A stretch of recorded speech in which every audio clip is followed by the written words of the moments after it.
Welcome, we're so happy you tuned in tonight. Before we get started, I'd love to know, where are you watching from? Drop it in the comments. Now, let's get comfortable and drift into deep, peaceful sleep together. The next story is about to begin. Please relax and enjoy.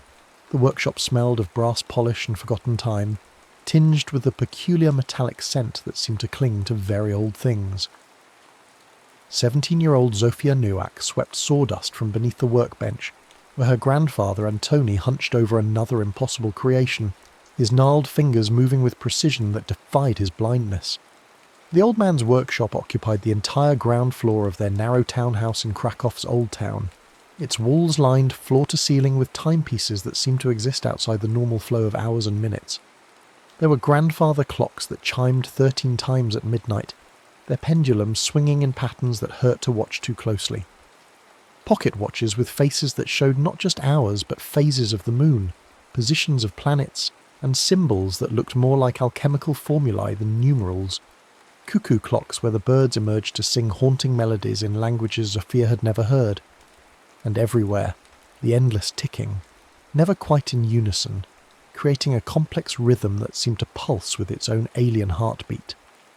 Zofia had grown up in this maze of temporal oddities, initially fascinated by her grandfather's work, then gradually becoming embarrassed by it as she grew older. While her classmates' grandparents told normal stories about the war or showed off photo albums, Antoni spoke in riddles about time's memory and the souls that lived in clockwork. Customers who came to the shop weren't ordinary people seeking repairs. They were collectors of strange artifacts, historians researching lost manuscripts, and occasionally individuals with hollow eyes who spoke in whispers about temporal displacement and chronological anomalies. "Dziadek, I'm leaving for Warsaw next month," Zofia announced, though she'd told him this a dozen times before. The university accepted my application for mechanical engineering. Antoni's hands never paused in their work. He was installing the final gear in what he claimed would be his masterpiece, a towering astronomical clock that had consumed 3 years of his life. The thing was beautiful and terrifying, nearly 7 feet tall, covered in zodiac symbols and planetary wheels that seemed to track movements no modern astronomer would recognize. Its brass surface was covered in inscriptions in Latin, Old Polish, and scripts that looked far older than either. The clock's face showed not just time but celestial events, eclipses, conjunctions, the precession of equinoxes. Smaller dials tracked the movements of planets, the phases of multiple moons, and something labelled Tempus Mortalis that Antoni refused to explain. The entire mechanism was enclosed in an ornate cabinet carved with scenes that seemed to shift when viewed from different angles. Sometimes they showed medieval craftsmen at work, sometimes they depicted figures fleeing from some great catastrophe, and sometimes they showed nothing but empty space where people should have been. "Time remembers who steals from it," Antoni murmured, the same cryptic warning he'd been repeating for weeks. His voice carried an odd accent, as if Polish wasn't his first language, or as if he'd learned it in a different century entirely. Zofia rolled her eyes, but the gesture felt forced. Her grandfather's warnings had been growing more frequent and more specific lately, filled with details that seemed too precise to be mere superstition. He spoke of the Black Death as if he'd witnessed it personally, described medieval trade routes with the accuracy of someone who'd walked them, and sometimes, when he thought she wasn't listening, she caught him whispering prayers in Latin to saints that had been forgotten for centuries. "The clock needs winding," Antoni said, finally looking up. His clouded eyes seemed to stare right through her, but Zofia had long suspected his blindness wasn't as complete as he claimed. She'd caught him navigating the workshop too easily, reaching for tools without fumbling, responding to visual cues he shouldn't have been able to perceive. Tonight, when the planets align as they did in 1347. "Why that year specifically?" Zofia asked, though she dreaded the answer. Antoni's stories about 1347 were always the most disturbing. Tales of plague and panic, of people disappearing without trace, of time itself becoming unreliable. "Because that's when the original was destroyed." He stood, joints creaking like old wood, and moved to a locked cabinet she'd never been allowed to open. From inside, he withdrew a collection of manuscripts that looked far too old to survive in a damp workshop. These are the only surviving records of the Krakow Horological Guild. They built the first astronomical clock in 1344, believing they could capture time itself within its mechanism. The manuscripts were written in multiple languages and hands, as if they'd been compiled over centuries by different authors. Zofia recognised Latin, Old Polish and Hebrew, but there were other scripts that looked almost alien. The diagrams showed mechanical devices of impossible complexity, not just clocks, but machines that seemed designed to manipulate fundamental forces. They succeeded too well, Anthony continued, his fingers tracing words he couldn't possibly see. The clock didn't just measure time, it began to control it. Small changes at first, a day that lasted 25 hours, a month that repeated itself. Then larger disruptions, people aging backward, children being born as old men, the past bleeding into the present. That's impossible. Is it? Anthony gestured to the workshop around them. Look closely at my work, Zofia. Really look. For the first time, she did. The grandfather clock in the corner, its case was definitely 18th century, but the mechanism inside looked medieval. The brass fittings showed wear patterns that suggested centuries of use, but the metal composition was wrong for the period. Under magnification, she could see tool marks that didn't match any known manufacturing technique, as if the parts had been made by hand using methods that had been forgotten long before the Industrial Revolution. Every piece in this workshop, Antoni said softly, is an original. Not a reproduction, not a restoration. Original. Do you understand what that means? A chill ran down Zofia's spine. How is that possible? Because I was there when they were made, because I've been trying to get home for 73 years, and because tonight, when the planetary alignment matches exactly the configuration of November 13th, 1347, I'm going to give you the chance I never had. He handed her an ornate brass key, its surface warm to the touch despite the workshop's chill. Win the clock at exactly 11:47. Set the zodiac wheel to Scorpio ascending, Jupiter in the 7th house, Saturn retrograde in Capricorn. But Zofia, once you start the process, you have only minutes to decide. The alignment won't last long, and the choice you make will determine not just your fate, but the fate of everyone who comes after you. What choice? Antony's expression was haunted. Whether to break the cycle or perpetuate it, whether to save yourself or save time itself. Thunder rolled across Krakow as Zofia approached the astronomical clock. Rain drummed against the workshop windows with unusual violence, as if the storm itself was responding to some cosmic disturbance. The dozens of other timepieces seemed to tick in nervous anticipation, their rhythms gradually synchronizing in a way that made her skin crawl. Even the electric lights in the workshop had begun to flicker, casting shifting shadows that made the carved figures on the clock's cabinet appear to move. She checked her phone. 11:46. The planetary alignment her grandfather had calculated was supposedly reaching its peak. Through the workshop's skylight, she could see stars that seemed brighter than usual, arranged in patterns that hurt to look at directly. The moon, nearly full, had taken on a peculiar greenish cast that she'd never seen before. The clock's winding mechanism was heavier than expected, requiring both hands to turn the ornate brass key. With each rotation, the zodiac symbols began to glow with their own internal light. Not reflected illumination, but something that seemed to emanate from within the metal itself. The planetary wheels began to move, tracking invisible celestial bodies across their brass firmament, and she could hear other mechanisms deep within the cabinet engaging, clicking into position with the finality of locks closing. 11:47, exactly. Zofia aligned the final symbol, Scorpio ascending, and heard something click deep within the clock's mechanism. The sound was different from the usual mechanical ticking. This was organic, almost like a heartbeat, accompanied by a low humming that seemed to resonate in her bones. The other clocks in the workshop began to chime in sequence, creating a cascade of sound that built to an almost unbearable crescendo. Then she noticed something that made her blood freeze. Her reflection in the clock's polished brass face was wrong. Instead of showing her as she was, 17, wearing jeans and a university sweatshirt, it showed a young woman in medieval dress, her hair covered by a white headcloth, her face marked with the telltale signs of plague exposure. The workshop began to ripple around her, as if she were looking up through deep water. The familiar walls bent and twisted, the electric lights flickering and dying one by one.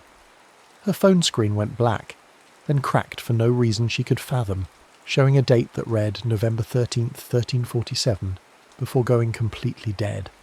The last thing she saw before losing consciousness was Antony standing in the doorway, no longer blind, his eyes filled with a terrible mixture of hope and guilt. "Forgive me," he whispered, though she couldn't tell if he was speaking to her or to someone else entirely. Then everything went silent. When Zofia opened her eyes, she was lying on cobblestones that were slick with something that wasn't quite rain. The air reeked of sewage and rotting meat, but underneath those expected medieval smells was something else, a sweet, cloying odour that made her gag. The sky above was the wrong colour, a sickly yellow-green that spoke of approaching plague winds. Voices spoke in accented Polish that sounded archaic, almost incomprehensible, filled with words and inflections she'd only encountered in historical texts. The people around her moved differently too, with the cautious gait of those who expected death to strike at any moment. Their faces were gaunt, their eyes constantly scanning for signs of disease or divine judgment. She sat up, head spinning, and looked around at a world that couldn't possibly exist.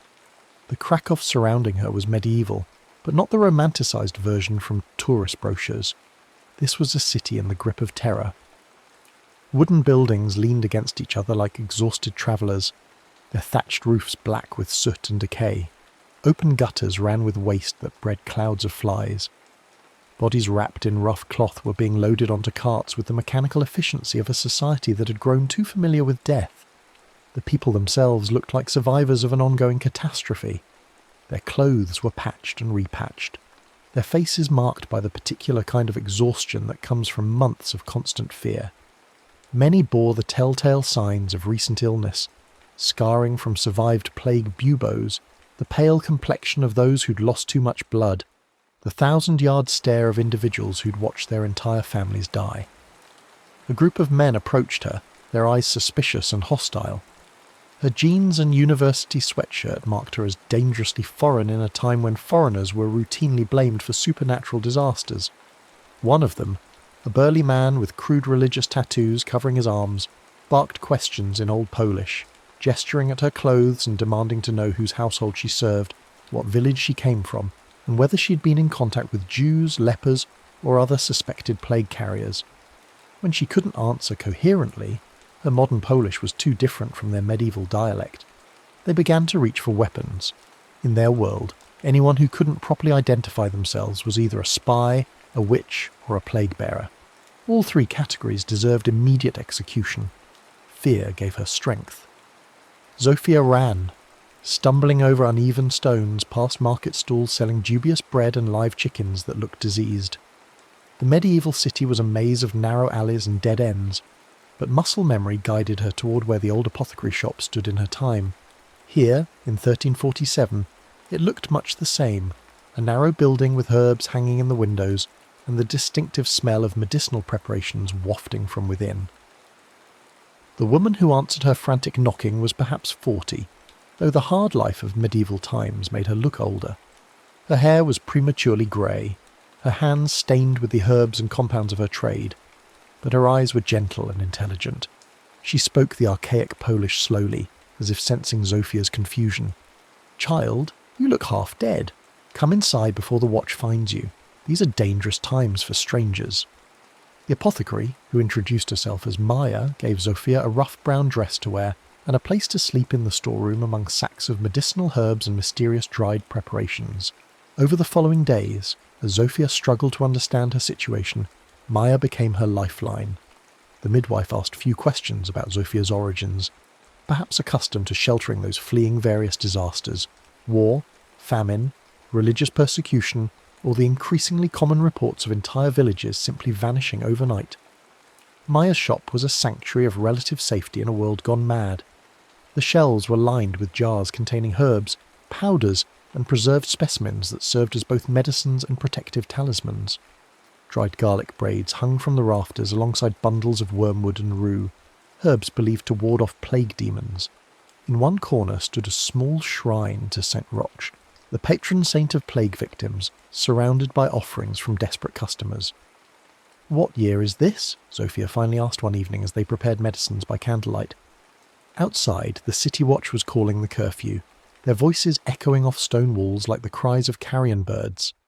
"The year of our Lord 1347, Maya replied. grinding herbs with practiced efficiency.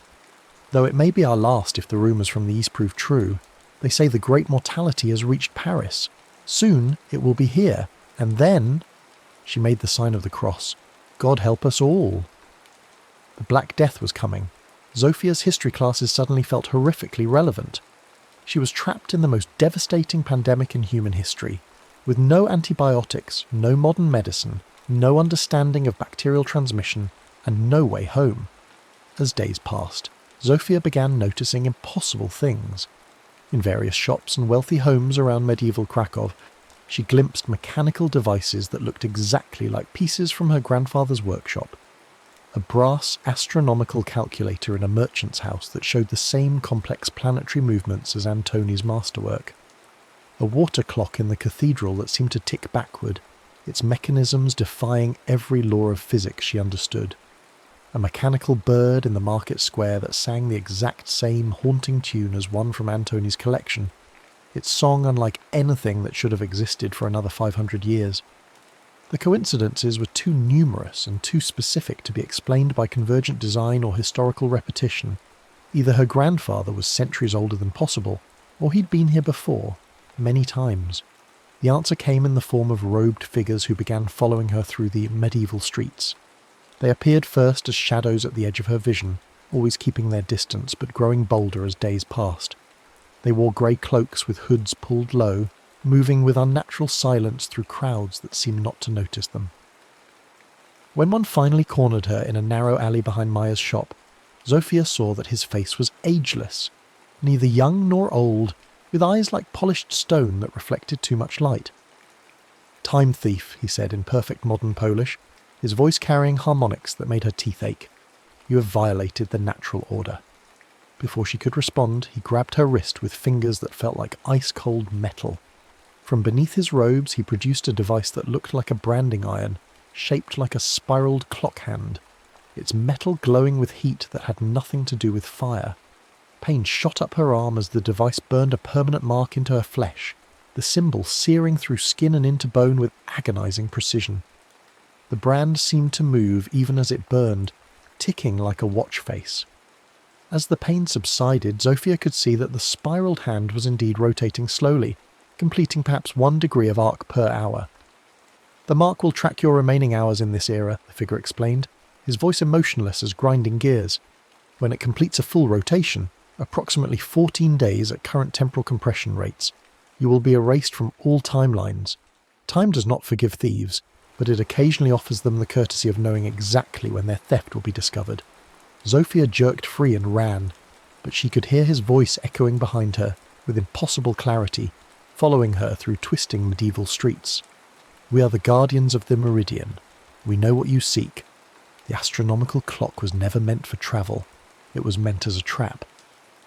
That night she confided everything to Maya, who listened with surprising calm while grinding dried herbs into powder. The older woman's hands never stopped moving, but her eyes remained fixed on Zophia's face, as if measuring the truth of her words against some internal standard.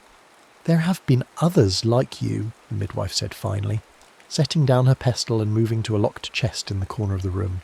"Strangers who spoke of times to come, who knew things they shouldn't know. They always vanished after a few weeks, but not before leaving behind evidence." From the chest, Maya withdrew a collection of objects that made Zophia's breath catch. Mechanical devices unlike anything that should have existed in 1347. A spring-driven watch with Arabic numerals, centuries before such numbering systems reached Europe. A brass sextant that incorporated celestial calculations not developed until the Renaissance. Most disturbing of all, a daguerreotype photograph showing a group of people in medieval dress standing in front of buildings she recognized as modern Krakow's old town. "He was here," Zophia breathed, recognizing one of the faces in the impossible photograph. "Antoni was here. Many times, I think. Each time older, each time more desperate, each time bringing gifts from the future and taking pieces of the past back with him." Maya gestured to various devices around her shop, all clearly anachronistic, all bearing the precise craftsmanship Zophia recognized as her grandfather's work. But Maya had more to show her. Leading Zophia through moonlit streets to an ancient chapel on the city's edge, she revealed a hidden chamber beneath the altar. Stone steps, worn smooth by centuries of feet, led down into darkness. By candlelight, Zofia could see that the walls were covered in carved names and dates, most of them crossed out with deep scratches that looked almost violent. Heinrich Zimmermann, 1823 to 1347, failed. Marie Dubois, 1889 to 1347, failed. James Morrison, 1943-1347, failed. The pattern continued for dozens of names, representing time travellers from across the centuries, all somehow drawn to this specific moment in medieval history. Near the bottom of the wall, in familiar handwriting, was Antony Nowak, 1952-1347, failed. Above it, countless other names with impossible date ranges, evidence of multiple attempts, multiple failures. But at the very bottom, freshly carved as if with a knife, was Zofia Nowak, 2024-1347, with no mark of failure yet. The astronomical clock you activated, Maya explained, her voice echoing strangely in the underground chamber, was built by a guild of horologists who believed time itself was alive. They thought they could control it, bargain with it, perhaps even reshape it according to human will. Instead, they created something far more dangerous, a snare that draws time travellers from across history to this single nexus point. She showed Zofia older carvings, pictographs that seemed to predate written language.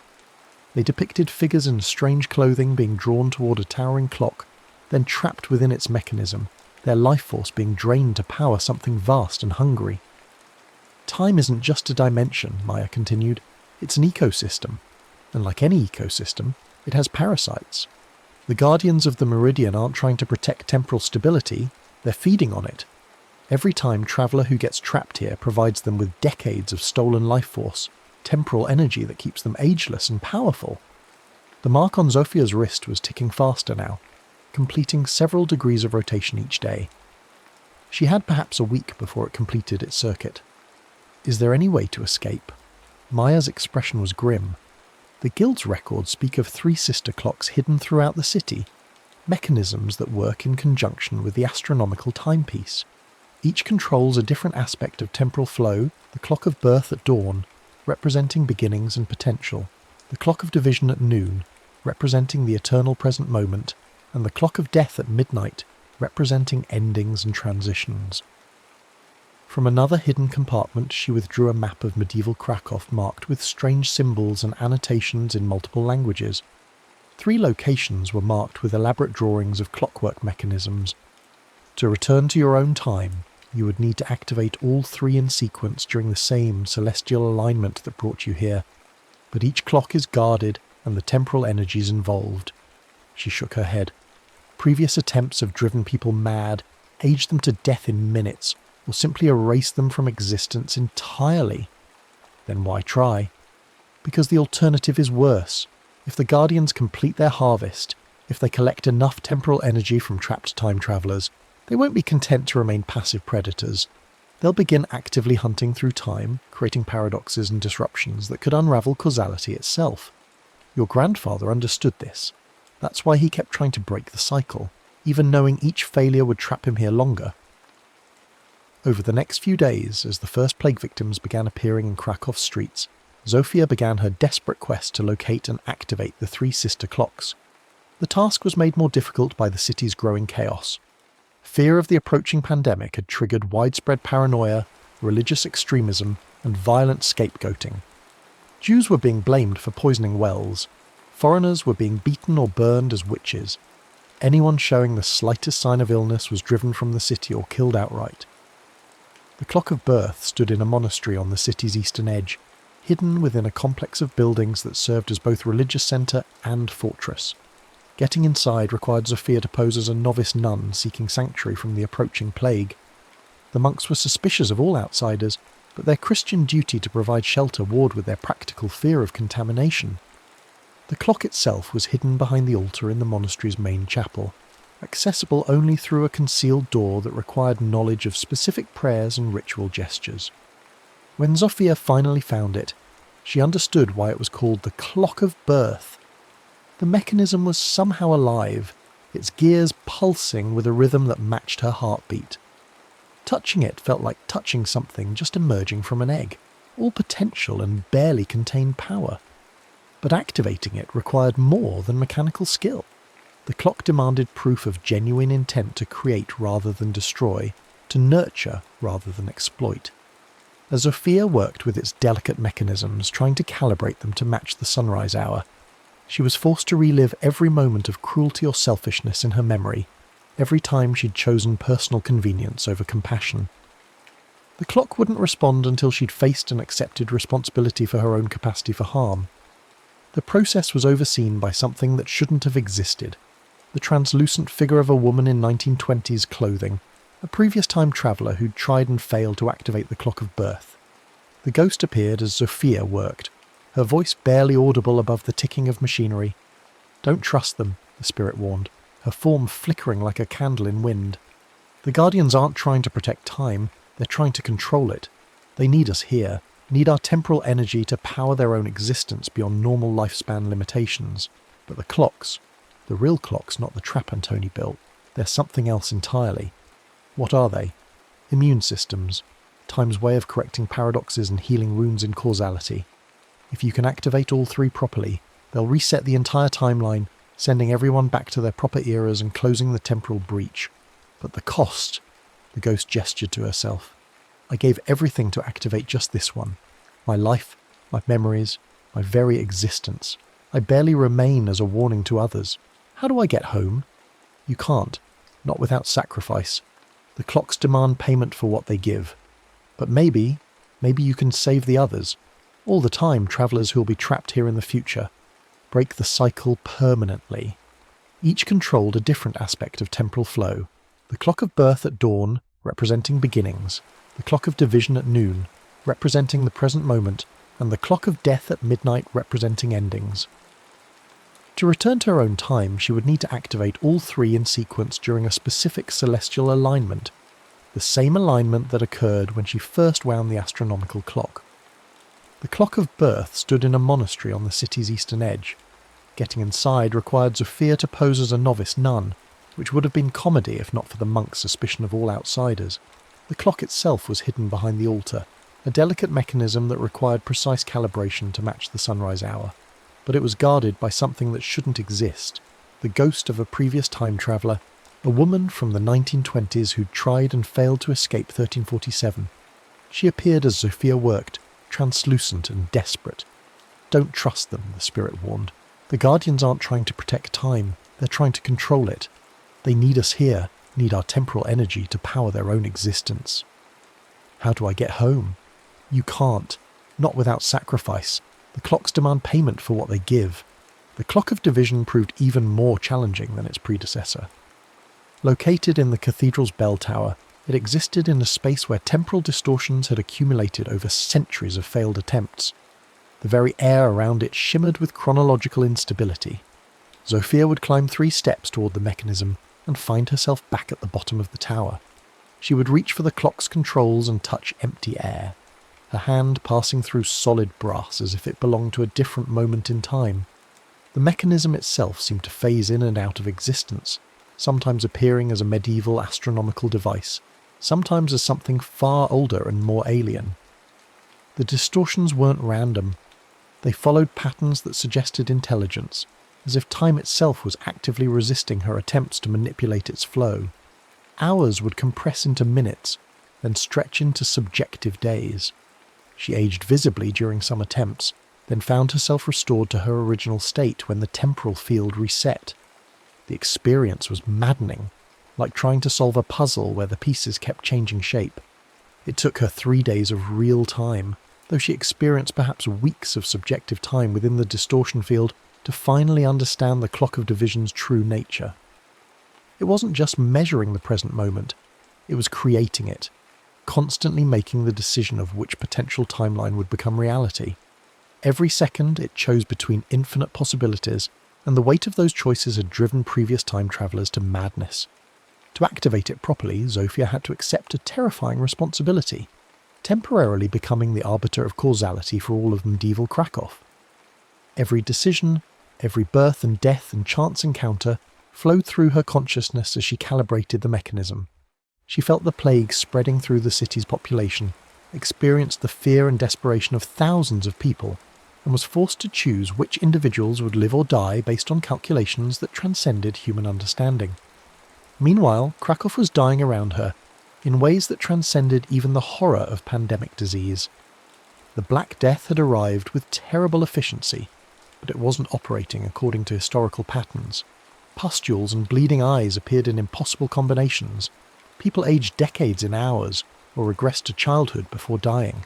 The very concept of linear time seemed to be breaking down as the city's temporal infrastructure collapsed under the weight of too many paradoxes. Bodies were being burned in mass pyres that never seemed to consume their fuel completely. The smoke rising from these fires cast shadows that moved independently of their sources, and sometimes the shadows would solidify into figures that looked like plague victims from other centuries, other pandemics, other disasters bleeding through from parallel timelines. Maya succumbed to the plague on what should have been a Tuesday, though the days of the week had become meaningless as time itself grew unreliable. Her death wasn't quick or merciful. She aged rapidly while simultaneously displaying symptoms of diseases that wouldn't be discovered for centuries. Tuberculosis, cancer, radiation sickness, all manifesting simultaneously as her temporal signature became confused by exposure to Zofia's time-displaced presence. Her last words to Zofia, spoken through lips that flickered between young and ancient, were, "Remember the forgotten dead. They're the ones who power the clocks. Every time traveller who failed, every person who died because of temporal interference, their life force feeds the mechanism. Break the cycle or become part of it forever." As Maya died, Zofia saw something that nearly broke her resolve entirely. In the moment between life and death, the midwife's body seemed to split into multiple versions. Young Maya, old Maya, Maya who had never met a time traveller, Maya who had become one herself. All these potential selves flickered and merged before finally dissolving into the same temporal energy that powered the clocks themselves. By the time Zofia reached the final timepiece, the clock of death in the old cemetery chapel, she was running out of options in more ways than one. The mark on her wrist had nearly completed its rotation, with perhaps 18 hours remaining before her temporal signature would be erased entirely. Medieval Krakow had become a charnel house where the living envied the dead, and she was beginning to show symptoms of plague herself, not the historical Black Death, but something far worse, a disease that attacked the very concept of existence, causing its victims to fade gradually from reality until they had never been born at all. The cemetery chapel stood at the centre of a necropolis that had expanded far beyond its original boundaries. Graves had been dug in desperate haste, then abandoned when the gravediggers themselves succumbed to the temporal plague. The dead didn't rest quietly here. They flickered in and out of visibility as past and future deaths occupied the same physical space. Some graves contained bodies from centuries that hadn't happened yet, while others held the remains of people who'd been erased from history entirely. The clock of death sat in absolute darkness, its mechanism powered not by springs or weights, but by something that felt horribly alive. As Zofia worked to calibrate its midnight setting, she could feel the device feeding on her life force, drawing years from her future with each adjustment she made. Her hair began to show threads of grey, her hands developed the tremor of advanced age, and her vision started to fail in ways that had nothing to do with natural aging. The clock's face showed not just time, but the moment of death for every person within the city. She could see her own countdown, 17 hours 32 minutes, as well as those of everyone she'd encountered. Maya's had already reached 0, but her name still appeared in flickering letters, as if death itself wasn't certain whether she had truly existed. As Zofia worked, she heard footsteps behind her, multiple sets, moving with inhuman coordination. The Guardians of the Meridian had found her for the final confrontation. 7 of them surrounded her in the chapel, their forms more solid and defined than before, as if proximity to the clock of death had given them greater presence in reality. They moved with inhuman grace, their grey robes rustling with sounds like wind through bone. Their leader stepped forward, and when he lowered his hood, Zofia's world collapsed around her.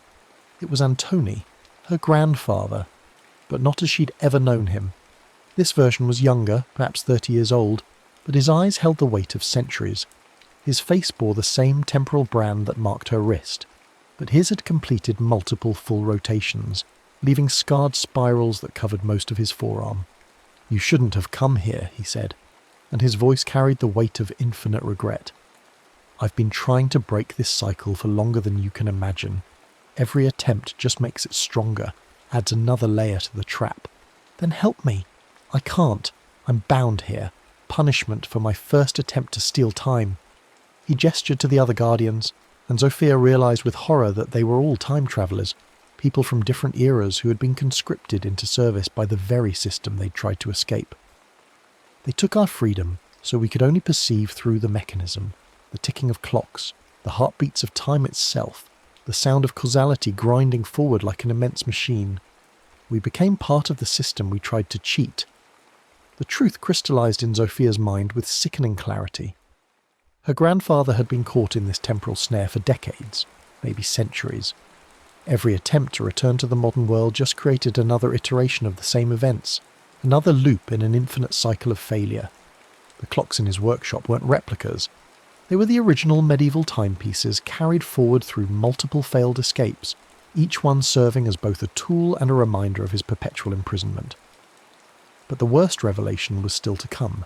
The other Guardians removed their hoods, revealing faces she recognized from historical paintings, photographs, even ancient sculptures.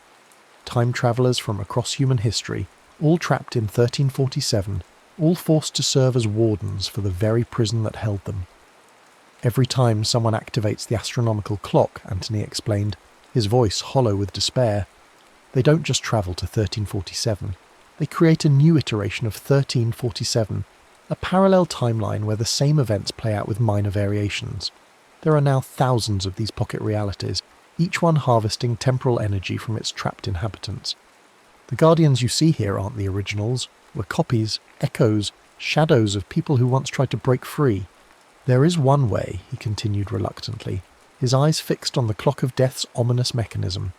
"The clocks can be fooled, but only through genuine sacrifice.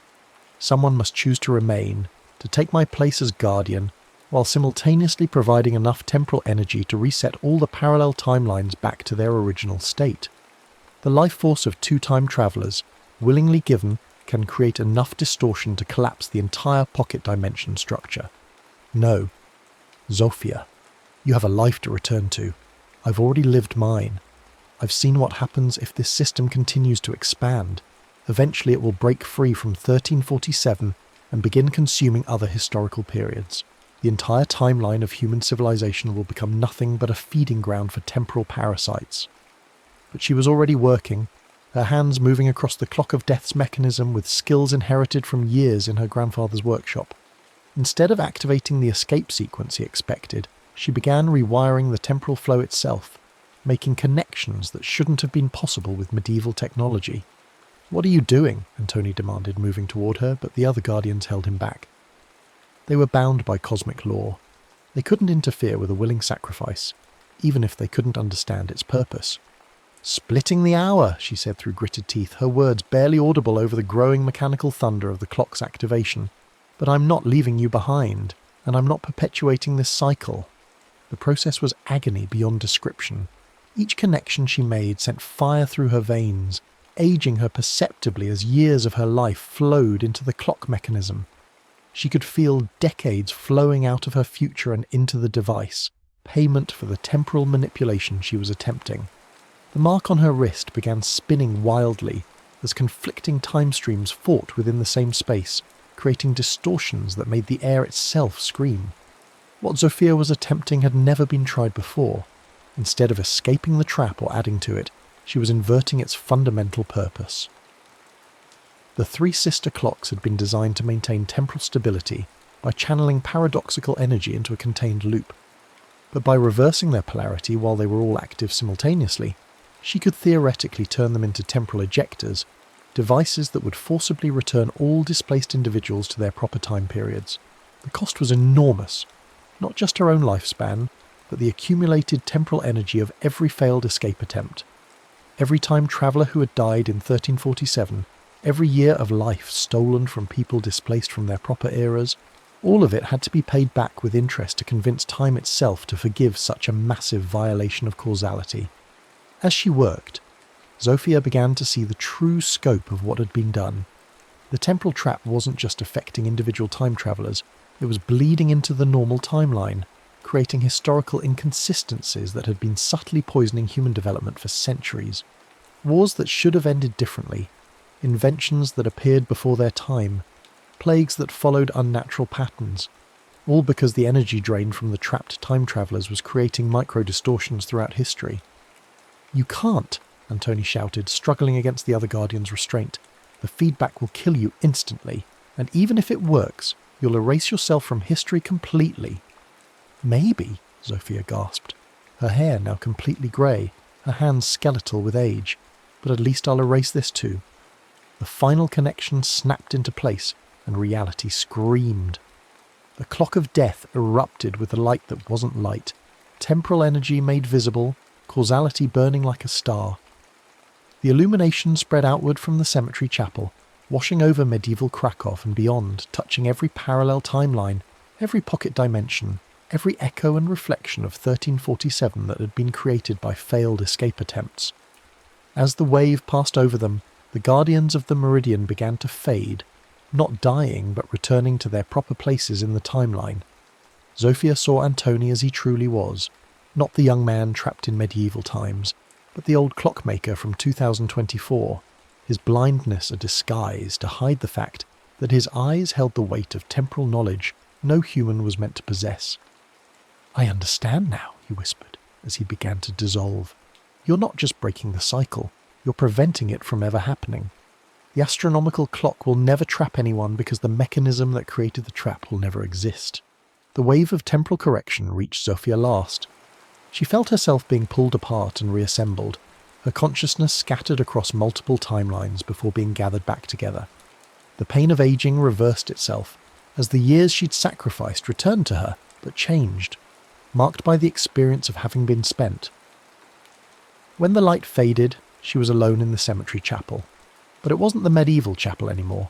It was a modern historical site, carefully preserved and lit by electric lights. Through the windows she could see Krakow as it should be, with cars and streetlights and the ordinary miracles of the 21st century. Zofia woke in her grandfather's workshop, but everything had changed. The astronomical clock was still there, still magnificent, but it was no longer the monstrous trap she remembered. This version was purely decorative, its mechanisms designed to track genuine celestial movements rather than manipulate time itself. Her phone showed the correct date, and outside the window, modern Krakow hummed with the normal sounds of traffic and daily life. But Antoni was different too. No longer blind, no longer carrying the weight of centuries on his shoulders, he stood before her as she'd never seen him. Simply an elderly man who had devoted his life to preserving historical timepieces, nothing more mysterious than a dedicated craftsman with perhaps more knowledge of medieval horology than was strictly normal. "You're awake," he said, his voice filled with concern that seemed entirely genuine. "You collapsed while winding the clock. I was worried. You've been unconscious for hours." Zofia looked around the workshop with new eyes. The timepieces were still there, but they were what they appeared to be: carefully restored antiques, historically accurate reproductions and modern clocks built in traditional styles. No temporal distortions, no anachronistic technologies, no evidence of time travel except the mark on her wrist was still there, but changed. Instead of a threatening countdown, it had become something else entirely. A spiral pattern that seemed to shift between resembling a clock hand and looking like a simple decorative tattoo. As she watched, it pulsed gently in rhythm with her heartbeat, a permanent reminder of what had been and what had been prevented. "Dziadek," she said carefully, "do you remember telling me about time travellers? About the Krakow Horological Guild?" Antoni's expression grew distant, thoughtful. "I dream about such things sometimes, very vivid dreams, but dreams are all they are, though ... He gestured to a corner of the workshop where several medieval timepieces sat. "Sometimes I wake up knowing exactly how to repair devices I've never seen before, understanding mechanical principles that weren't developed until centuries after these pieces were made. It's as if the knowledge comes from somewhere else entirely." In that corner, almost hidden behind larger pieces, sat a small travel clock. Zofia recognised it immediately as one of the genuine medieval artefacts from her experience in 1347. but now it was simply what it appeared to be, a beautifully crafted historical timepiece, valuable but not dangerous. Over the following days, Zofia tried to adjust to a reality where her adventure had never happened, yet somehow still had happened. She began to understand the full scope of what she'd accomplished. The temporal loop had been more than just a trap for individual time travellers. It had been a growing cancer in the timeline itself, creating inconsistencies that had been subtly influencing history for centuries. By breaking the cycle completely, erasing it from causality itself, she had allowed history to heal. Wars that had dragged on due to temporal interference now ended when they should have. Scientific discoveries occurred in their proper sequence. The Black Death followed its historically documented pattern, devastating but not supernaturally enhanced by temporal distortions. But the cost of her victory became apparent as she tried to return to her normal life. While she'd successfully prevented the trap from ever existing, the experience of having lived through it remained burned into her memory. She found herself knowing things she shouldn't know, speaking medieval Polish fluently, understanding herbal medicine techniques that had been lost for centuries, and possessing an intuitive grasp of clockwork mechanics that astounded even Antoni. More disturbing were the dreams. Every night she experienced fragments of lives she'd never lived.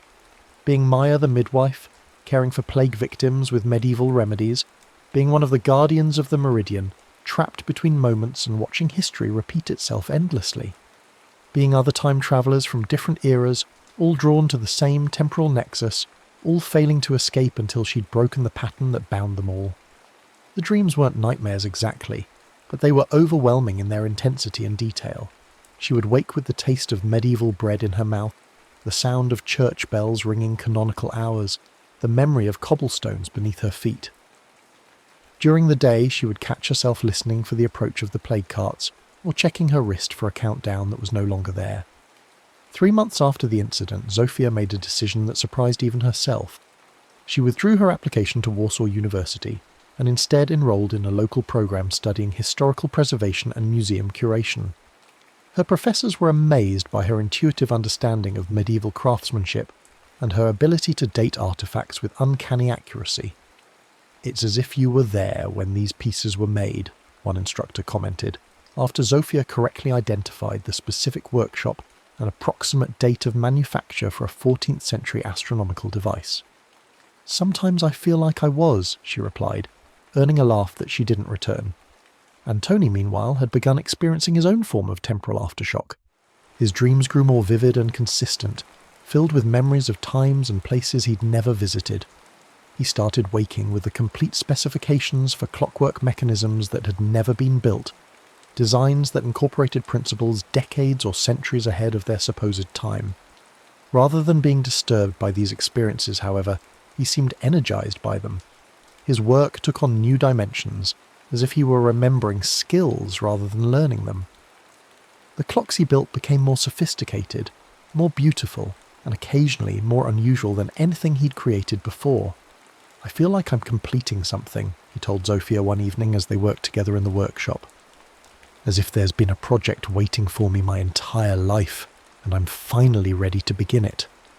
The project turned out to be a comprehensive archive of temporal anomalies in historical clockmaking. Working with Zofia's newly acquired knowledge of medieval techniques and his own inexplicable understanding of advanced chronometry, Antoni began documenting cases where timepieces appeared in the historical record before the technology to create them should have existed. Their research revealed a pattern that was both fascinating and disturbing. Throughout history, there had been periodic appearances of anachronistic clockwork, always clustered around major historical events, always disappearing again within a few decades. It was as if time itself had a memory, and that memory sometimes leaked through into the physical world. "We're not the first," Zofia realised as they pored over historical records late one night. "There have been others like us, people who somehow experienced temporal displacement and retained memories of it. They've been leaving clues for centuries. The evidence was subtle but unmistakable once they learned to look for it. Clock faces that showed 13 hours instead of 12. Mechanical calendars that tracked lunar cycles unknown to medieval astronomy. Inscriptions in languages that wouldn't be developed for centuries, hidden in places where only skilled clockmakers would find them." Most intriguing of all were the names, carved into gear trains, etched onto the inside of clock cases, or worked into the patterns of decorative elements, signatures of craftsmen who had no place in the historical record of their time periods. They were trying to leave proof, Anthony said, his voice filled with wonder, evidence that they had existed, that their experiences were real, even if the timelines they came from had been erased or altered. Sophia understood the impulse.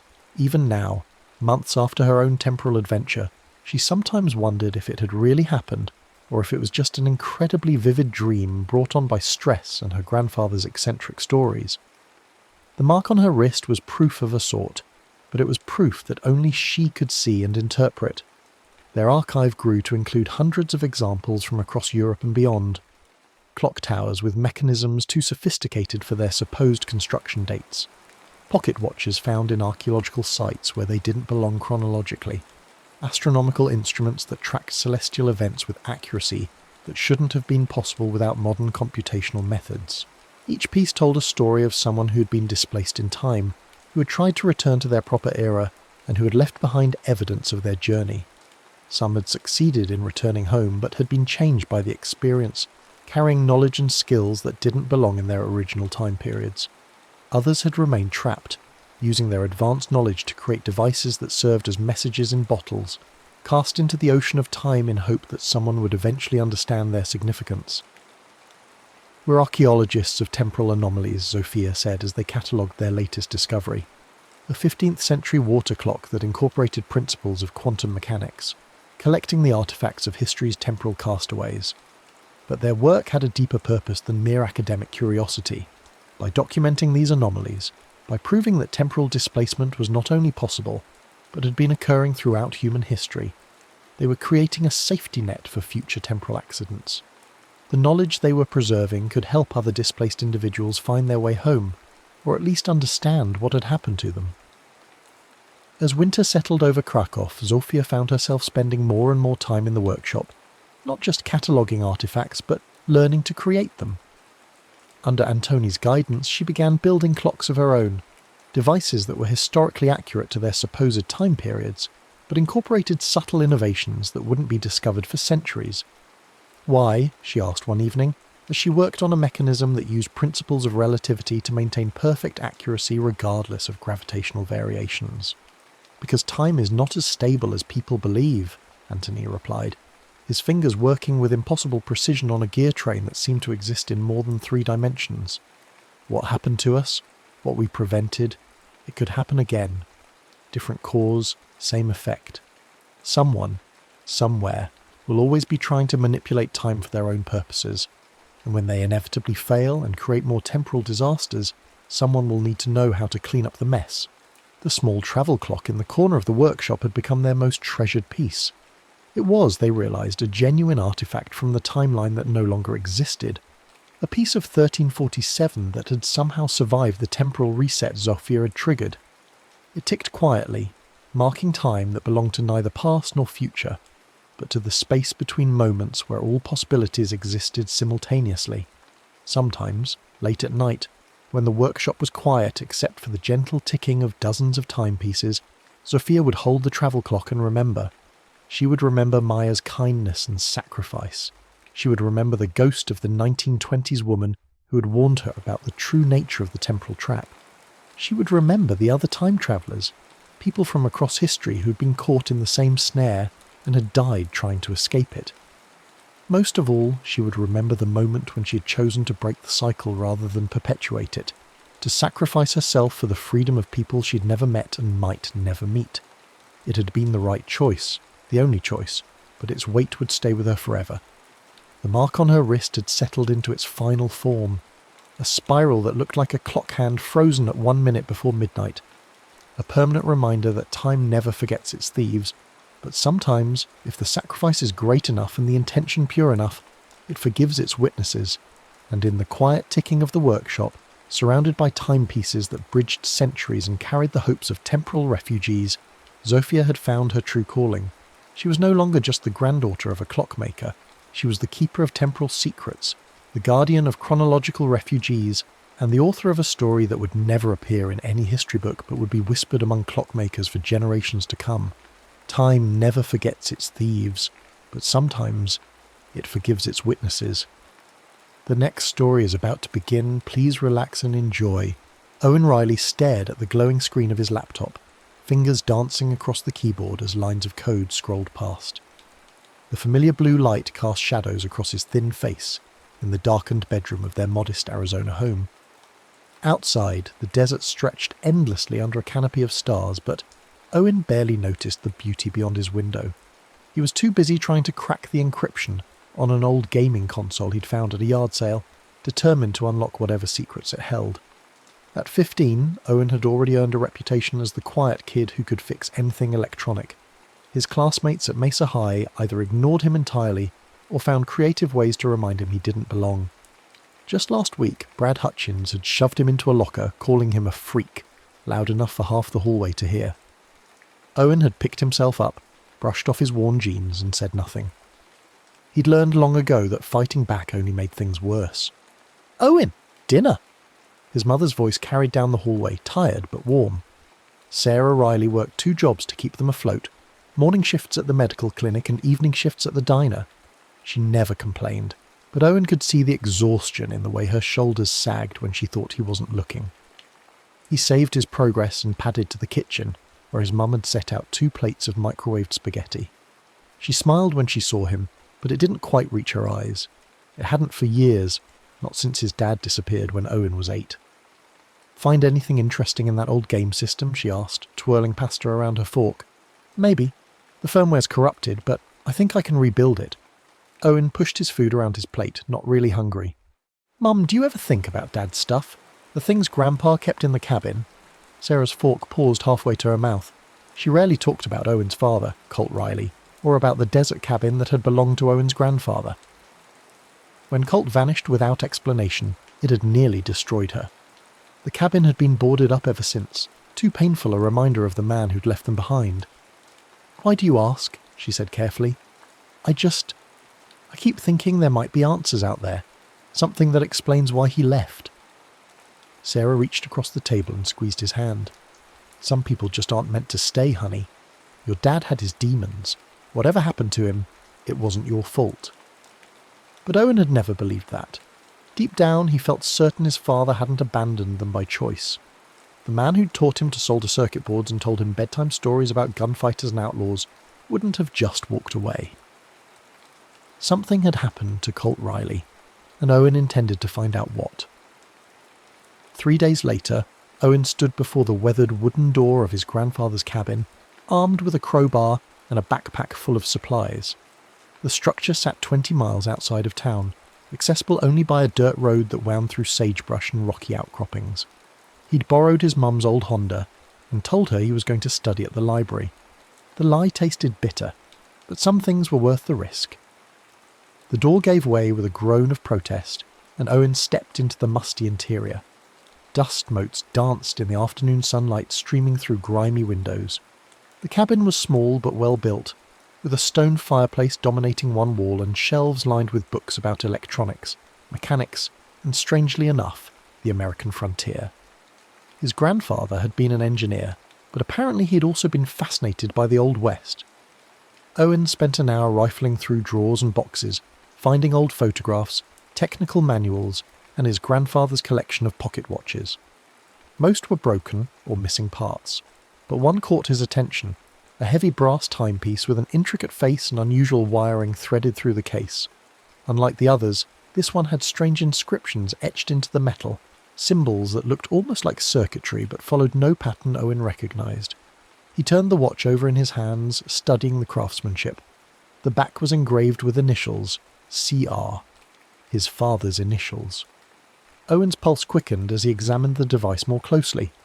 The wiring wasn't decorative, it was functional, connected to tiny components that looked far more advanced than anything that should have existed when pocket watches were common.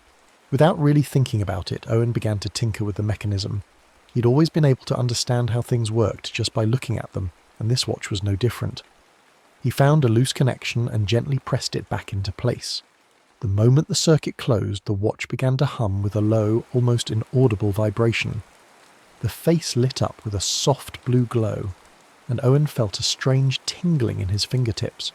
The air around him seemed to shimmer, and for a moment he could have sworn he heard voices, distant, muffled, speaking in accents he didn't recognise.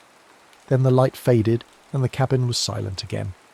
Owen stared at the watch, his heart racing. He'd definitely triggered something. But what? He tried to recreate the effect, pressing various components and adjusting the tiny dials, but nothing happened. The watch remained stubbornly dark and silent. He slipped the device into his pocket and continued exploring the cabin. In a trunk beneath the bed he found his father's journals, pages and pages of notes about time, physics, and something called temporal displacement theory. The handwriting was Colt's, but the content was far beyond anything Owen would have expected from his father, who'd worked as a mechanic at the local garage. As evening approached, Owen reluctantly prepared to leave. He'd found more questions than answers, but at least now he had a place to start. The watch clearly meant something important, and his father had been researching concepts that most people would dismiss as science fiction. He was loading his backpack when the storm hit. Desert storms could be violent and unpredictable, but this one seemed to come from nowhere. One moment the sky was clear, the next it was black with roiling clouds shot through with lightning. Thunder shook the cabin's walls and rain began to hammer against the roof. Owen decided to wait it out. He'd driven through desert storms before, but this one felt different, more intense, more charged with electricity. He could feel it in his bones, a humming vibration that seemed to resonate with something deep inside him. The watch in his pocket began to grow warm. Owen pulled it out and gasped. The blue glow was back, brighter than before, and the inscriptions on the case were pulsing with their own inner light. The humming sound grew louder, and the air around him began to shimmer and distort. "What the hell?" Owen whispered, backing away from the watch. But he couldn't let go of it. His fingers seemed frozen around the brass case. Lightning struck the cabin's roof, and in that instant everything went white. The sensation was like being turned inside out while falling through a tunnel of light and sound. Owen felt his body stretching, compressing, spinning through space and time. He tried to scream, but no sound came out. The world dissolved into chaos, swirling colours, deafening noise, and a pulling sensation that threatened to tear him apart. Then, suddenly it stopped. Owen hit the ground hard, face first in cold, muddy water. He gasped and sputtered, rolling over to stare up at a sky that looked wrong somehow. The air smelled different too, dusty and sharp, with an undertone of horses and wood smoke. "Well, I'll be damned," a voice said from somewhere above him. "What in the Sam Hill are you supposed to be?" Owen sat up, wiping mud from his eyes, and found himself looking at three men on horseback. They wore wide-brimmed hats and long coats, and each carried a gun on his hip. The man who'd spoken was middle-aged with a greying beard and suspicious eyes. Where am I?" Owen managed to say. The men exchanged glances. "You're at Miller's Crossing, about 5 miles west of Rustwood," bearded man said. "Though I'm more interested in what you're wearing, boy. Never seen clothes like that before." Owen looked down at himself and realised he was still in his jeans and t-shirt. Distinctly modern clothing that would stand out like a beacon in whatever time and place he'd landed in. The watch was still clutched in his hand, now dark and silent. "You some kind of performer?" another man asked. "Circus folk, maybe?" Before Owen could answer, the third man, younger and meaner looking than the others, drew his gun. "I don't like the look of him, Jake. Could be trouble." "Easy, Pete," the bearded man said, but his hand moved to his own weapon. "Boy, you'd better start explaining yourself, and fast." Owen's mind raced. He clearly wasn't in 2025 anymore. The men's clothes, their speech patterns, even the quality of light suggested he'd somehow travelled back in time. But how far back? And more importantly, how was he going to survive long enough to figure out how to get home? I'm from back east," he said, falling back on a story he'd heard in countless Western movies. "My family sent me out here to toughen me up." The men didn't look convinced, but before they could press him further, a woman's voice cut through the air. "What's all this fuss about?" Owen turned to see a young woman approaching on foot, leading a horse behind her. She was maybe 17, with dark hair pinned up under a worn hat, and eyes that missed nothing. Her dress was practical rather than fancy, and she carried herself with the confidence of someone who could handle trouble. "Found this strange boy at the crossing, Clara," Jake said. "Claims he's from back east, but look at those clothes." The woman, Clara studied Owen with interest rather than suspicion. He looks half-drowned and scared to death. Whatever his story is, it can wait until he's dried off and fed. Now hold on, Pete said, his gun still drawn. We don't know nothing about him. Clara's expression hardened. Put that gun away, Pete Morrison, before I tell your mama you're waving it at children. Pete's face reddened, but he holstered his weapon. He ain't no child, Clara. Something's off about him. Something's off about you too, but we don't shoot you for it, Clara replied tartly. She turned to Owen. You got a name, boy? Owen, he said. Owen Riley. Well, Owen Riley, you look like you could use a hot meal and a place to sit down. Jake, Pete, Tom, you boys ride on ahead and tell folks in town there's a newcomer coming. I'll see he gets to Rustwood safely. The men clearly didn't like it, but they rode off without further argument. Clara walked over to Owen and helped him to his feet. Thank you, Owen said. I don't know what would have happened if you hadn't shown up. Clara smiled, and it transformed her whole face. Pete Morrison's bark is worse than his bite, but you're right to be careful. Rustwood's not the friendliest place for strangers, especially ones who dress like, well, like you. She studied his clothes again. Where exactly are you from, Owen Riley? And don't tell me back east. I've seen eastern clothes and those aren't them. Owen hesitated. He had to give her something that sounded believable. I'm from up north. Way up north. My family's involved in some experimental manufacturing. These clothes are prototypes. It was a weak story, but Clara seemed to accept it. Experimental manufacturing, huh? Well, that would explain why you look like you fell out of the sky. She gestured toward her horse. Can you ride? Not really, Owen admitted. Then you'll walk. It's not far to town, and the exercise will help warm you up. She swung into the saddle with practiced ease. Come on, then. And Owen, you might want to think up a better story before we get to Rustwood. People there don't much like mysteries. As they walked, Clara filled him in on the local situation. Rustwood was a small frontier town dominated by a corrupt sheriff named Marlowe Griggs and a wealthy land baron named Silas Cade. Most of the honest folks kept their heads down and tried to stay out of trouble. What year is this? Owen asked, trying to sound casual. Clara gave him a strange look. 1873? You sure you didn't hit your head when you fell? Owen's knees went weak. He'd travelled back over 150 years. The implications were staggering, not just for him, but for history itself. What would his presence here change? What butterfly effects might he set in motion? You all right? Clara asked. You look like you've seen a ghost. I'm fine, Owen lied. Just tired. Rustwood was exactly what he'd expected from a frontier town. Dusty streets, wooden buildings, and people who looked like they'd stepped out of a Western movie. The only difference was that this was real. The smells were stronger, the sounds sharper, and the sense of danger more immediate than anything Hollywood could capture. Clara led him to a saloon called the Silver Dollar, where she apparently lived and worked. The proprietor, a weathered woman named Maggie, took one look at Owen and shook her head. Another stray, Clara. You can't keep collecting them like lost puppies. He's not a stray, Clara said firmly. He's a paying customer, aren't you, Owen? Owen checked his pockets and found his wallet, but paper money wouldn't exist in its current form for decades. He did, however, have some coins, quarters and dimes that might pass for silver in this time period. I can pay, he said, showing a handful of change. Maggie squinted at the coins. These look foreign. What kind of currency is this? Northern silver, Owen said quickly, from the experimental mint I mentioned. It was another weak lie, but Maggie seemed to buy it.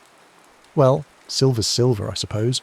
Clara, get the boy some food and a room, and find him some proper clothes before Sheriff Griggs sees him. Over the next few days, Owen began to adapt to life in 1873. Clara found him a set of used clothes that fit reasonably well, and he practiced the mannerisms and speech patterns he'd absorbed from watching Western movies. He was surprised by how much his obsession with the genre helped him blend in. The hardest part was the technology, or lack thereof. Everything had to be done by hand, from lighting fires to preparing meals. There was no electricity, no running water, and certainly no internet. Owen felt like he'd been cut off from life itself. But he also began to appreciate things he'd never noticed before. The quality of silence at night, broken only by natural sounds. The way people looked each other in the eye when they talked. The sense that individual actions mattered in a way they rarely did in the modern world. It was Clara who introduced him to Jed Hollows, a retired gunslinger who now worked as the town's unofficial peacekeeper. Jed was in his 60s, with silver hair and eyes that had seen too much, but he carried himself with the easy confidence of a man who'd survived more than his share of trouble. "So you're the mysterious boy from the north," Jed said when they met. "Been hearing talk about you." "Nothing bad, I hope," Owen said. "Depends on your definition of bad." Jed studied him carefully. "You know how to use a gun?" "No, sir." "Well, that's something we'll have to fix. Man can't survive out here without knowing how to defend himself." Jed paused. "Mind if I ask what that is you're carrying?" Owen followed his gaze to the pocket watch, which he'd taken to carrying openly as a way to seem more authentic. "It's a family heirloom. My father gave it to me." Jed went very still. "May I see it?" Owen handed over the watch and Jed examined it with the same careful attention he might give a suspicious stranger. When he saw the inscriptions, his face went pale. "Where did you say you got this?" "From my father.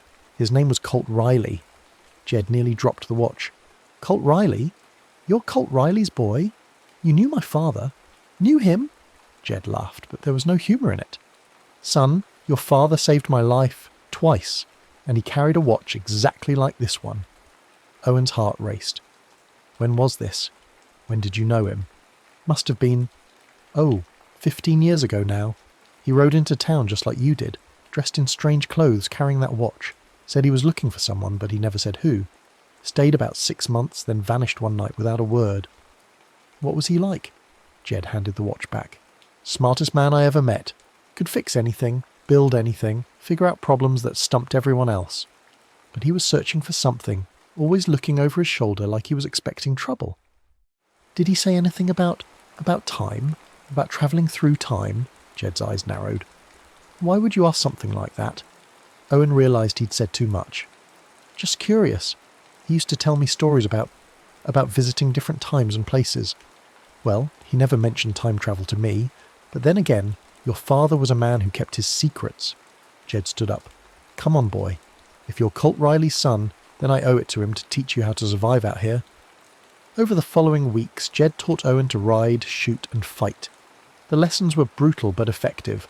Owen had natural coordination and quick reflexes, and he learned fast. More importantly, he began to understand the unwritten rules of frontier life. When to stand your ground, when to back down, and how to read people's intentions from their body language.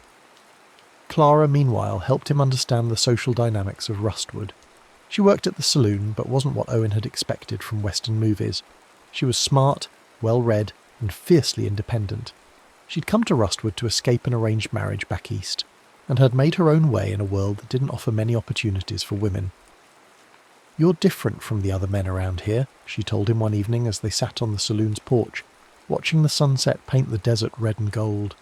"You listen when women talk, for one thing, and you don't assume you know everything already. Where I come from, women are more equal," Owen said carefully. "Must be nice. Maybe someday it'll be like that everywhere." "It will be," Owen said, then caught himself. I hope it will be." Clara smiled. "You're an optimist, Owen Riley. That's a rare thing in a place like this." Their conversation was interrupted by shouting from the street. A group of men had surrounded a young Native American, maybe 14 years old, and were accusing him of stealing a horse. Owen recognised the leader as Pete Morrison, the same man who'd wanted to shoot him when he first arrived. "I didn't steal nothing," the boy protested. "I was just watering my horse at the trough." "That's not your horse, Injun," Pete snarled. "That's Ben Tucker's mare. I'd recognise her anywhere." "You're wrong. This horse belonged to my father." The crowd was growing uglier by the moment. Owen could see that they weren't interested in the truth. They'd already decided the boy was guilty. Clara stood up. "I'm going to stop this before it gets out of hand." "Is that wise?" Owen asked. "Probably not. But it's the right thing to do." She walked into the street, and Owen followed. He'd learned enough about the politics of Rustwood to know that Clara's intervention might make things worse, but he couldn't stand by and watch an innocent person get hurt. "That's enough!" Clara called out. "You men should be ashamed of yourselves, ganging up on a child." "Stay out of this, Clara," Pete warned. "This is men's business." "It's everyone's business when you're about to lynch an innocent boy." "How do you know he's innocent?" another man demanded. Clara pointed at the horse. "Look at that mare's left front hoof. She's got a distinctive crack that runs from the toe to the coronet. Ben Tucker's horse has the same marking, but so do a dozen other horses in the territory. It's not proof of anything." The crowd hesitated, but Pete wasn't deterred. "She's been shod recently. Indian ponies don't get shod." "My father traded with the white man," the boy said desperately. "He had our horses shod at the forge in Canyon Creek." "Convenient story," Pete sneered, "but I say you're lying." That's when Owen noticed something the others had missed. The boy was wearing a medicine bag around his neck, and hanging from it was a small piece of metal that looked suspiciously like a broken horseshoe nail. "Wait," Owen said, stepping forward. "Let me see that nail you're wearing." The boy looked confused but showed him the pendant. Owen examined it closely, then looked at the horse's shoes. Sure enough, one of the nails was missing from the left front shoe, and the break pattern matched the piece the boy was wearing. "This nail came from that horse," Owen announced. "But look at the oxidation pattern. It's been broken for weeks, maybe months. If this boy stole the horse recently, he wouldn't have had time to collect a souvenir and let it weather like this." The crowd murmured uncertainly. Owen's explanation sounded scientific and authoritative, even if most of them didn't understand the details. "Besides," Clara added, "everyone knows the boy's father, Running Bear, died last month. The horse was probably his, and now it belongs to his son." Pete's face darkened. "You're taking the word of a savage over honest white men?" "I'm taking the word of the evidence," Owen said firmly, "and the evidence says this boy is telling the truth." The crowd began to disperse, but Pete wasn't finished. "You're both going to regret this," he said. "Sheriff Griggs won't like hearing that you interfered with justice." "Then maybe you should tell him the truth," Clara shot back, "that you tried to steal a horse from an orphaned boy." Pete stalked away, but Owen could see that they'd made an enemy. In a town controlled by corrupt officials, that could be dangerous. The Native American boy approached them shyly. "Thank you," he said in accented English. "I am called Joseph. My father was Running Bear." "I'm Owen, and this is Clara. Do you have somewhere safe to stay?" Joseph shook his head. "The reservation is far. I was hoping to trade for supplies before winter." Owen and Clara exchanged glances. They were both thinking the same thing. Joseph was vulnerable, and Pete Morrison wasn't the type to forgive and forget. "You can stay at the saloon," Clara said. "Maggie won't like it, but she's got a soft heart under all that bluster." That evening, Owen sat on his bed in the small room above the saloon, studying the pocket watch by lamplight. He'd been in 1873 for 3 weeks now, and he was no closer to understanding how the device worked or how to get home. Worse, he was starting to question whether he wanted to go home at all. Life in Rustwood was hard, but it was also real in a way that his modern existence had never been. Every day brought new challenges, new opportunities to make a difference. He'd prevented an innocent person from being lynched, learned skills he never could have imagined needing, and formed friendships that felt more genuine than anything he'd experienced in 2025. But he also knew he didn't belong here. His knowledge of future events gave him an unfair advantage, and his presence might change history in ways he couldn't predict. The responsible thing would be to find a way home as soon as possible. He was still examining the watch when he heard shouting from the street. Owen rushed to the window and saw flames rising from the building across the street, the general store where Joseph had been planning to trade for supplies. "Fire!" someone yelled. "The store's on fire!" Owen grabbed his clothes and ran downstairs, where he found Clara and Maggie organising a bucket brigade. The town had no fire department, so everyone had to pitch in when disaster struck. "Where's Joseph?" Owen asked as he joined the line passing water buckets. "In the store," Clara replied. "He was sleeping in the back room." Without thinking, Owen broke from the line and ran toward the burning building. The front door was blocked by flames, but he remembered seeing a back entrance earlier. He circled around and found it unlocked. The smoke was thick and choking, but Owen pushed through it, calling Joseph's name. He found the boy unconscious near the back wall, overcome by smoke inhalation. Owen hoisted him over his shoulder and carried him outside where Clara and Jed were waiting. "Is he all right?" Clara asked as they laid Joseph on the ground. Owen checked his pulse and breathing. "He's alive, but he needs clean air." He'd learned basic first aid in a modern context, but the principles were the same. He tilted Joseph's head back to open his airway and began rescue breathing. After a few tense minutes, Joseph coughed and opened his eyes. "What happened?" he asked weakly. "Fire," Owen said. "But you're safe now." It wasn't until the flames were finally extinguished that they discovered the truth. The fire had been deliberately set. Someone had poured kerosene around the back of the building and lit it. Joseph had been meant to die in the blaze. "Who would do such a thing?" Maggie asked. though her tone suggested she already knew. "Pete Morrison," Clara said grimly. "He couldn't stand being shown up in front of the whole town." "Can you prove it?" Jed asked. Owen walked around the charred remains of the building looking for clues. His modern knowledge of forensics was limited, but he understood the basics of fire investigation. The burn pattern clearly showed that the fire had started in multiple places, and the smell of kerosene was still strong in the air.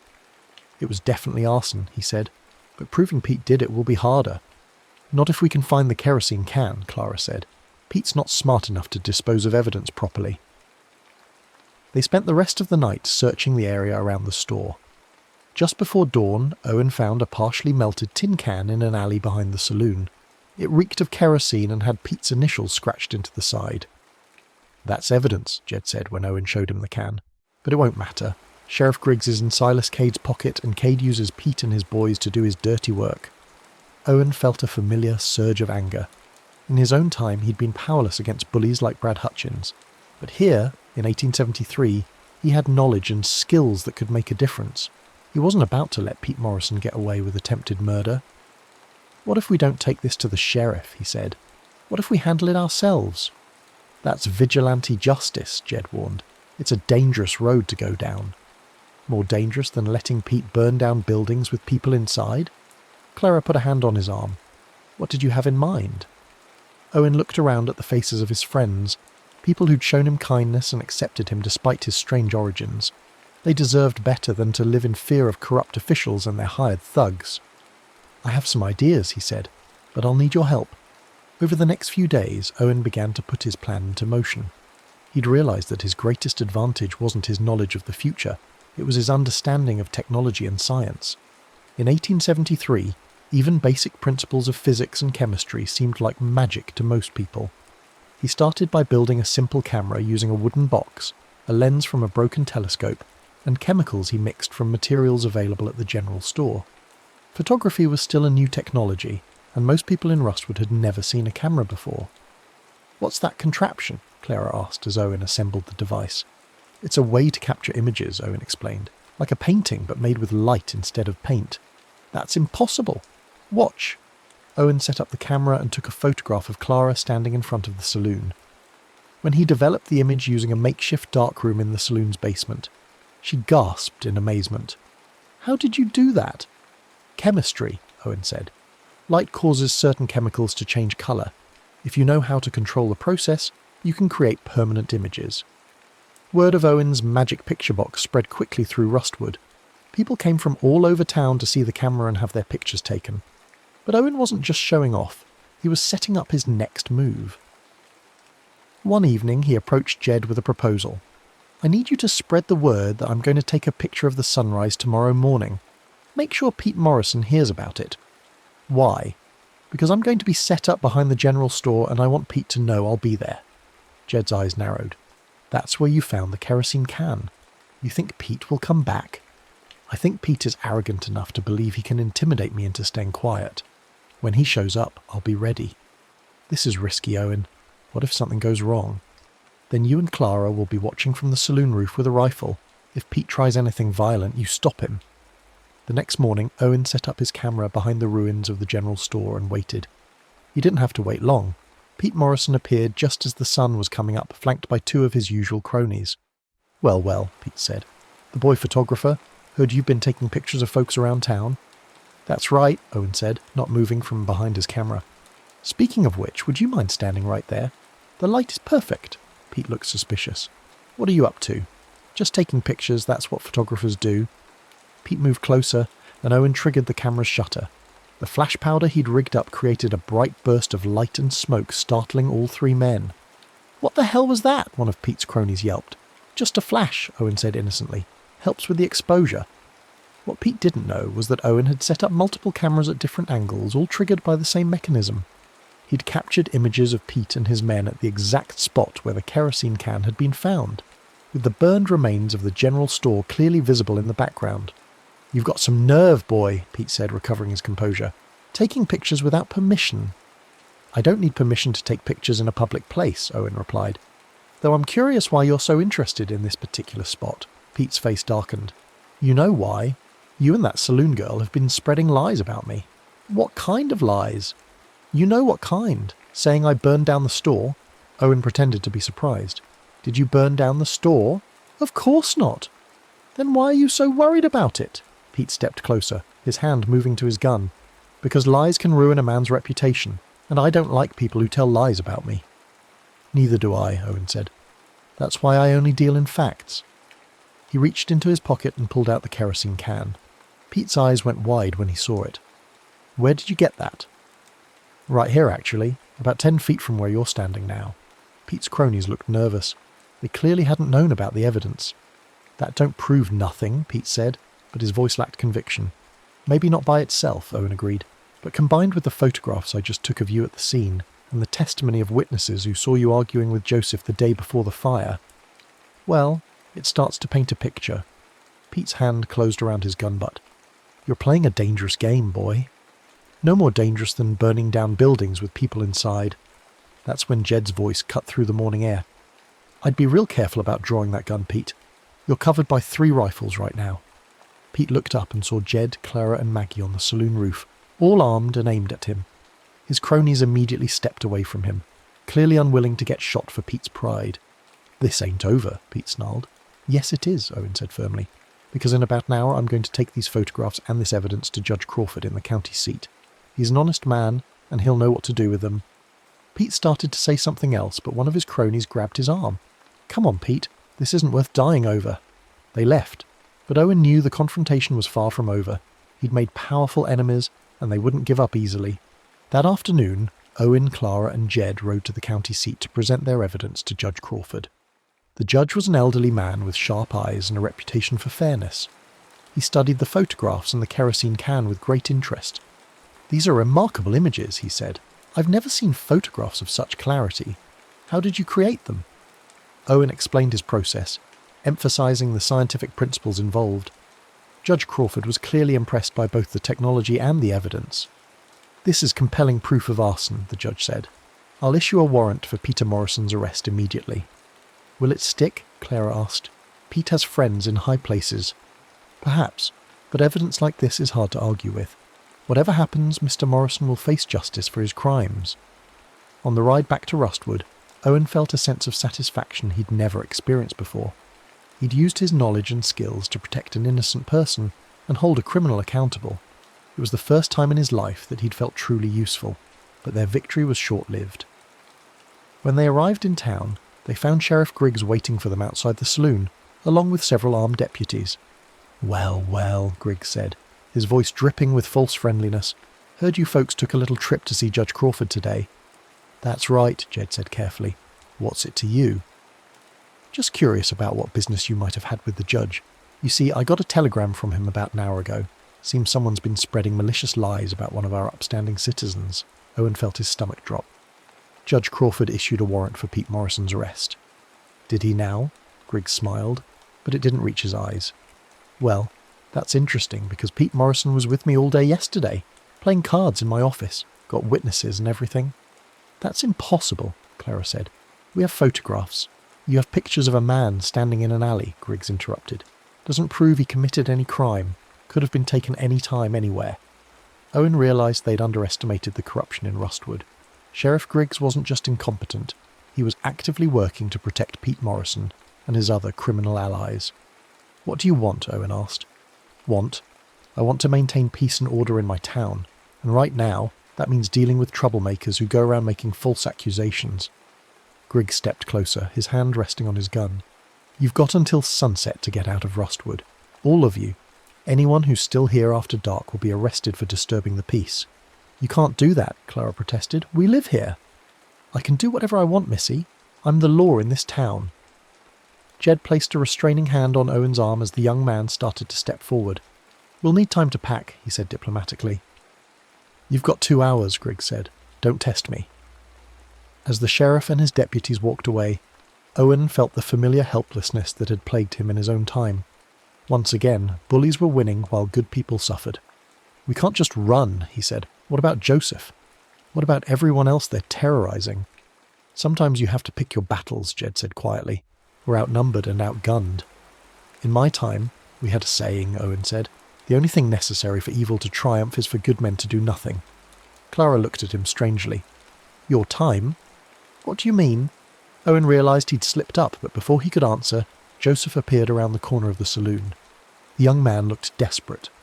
They took my horse, he said. Sheriff Griggs said it was evidence in a theft case. But without my horse, I can't get to the reservation before winter. Owen felt something snap inside him. He'd had enough of watching innocent people get hurt while corrupt officials looked the other way. That's it, he said. I'm not running anymore. Owen, be reasonable, Clara said. What can 3 of us do against the whole town? We don't have to fight the whole town, just the people who are oppressing it. Over the next hour, Owen laid out his plan. It was ambitious, risky, and required precise timing, but it just might work. The key was to turn the town's own systems against the corrupt officials. You want to do what? Jed asked when Owen finished explaining. I want to expose them. Show the whole town what Griggs and his friends are really doing. And how exactly do you propose to do that? Owen pulled out the pocket watch his father had left him. With this, and with every piece of technology I can jury-rig from what's available in 1873. That evening, as the sun set over Rustwood, Owen put his plan into motion. He'd spent the afternoon building what he called a message amplifier, essentially a crude megaphone constructed from a horn-shaped piece of metal and a resonating chamber. He'd also rigged up a series of mirrors that could reflect light from the saloon's windows, creating a primitive but effective signalling system. Most importantly, he'd prepared a collection of his photographs and evidence, along with copies he'd made using his homemade camera. Are you sure about this? Clara asked as they made their final preparations. No, Owen admitted, but I'm sure about what happens if we don't try. At exactly 9 o'clock, Owen climbed onto the roof of the saloon and began his broadcast. His voice, amplified by the jury-rigged megaphone, carried clearly through the desert air. People of Rustwood, I have something important to tell you. Lights appeared in windows throughout the town as people emerged to see what was happening. Owen began to display his photographs, using the mirror system to project enlarged images onto the side of the general store. This is Peter Morrison, he announced, showing the photograph he'd taken that morning. And this is the evidence that proves he burned down the general store with Joseph running bare inside. A murmur ran through the crowd as people recognised Pete and saw the kerosene can in the photograph. Sheriff Griggs has been protecting Pete Morrison and other criminals, Owen continued. He's been taking bribes from Silas Cade to look the other way while innocent people are robbed, beaten and killed. The crowd was growing larger and more restless. Owen could see Sheriff Griggs pushing through the people, his face twisted with rage. This is all lies, Griggs shouted. Don't listen to this boy. He's a troublemaker and a criminal. But Owen was ready for that objection. He held up a stack of papers. These are copies of telegrams I found in the sheriff's office. They show payments from Silas Cade to Marlowe Griggs, along with instructions for which crimes to ignore. The crowd gasped. Owen had actually forged the telegrams using his knowledge of 19th century communication protocols, but they looked authentic enough to fool most people. How did you get into the sheriff's office? Someone called out. The same way I got into Silas Cade's house, Owen replied, and found this. He held up a leather journal, another forgery but an impressive one.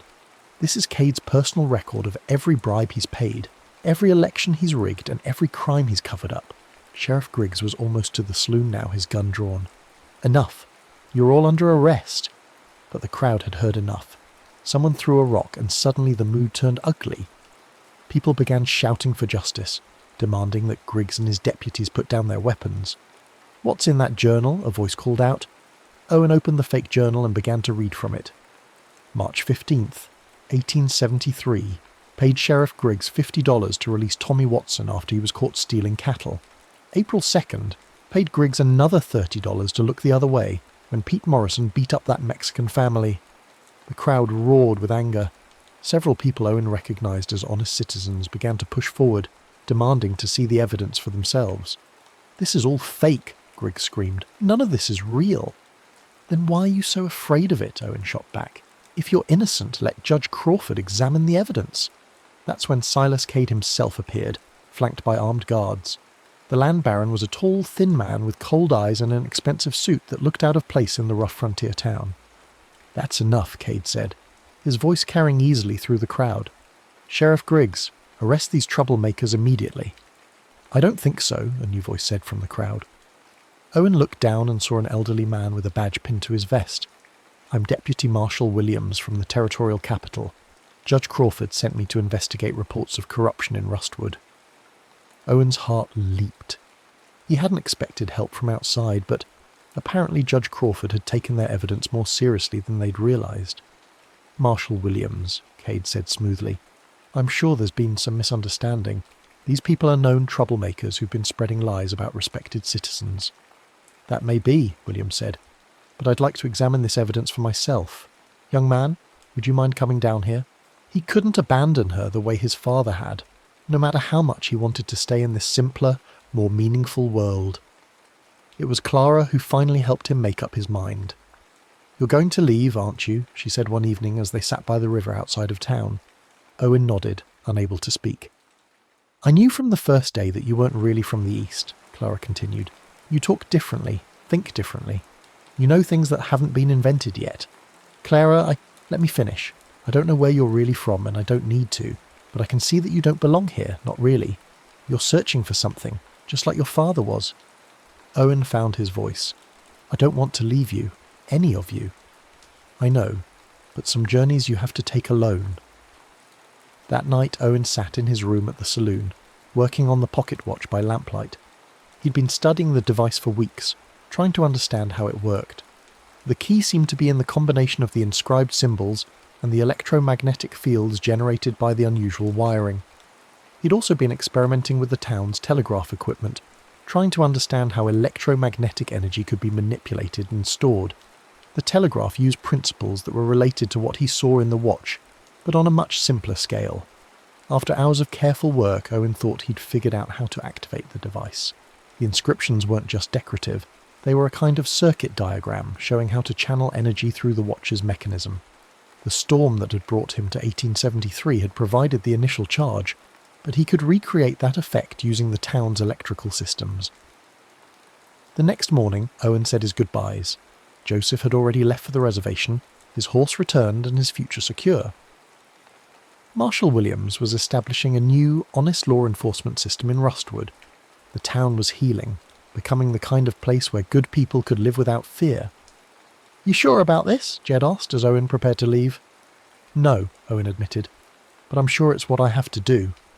He hugged the old gunslinger, then turned to Clara. She looked beautiful in the morning light, her hair blowing in the desert breeze. Will I ever see you again? She asked. I don't know. Time is complicated. She kissed him then, soft and sweet and full of promise. Then I'll just have to hope that time brings you back to me. Owen rode out of Rustwood on the horse Jed had given him, heading north toward the mountains. But he didn't go far. A few miles outside of town, he stopped at a rocky outcropping that provided shelter from the wind and privacy from any observers. He set up the watch's activation sequence using a combination of reflected sunlight and electrical energy, stored in a makeshift battery he'd built from materials scavenged in town. The process was delicate and dangerous. One mistake could destroy the device or worse. As he worked, Owen thought about everything he'd learned during his time in 1873. He discovered courage he didn't know he possessed, formed friendships deeper than any he'd known, and found a sense of purpose that had been missing from his modern life. But he'd also learned that running away from problems didn't solve them. He'd been trying to escape his own time because he felt powerless there, but now he understood that power came from within. The skills and confidence he'd gained in the past would serve him in the future. The watch began to glow with the familiar blue light, and Owen felt the air around him start to shimmer. But before he activated the device, he had one more task to complete. He pulled out a leather journal he'd bought in town and began to write. The message was addressed to Clara, but it was also a record of everything he'd learned and experienced. He wrote about the future, about the changes coming to the world, and about the importance of standing up for what was right. He also wrote about his father, about the clues he'd found, and the search he planned to continue. If Colt Riley was still alive somewhere in time, Owen would find him. When he finished writing, Owen sealed the journal in a waterproof pouch and hid it in a crevice in the rocks. He arranged the hiding place so that it would be protected from the weather but accessible to anyone who knew where to look. Then he carved a message into the rock face, for Clara Bell, with love and gratitude. Owen Riley, 1873. The watch was humming now, its glow intensifying. Owen took one last look at the desert landscape, memorizing every detail. Then he activated the device. The sensation was the same as before, a violent pulling through space and time, reality dissolving into chaos and light. But this time, Owen wasn't afraid. He knew where he was going, and he was ready for whatever came next. He materialized in his grandfather's cabin, exactly where he'd started. The storm had passed an afternoon. Owen looked around the cabin with new eyes. It was the same place he'd left, but he was different now, stronger, more confident, and with a clear sense of purpose. He gathered up his belongings and prepared to leave, but first he had one more mystery to solve. He remembered Jed's words about his father searching for someone lost in time. What if Colt Riley hadn't just disappeared? What if he'd been travelling through time, searching for his son across different eras? Owen began to examine the cabin more systematically, looking for clues he might have missed before. In a hidden compartment behind the bookshelf, he found a collection of documents that made his heart race. There were photographs dating back to the 1800s, showing a man who looked remarkably like Owen. The same face, the same build, the same intelligent eyes. But the clothes and settings were clearly from different time periods. The Civil War, the California Gold Rush, the building of the Transcontinental Railroad. And in each photograph the man was wearing a pocket watch identical to Owen's. At the bottom of the collection, Owen found a letter addressed to him. The handwriting was his father's, but the ink was old and faded. "Owen," the letter read, "if you're reading this, then you've found the watch and learned to use it. I've been searching for you across time, following clues and hoping to find you before you find me. Time travel is more complicated than I originally thought. Every trip changes things, creates new timelines, new possibilities. I've been to dozens of different eras, and in each one I've left traces of my passage. The cabin is built on the ruins of a town called Rustwood, where I once lived for several years. If you've been there, you'll understand why I couldn't stay. Some journeys have to be made alone, but I want you to know that I never stopped loving you and your mother. Everything I've done has been to protect you both. There's a danger coming, something that threatens not just our family, but all of time itself. I'm working to stop it, but I need your help. If you're ready to continue the search, look for the other watches. There are 12 in total, scattered across different times and places. Only together can they prevent the catastrophe I've seen in the future. I'm proud of you, son. You've grown into the man I always knew you could be. Time will bring us together again. Love, Dad. P.S. Tell Clara Bell I said hello." Owen stared at the letter, his mind reeling. His father was alive, somewhere in time, and there were more watches, more opportunities to travel and explore. But there was also danger, something that threatened the very fabric of reality. He looked at the watch in his hand, understanding now that it was more than just a time machine. It was a key to a larger mystery, a tool in a war that spanned centuries. But first, he had to go home. His mother was waiting, and she deserved to know that her son was safe. He also had to figure out how to use what he'd learned in 1873 to make a difference in his own time. Owen drove back toward town, his mind already working on plans. He would return to school, but he wouldn't be the same quiet, powerless kid who'd left. He would stand up to bullies like Brad Hutchins, using the confidence and skills he'd gained in the past. He would find ways to help people, to make his modern world a little more like the honest, direct world he'd experienced in Rustwood. And when he was ready, he would continue his father's search. There were 11 more watchers out there, 11 more chances to make a difference across time. As he pulled into the driveway of his home, Owen saw his mother waiting on the porch. She looked worried but relieved to see him. "Where have you been?" she asked as he got out of the car. "You've been gone for hours." "Just thinking," Owen said, hugging her tight, "about Dad and about the future." "Did you find anything useful in the cabin?" Owen smiled, fingering the watch in his pocket.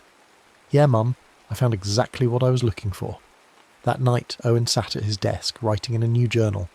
He recorded everything he could remember about his time in 1873, every detail that might be important for future reference. He also began to research the other watches, using his computer skills to search historical records for any mention of unusual timepieces or mysterious strangers. But as he worked, his thoughts kept drifting back to Clara Bell.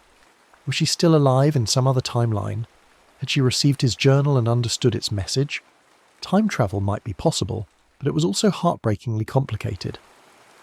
A week later, Owen was back in school, but everything had changed. When Brad Hutchins tried to shove him into a locker, Owen simply stepped aside and let the bigger boy stumble into the metal door.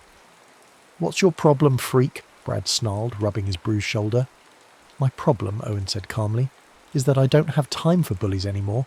I've got more important things to do." There was something in his voice, a quiet confidence that hadn't been there before. Brad looked uncertain for the first time since Owen had known him. "You think you're tough now?" Brad asked. "I think I'm useful," Owen replied. "And that's more important than being tough." Word spread quickly through the school that Owen Riley had somehow found his backbone. But he didn't stop there.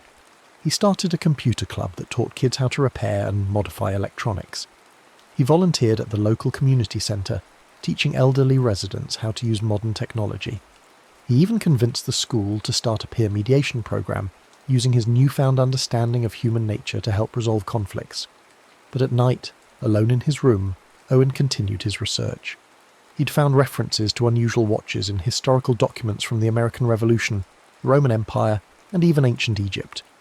Each one was associated with a mysterious stranger who appeared suddenly, made a significant impact on events, and then vanished without a trace.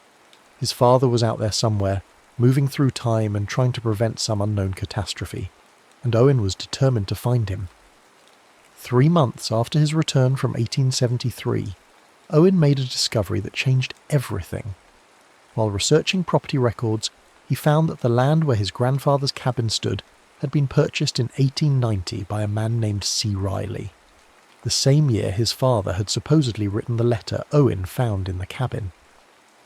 But according to the records, C. Riley had built the cabin on the ruins of a town called Rustwood, and hidden in the basement of the cabin was a safe that had been installed in 1890, decades before Owen's grandfather had ever lived there.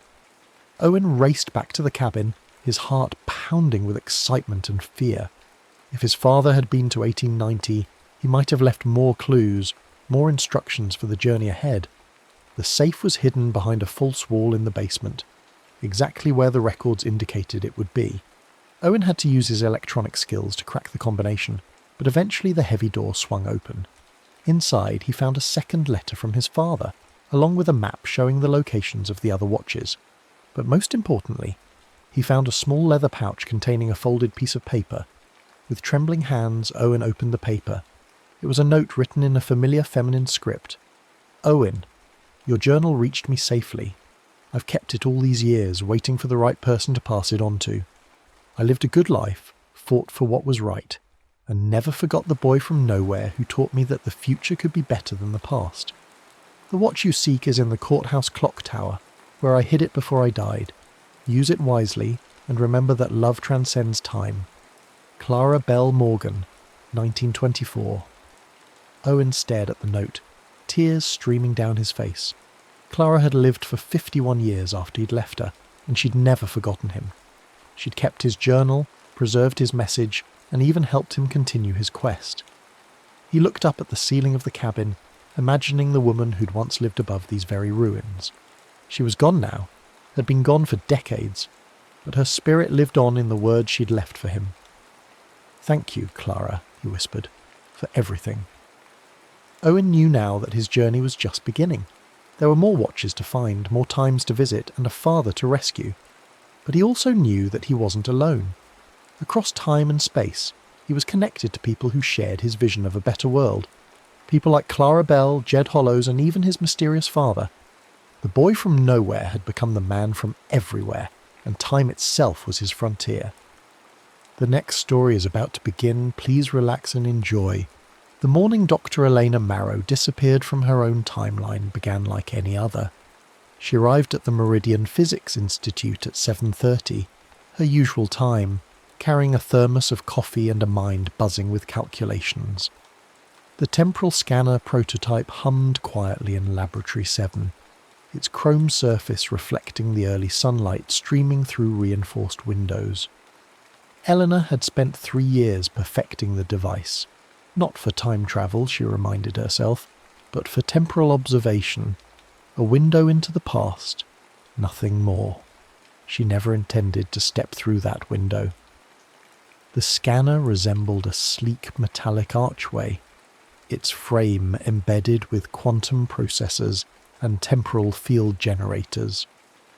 Dr. Marcus Webb, her mentor and the project's director, had insisted on this morning's test despite Helena's reservations about the unstable quantum matrices. The device was meant to project images from the past onto a viewing screen, allowing historians to witness events firsthand without the contamination of physical presence. Revolutionary, but safe. Eleanor ran her final diagnostics, her fingers dancing across holographic displays. Energy readings fluctuated wildly. The temporal field was unstable, chaotic even. She reached for her communication device to postpone the test when the scanner activated itself. The world exploded into light. When Elena's vision cleared, she stood in the same laboratory, but everything had changed. Dust covered every surface inches thick. The walls bore massive cracks that spiderwebbed across the ceiling. Vines had somehow grown through the reinforced concrete, their leaves an unnatural silver colour that seemed to shift between seasons, budding, flowering, dying and budding again in an endless cycle. She stumbled outside and gasped. The city of New Geneva stretched before her, but it was wrong. Victorian brownstones sat beside towering glass spires that hadn't existed in her time. Medieval castles occupied spaces where shopping centres should have been. A section of downtown flickered like a broken hologram, alternating between a bustling Roman marketplace and the skeletal remains of some futuristic metropolis. In the distance, she could see what appeared to be Egyptian pyramids, their surfaces gleaming with technology that definitely wasn't ancient.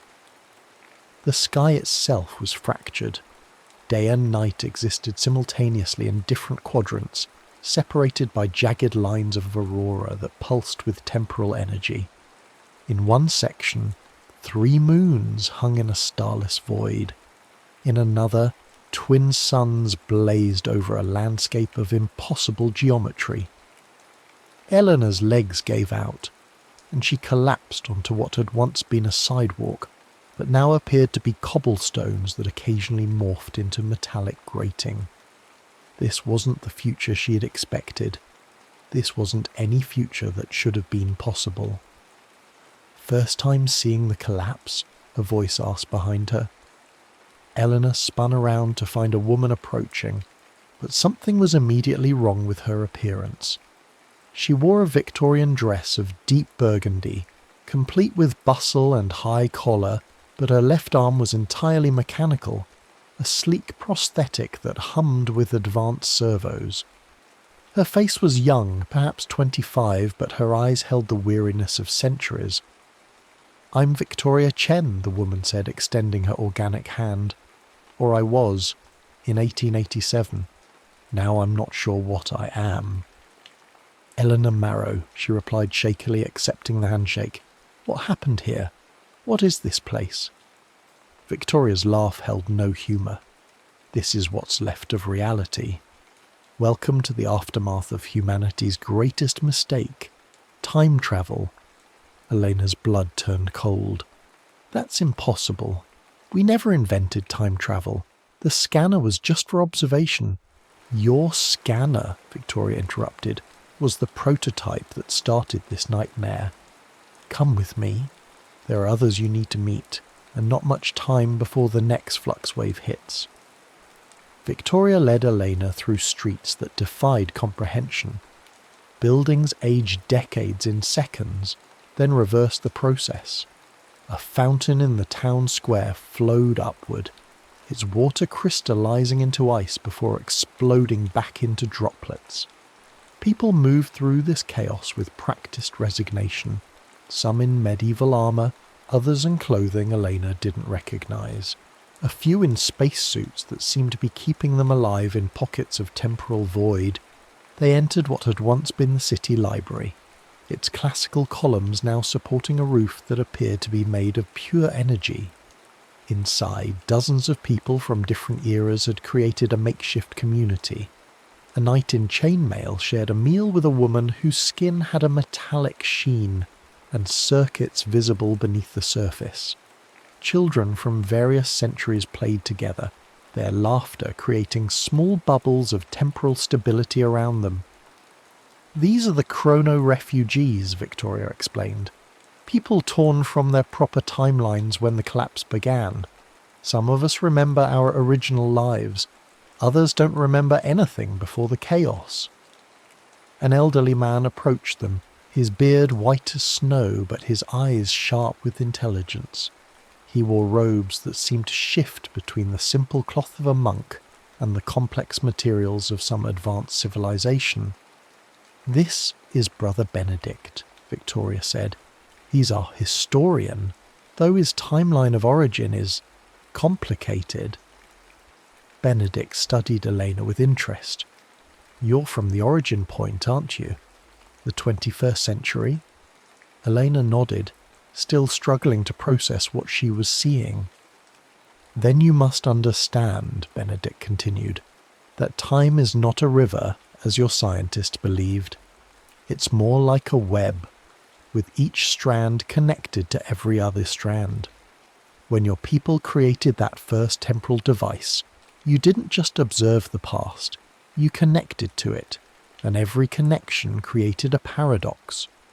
He gestured to the walls around them, which were covered in what Elena initially mistook for artwork, but now realized were charts, diagrams and equations written in dozens of different languages and scientific notations from across history.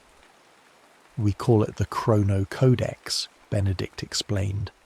"Everything we've learned about the collapse, compiled by refugees from across time. The first paradox was small, a single photon displaced from its proper temporal position. But paradoxes multiply exponentially. 1 becomes 2, 2 becomes 4, 4 becomes 16, and so on." Elena studied the equations, her trained mind beginning to grasp the horrific implications. "But that means—" "Yes," Victoria said grimly. "Every attempt to observe the past created new contradictions. Every new contradiction destabilized more of the timeline. Within a century of your first experiment, causality itself began to break down." Benedict led them deeper into the library, past groups of refugees trying to maintain some semblance of normal life in the chaos. They reached a vault-like room where the walls were covered in what appeared to be screens, but Elena realized they were actually windows into different time periods. "This is where we keep the worst of it," Benedict said. "The temporal wounds that never heal." Eleanor approached one of the windows and nearly screamed. Through it, she could see a battle that never ended. The same soldiers dying and being reborn every few seconds, trapped in an infinite loop of violence. Another window showed a city where time moved backward, children aging into elderly people before becoming young again in an endless cycle of reversed causality. "The paradox zones," Victoria explained, "places where time became so tangled that it lost all meaning. Some refugees come from there. They're different. Their memories exist in multiple states simultaneously. They remember being born and dying at the same time." Eleanor's scientific mind reeled. This wasn't just temporal displacement. This was the complete breakdown of linear causality. She thought of her mentor, Dr. Webb, his excitement about the scanner's potential, his dismissal of her concerns about quantum stability. "My mentor," she whispered, "Marcus Webb. He pushed for the experiments even when I warned him about the instabilities." Benedict and Victoria exchanged a dark look. "Dr. Webb," Benedict said slowly, "is mentioned frequently in our records. According to the historical fragments we've recovered, he became obsessed with temporal manipulation after the first successful observation. He built dozens of devices, each more powerful than the last." Victoria nodded. The refugees from later periods tell stories about him. By the end, he was trying to use time travel to make himself immortal, jumping between timelines to avoid death. Each jump made the collapse worse. Elena felt sick. Her mentor, the man who'd guided her career, had apparently become the architect of reality's destruction, and she had helped him build the first device. A low rumble shook the building, and everyone in the library immediately began moving with practiced urgency. "Flux wave," Victoria called out. "Everyone to the stability zones." Eleanor watched in amazement as the refugees sorted themselves into groups and hurried to different sections of the building. Some areas were marked with symbols she didn't recognize, others with equations that looked almost like her own work. "The building exists in multiple time states," Benedict explained as they hurried to a corner marked with a complex mathematical formula Eleanor recognized as a temporal stabilization equation. Different sections are anchored to different periods. During flux waves, we have to match our temporal signature to the most stable zone available. They huddled together as the wave passed through. Eleanor felt it like a physical force, a sensation of falling sideways through time itself. Images flashed before her eyes. The laboratory as it had been in her time, then as it might have been in different timelines, then as it was now in ruins. For a moment, she saw herself as an old woman, as a child, as someone she'd never been and would never be. When the wave passed, several refugees had simply vanished. "Where did they go?" Elena asked, though she was afraid she already knew the answer. "Dispersed," Victoria said sadly. "Sometimes the waves tear people from their temporal anchors completely. They don't die. They just cease to have ever existed." Eleanor's hands were shaking now. The magnitude of what her work had unleashed was beyond comprehension. Entire civilizations lost a paradox. Billions of people scattered across impossible timelines or erased from existence entirely. "There has to be a way to fix this," she said desperately. "Some way to reverse the damage." Benedict looked at her with something like pity. "We've been trying for subjective centuries. Some of us have been here so long we've forgotten what linear time feels like. The collapse is self-perpetuating now. Every moment that passes creates new paradoxes. But there might be one way," Victoria added quietly. "It's never been attempted because it would require someone from the origin point, someone who understands the original technology." Eleanor's heart raced. "What do you mean?" Victoria and Benedict led her to another section of the library, this one filled with devices that looked like they'd been cobbled together from technology spanning millennia. Steam-powered computers sat beside quantum processors, and everything was connected by cables that seemed to phase in and out of visibility. "We call it the anchor engine," Benedict explained. "Theoretically, it could stabilize someone's temporal signature long enough for them to travel back to the origin point and prevent the first experiment." Elena studied the bizarre machine. She could see elements of her own temporal scanner design incorporated into its structure, along with technologies she couldn't even begin to understand. "The problem," Victoria continued, "is that using it is almost certainly fatal. The temporal stresses involved in travelling backward through a collapsing timeline would tear apart anyone who wasn't perfectly synchronized with the original paradox. And even if it worked," Benedict added, "changing the origin point would erase this timeline entirely.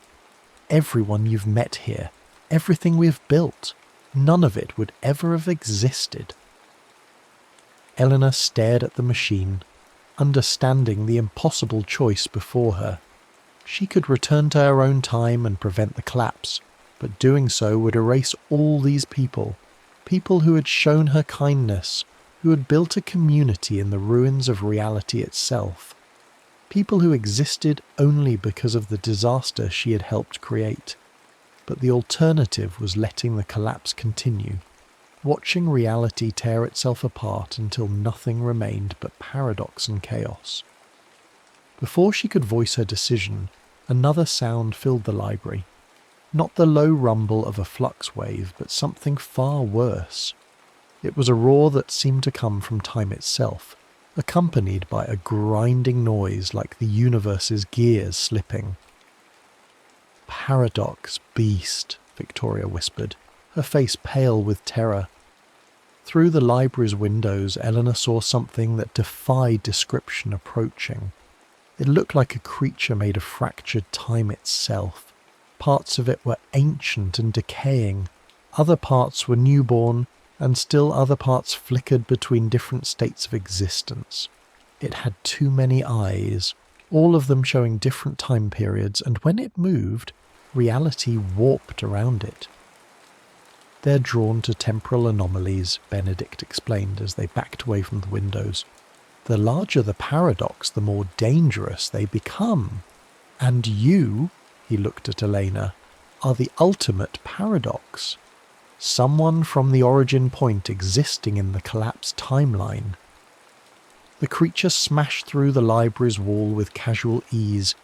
Its roar was the sound of history breaking, and Eleanor could feel it in her bones. Several refugees screamed as the beast's presence created micro-paradoxes around them, aging them decades in seconds or reverting them to children. "The anchor engine!" Victoria shouted over the chaos. "It's the only way!" Eleanor didn't hesitate. She ran to the bizarre machine and began working to activate it, her fingers flying over controls that spanned centuries of technological development. Behind her, she could hear the paradox beast tearing through the library, its very presence unravelling the refugees' carefully maintained stability. The machine hummed to life, its temporal field generators creating a bubble of stable time around Elena. She could feel the device scanning her quantum signature, matching it to the original paradox that had brought her here. The process was agonizing. Every cell in her body felt like it was being torn apart and reassembled. "Elena!" Victoria called out. "The beast! It's coming this way!" Eleanor looked back to see the creature bearing down on her, its fractured form leaving trails of temporal distortion in the air. She had seconds before it reached her, seconds before its presence would destabilize the anchor engine completely. With no time left, she activated the return sequence. Reality exploded into fragments around her. She experienced every moment of her life simultaneously. Her childhood, her education, her work on the scanner, her journey to this collapsed future. But she also experienced moments that had never happened, alternate versions of her life where she'd made different choices, where the scanner had never been built, where she had never been born at all. Then, mercifully, everything went dark. Elena awakened in her apartment, morning sunlight streaming through familiar windows. For a moment she thought the entire experience had been a dream. Then she looked at her clock and realized she was back. 3 days before the first scanner test. She had 3 days to prevent the end of the world. Eleanor raced to the laboratory, her mind still reeling with memories of the collapsed future. Dr. Webb was already there, making final adjustments to the scanner. He looked up as she entered, his face lighting up with enthusiasm. "Elena, perfect timing. I've made some modifications to the quantum matrix. We should be able to push the temporal range much further than originally planned." Eleanor's blood ran cold. Those modifications, she remembered Benedict mentioning them in the Chrono Codex. They were what transformed the scanner from a simple observation device into the paradox engine that would destroy causality itself. "Marcus," she said carefully, "I think we should postpone the test. I've been running simulations and there are some stability issues." "Nonsense," Webb interrupted, his eyes gleaming with ambition. "Elena, do you understand what we're on the verge of achieving? We won't just be able to observe history, we'll be able to interact with it. Change it, if necessary." Elena realized with growing horror that her mentor had always intended to build a time machine. The scanner had just been the first step, a way to test temporal manipulation without arousing suspicion from the oversight board. "Marcus, you can't," she pleaded. "The paradoxes alone would." "Would what?" Webb's expression hardened. "Elena, I'm disappointed. I thought you understood the magnitude of our work. The applications are limitless. We could prevent wars, cure diseases, even eliminate death itself by jumping between timelines." Elena stared at him, seeing not her mentor but the man who had become obsessed with immortality, who would build device after device until reality itself collapsed. The kind, brilliant professor who had guided her career was already gone, replaced by ambition and hubris. She spent the next 2 days trying to convince Webb to abandon the test, but he was immovable. Worse, he had the backing of both the university and several government agencies who saw the scanner's military potential. Elena's warnings about paradoxes and temporal instability were dismissed as pre-test jitters. On the morning of the test, Elena made her final play. She arrived at the laboratory early and began sabotaging the scanner's quantum processors. If she couldn't convince Webb to stop, she would make it impossible for the device to function. She was deep in the scanner's control systems when Webb arrived with the security team. "I'm sorry, Elena," he said sadly. "I know you've been working against the project. The security cameras recorded everything." Elena looked up at the guards, realizing she had failed. In a few hours the scanner would activate, the first paradox would form, and the slow collapse of reality would begin. But then she noticed something. The guards were keeping their distance from the scanner itself. The device's temporal field was already affecting local space-time, creating minor distortions that made people uncomfortable. Elena smiled grimly. Webb might have caught her sabotaging the processors, but he didn't know about the feedback loop she'd created in the field generators. The scanner would still activate, but instead of opening a stable viewing portal, it would overload catastrophically. The demonstration proceeded as planned. Government officials, university administrators, and senior faculty gathered in the observation booth, while Webb proudly explained the scanner's capabilities. Eleanor was escorted to a chair in the front row, treated as an honoured guest despite her attempts at sabotage. "Ladies and gentlemen," Webb announced, "you're about to witness the first glimpse into history itself. Behold, the past." He activated the scanner. For a moment it worked exactly as designed. The archway filled with swirling temporal energy, and images began to form, glimpses of the laboratory as it had existed years before, then decades, and centuries. Eleanor saw the land before the building was constructed, saw forests and meadows stretching into the distance. Then the feedback loop triggered. The scanner's hum became a shriek. The images in the archway began to fracture and multiply. Instead of showing one timeline, it was trying to display all possible timelines simultaneously. The temporal field expanded beyond its containment, washing over everyone in the room. Eleanor felt the familiar sensation of being pulled through time, but this time she was ready for it. As reality dissolved around her, she used her knowledge of the device's workings to guide her temporal trajectory. Instead of being pulled forward into the collapsed future, she pushed herself backward, deeper into the past, to the moment when the scanner's components were first being manufactured. She materialized in a factory where the scanner's quantum processors were being assembled. Moving quickly, she introduced subtle flaws into the manufacturing process, tiny imperfections that would make it impossible to achieve the quantum coherence necessary for temporal manipulation. The processors would function perfectly for normal applications. but any attempt to breach the time barrier would result in immediate failure. She repeated this process at dozens of facilities, sabotaging every component that would eventually be used to build temporal technology. She altered research notes, introduced false data into quantum mechanics databases, and even arranged for key researchers to receive job offers that would take them away from temporal research. It was exhausting work that took her across decades of time, but eventually Elena was satisfied.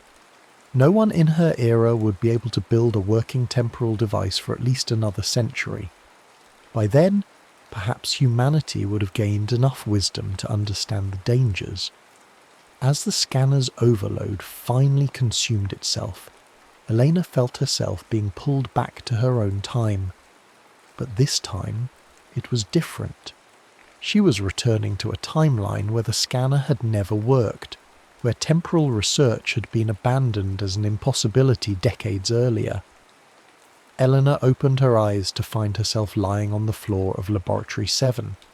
Dr. Webb was kneeling beside her, his face creased with concern.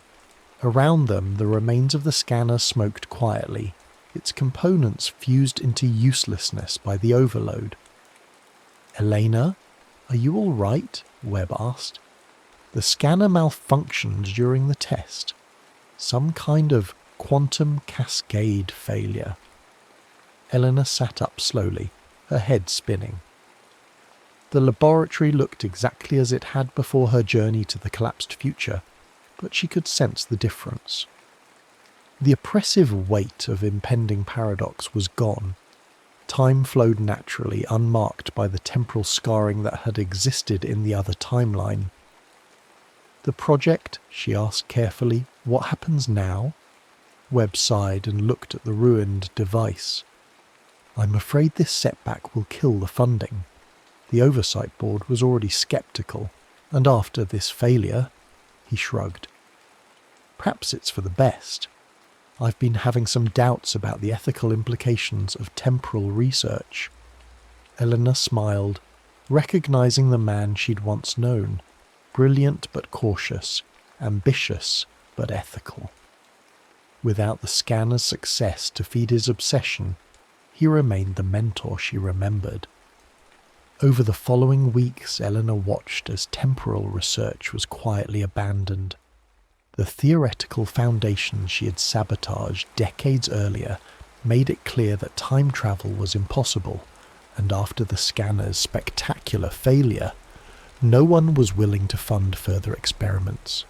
She returned to her work in standard physics, publishing papers on quantum mechanics and relativity that would help advance human knowledge in safer directions. Sometimes, late at night, she would remember fragments of the collapsed timeline, Victoria's mechanical arm, Benedict's ancient eyes, the sight of cities flickering between centuries. She was the only person who remembered the refugees, the paradox beasts, the slow dissolution of causality itself. Sometimes the weight of those memories felt unbearable. She had saved reality, but at the cost of erasing people who had shown her kindness and courage in the face of impossible circumstances. But then she would see a child playing in the park, or watch the sunset paint the sky in natural colours, unmarred by temporal distortions, and she would know she had made the right choice. Years passed. Eleanor established herself as a respected physicist, though she carefully avoided any research that might lead back to temporal manipulation. She watched her younger colleagues make discoveries and propose theories, always alert for any sign that someone might stumble onto the principles that could restart the path to temporal disaster. On the 20th anniversary of the scanner incident, Eleanor was preparing to retire. She had spent 2 decades as guardian of a secret no one else could know, protector of a timeline that everyone else took for granted. She was tired, ready to pass the responsibility to time itself. That evening, as she was cleaning out her office, a young graduate student knocked on her door. Elena recognized her, Sarah Chen, one of the brightest students in the quantum physics program. Dr. Marrow, Sarah said excitedly. I was hoping to discuss my thesis proposal with you. I've been working on some theoretical frameworks for temporal observation, and I think I might have found a way to make it work. Eleanor's blood froze. She looked at the equations Sarah was showing her, and her heart sank. They were different from her own work, approached from a completely different theoretical angle, but Elena could see where they would lead. Given enough time and resources, these theories could result in a working temporal device. Elena thought of Victoria and Benedict, of the chrono refugees building their community in the ruins of causality.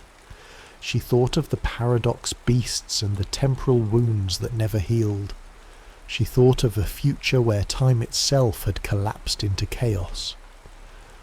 Sarah, she said gently, have you considered the philosophical implications of temporal observation? The ethical questions involved in witnessing events that the participants believed were private. Sarah's enthusiasm dimmed slightly.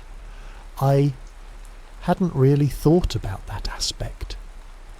Elena spent the next hour carefully guiding the young woman towards safer research directions, planting seeds of doubt about temporal research without being too obvious about it. By the time Sarah left, she was excited about pursuing quantum computing applications instead.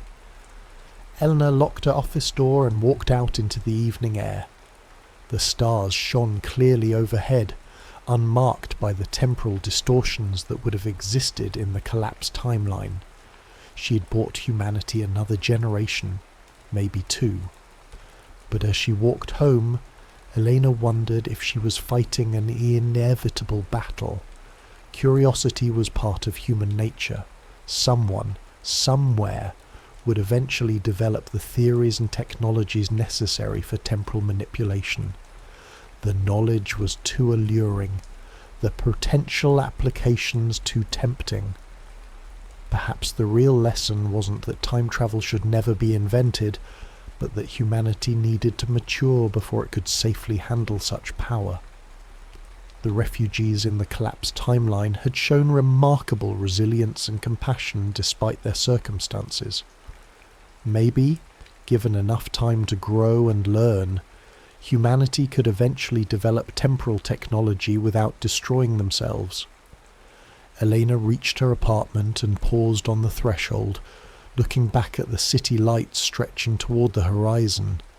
Somewhere in the quantum foam of possibility, another timeline existed where the scanner had worked, where she had travelled forward to witness the collapse of causality itself. In that timeline, brave people were still fighting to survive in the ruins of time. She'd given them the greatest gift she could. She'd made their suffering unnecessary. They would never exist to experience the collapse, would never need to build communities in the shattered remnants of reality, would never face the terror of paradox beasts or temporal flux waves. It was, she realized, the ultimate act of love. To sacrifice an entire timeline of connections and friendships to preserve the natural order of existence. Elena opened her door and stepped inside, carrying with her the memories of a future that would never come to pass and the knowledge that time for now was safe. The next story is about to begin. Please relax and enjoy. The storm hammered against the windows of the Whitmore mansion like an angry fist, each thunderclap making Maya jump as she pressed her face to the rain-streaked glass. The old Victorian house had been abandoned for decades, its Gothic towers and weathered shingles creating jagged silhouettes against the lightning-torn sky. Her friends had dared her to spend an hour inside during the storm, laughing as they drove away in Jake's car, leaving her alone with nothing but her phone's flashlight and her stubborn pride.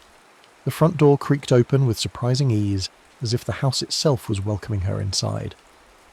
Dust particles danced in her phone's beam as she stepped into the foyer, her sneakers echoing against warped hardwood floors. Portraits of stern-faced men and women in elaborate wigs stared down from the walls, their eyes seeming to track her movement through the shadows. The air smelled of mould and something else, something older, like parchment and forgotten secrets.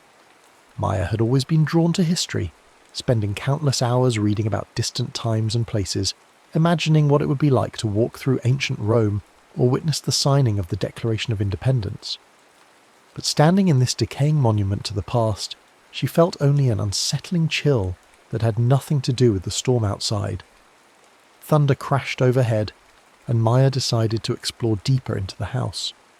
The basement door stood slightly ajar at the end of a narrow hallway, and she found herself drawn toward it despite every instinct screaming at her to leave. The wooden stairs groaned under her weight as she descended into the musty darkness below. The basement was a maze of stone walls and forgotten storage. Cobwebs draped like ghostly curtains from the ceiling, and rats scurried away from her light. Old furniture covered in dust sheets created strange shapes in the shadows, like sleeping giants waiting to wake. Maya picked her way carefully through the debris, fascination overcoming her fear. It was behind a stack of wine barrels, in the deepest corner of the basement, that she found it. At first it looked like just another section of the stone wall, but as she moved closer, her light revealed intricate carvings etched into what appeared to be an ancient wooden door. The symbols were unlike anything she'd seen before. Not quite Celtic, not quite French, but somehow familiar, as if she'd glimpsed them in dreams. The door had no visible handle, but when Maya pressed her palm against the central carving, a fleur-de-lis intertwined with a skeletal hand, it gave way with a deep, resonant click. Light erupted from the opening, not the harsh white of electricity, but something warmer, more alive, pulsing like a heartbeat made of gold and fire. The light pulled at her, and Maya felt her feet leave the ground. The basement, the storm, the entire world dissolved around her as she tumbled through radiance that sang with voices from another time. She awoke to the sound of shouting and the stench of unwashed bodies and human waste. Maya's head pounded as she struggled to her feet, finding herself in a cramped stone cellar, lit only by weak sunlight filtering through a barred window near the ceiling. Her modern clothes, jeans, sneakers, and a North Face jacket, felt alien against her skin as she realised she was no longer in the Whitmore basement. The shouting grew louder as she climbed a set of narrow stairs towards street level. When she pushed open a heavy wooden door, the assault on her senses was overwhelming. The street beyond was narrow and filthy, running with sewage and rotting garbage. Buildings leaned precariously over the cobblestones, their upper floors nearly touching across the alley. And everywhere, people pressed together in a seething mass of rage and desperation. Maya stepped into the crowd, immediately struck by their appearance. The people wore rough, patched clothing in shades of brown and grey. Many were gaunt with hunger, their eyes hollow and fierce. They carried makeshift weapons, kitchen knives, farming tools, clubs studded with nails, and their chants filled the air with terrifying energy. Mort aux aristocrates, Vive la République, Liberté ou la mort. Poster covered every available surface, many stained with what looked disturbingly like blood. Maya couldn't read the French, but the images were clear enough. Guillotines, severed heads, figures in elaborate dress being dragged toward their doom. Her stomach lurched as the reality of her situation began to sink in. A woman in a tattered dress shoved past her, screaming something about bread and justice. Maya stumbled backward, bumping into a man carrying a pitchfork. He turned toward her with suspicious eyes, taking in her strange clothing and clean appearance. "Qu'est-ce que c'est?" he snarled, grabbing her jacket. "Tu es aristocrate." Maya didn't speak French, but the menace in his voice was universal. Other faces turned toward her, expressions shifting from curiosity to hostility as they noticed her modern clothes and well-fed appearance. She looked nothing like the desperate, downtrodden people surrounding her. "Espionne!" someone shouted. "Spy! Austrian spy!"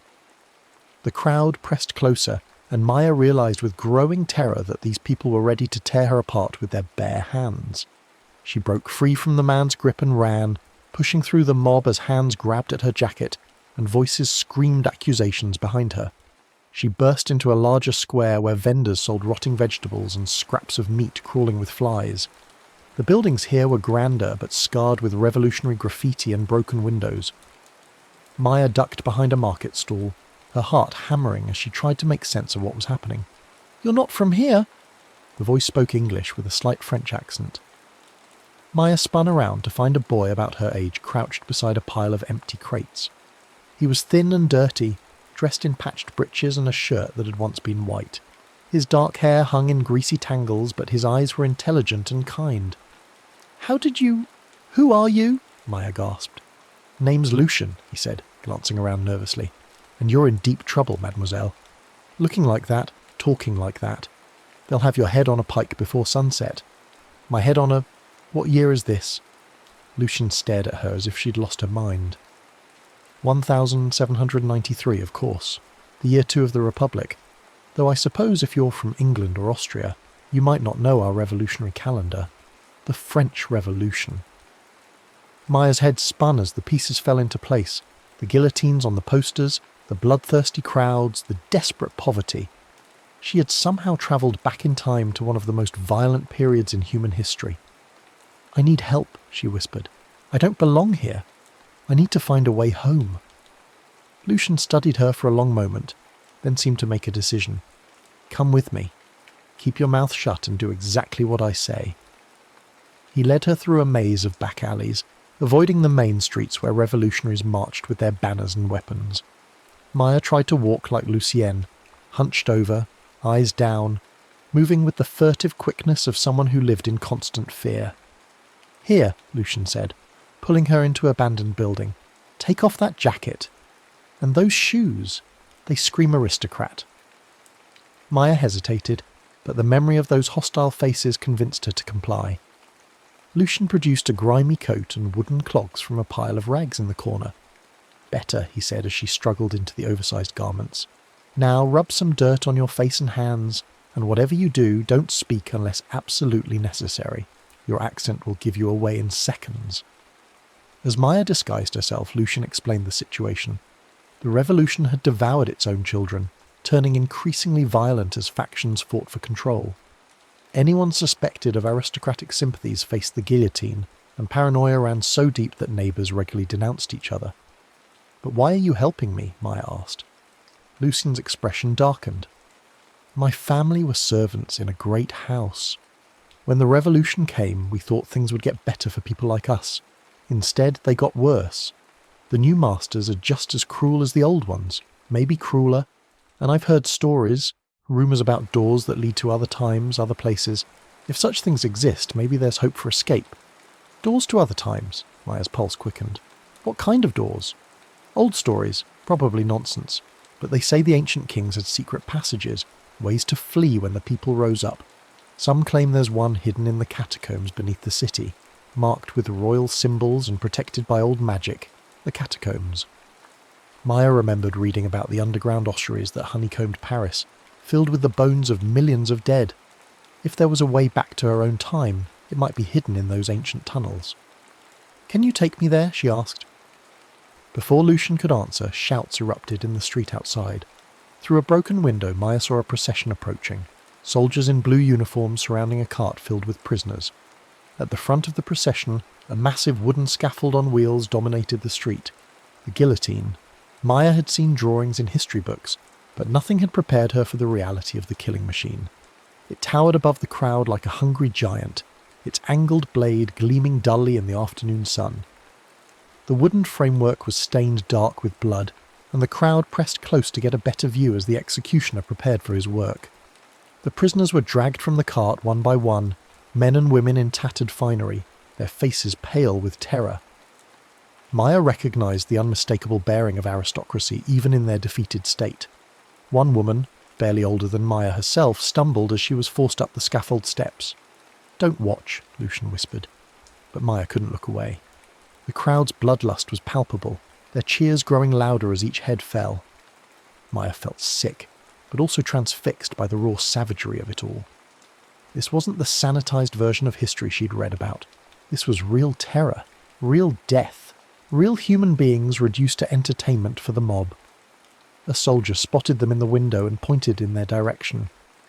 Maya and Lucian scrambled away as boots thundered up the stairs toward their hiding place. "This way." Lucian grabbed her hand and pulled her toward a hole in the floor that led to the building's cellar. They dropped down just as soldiers burst into the room above. The cellar connected to a network of tunnels that seemed to extend throughout the neighbourhood. Lucian moved through them with practiced ease, leading Maya deeper underground until the sounds of the search party faded behind them. "We need to find that map," Lucian panted as they rested in a wider chamber. "There's a printing shop on Rue Saint-Antoine. They produce revolutionary pamphlets, but the owner is sympathetic to those seeking alternatives to the current situation." The printing shop was a cramped, chaotic space filled with the smell of ink and hot metal. The proprietor, a nervous man named Desailly, eyed them suspiciously until Lucian mentioned the catacombs. Then his expression changed to one of desperate hope. "You're not the first to ask about the old passages," he whispered, glancing around his shop as if spies might be hiding among the printing presses. "There are stories, legends of doors that lead to other realms, other times. The kings used them to escape their enemies, or so they say." He produced a pamphlet from beneath a stack of revolutionary newspapers. At first glance, it appeared to be another call to arms against the enemies of the Republic. But when Desailly held it up to the light, Maya could see faint lines beneath the printed text, a map of tunnels and chambers, marked with symbols that matched those she'd seen on the door in the Whitmore basement. "The cellar door of kings," Desailly breathed, "hidden in the deepest part of the catacombs, where the bones of ancient royalty mingle with the common dead. They say it opens only for those who carry the proper key." Maya's hand moved instinctively to her pocket, where the brass key she'd found in the basement still rested. She hadn't even realised she'd brought it with her through the door. "We need to reach the catacombs," she told Lucian. "Tonight, before—" The shop door burst open, and 3 young people about Maya's age stumbled inside.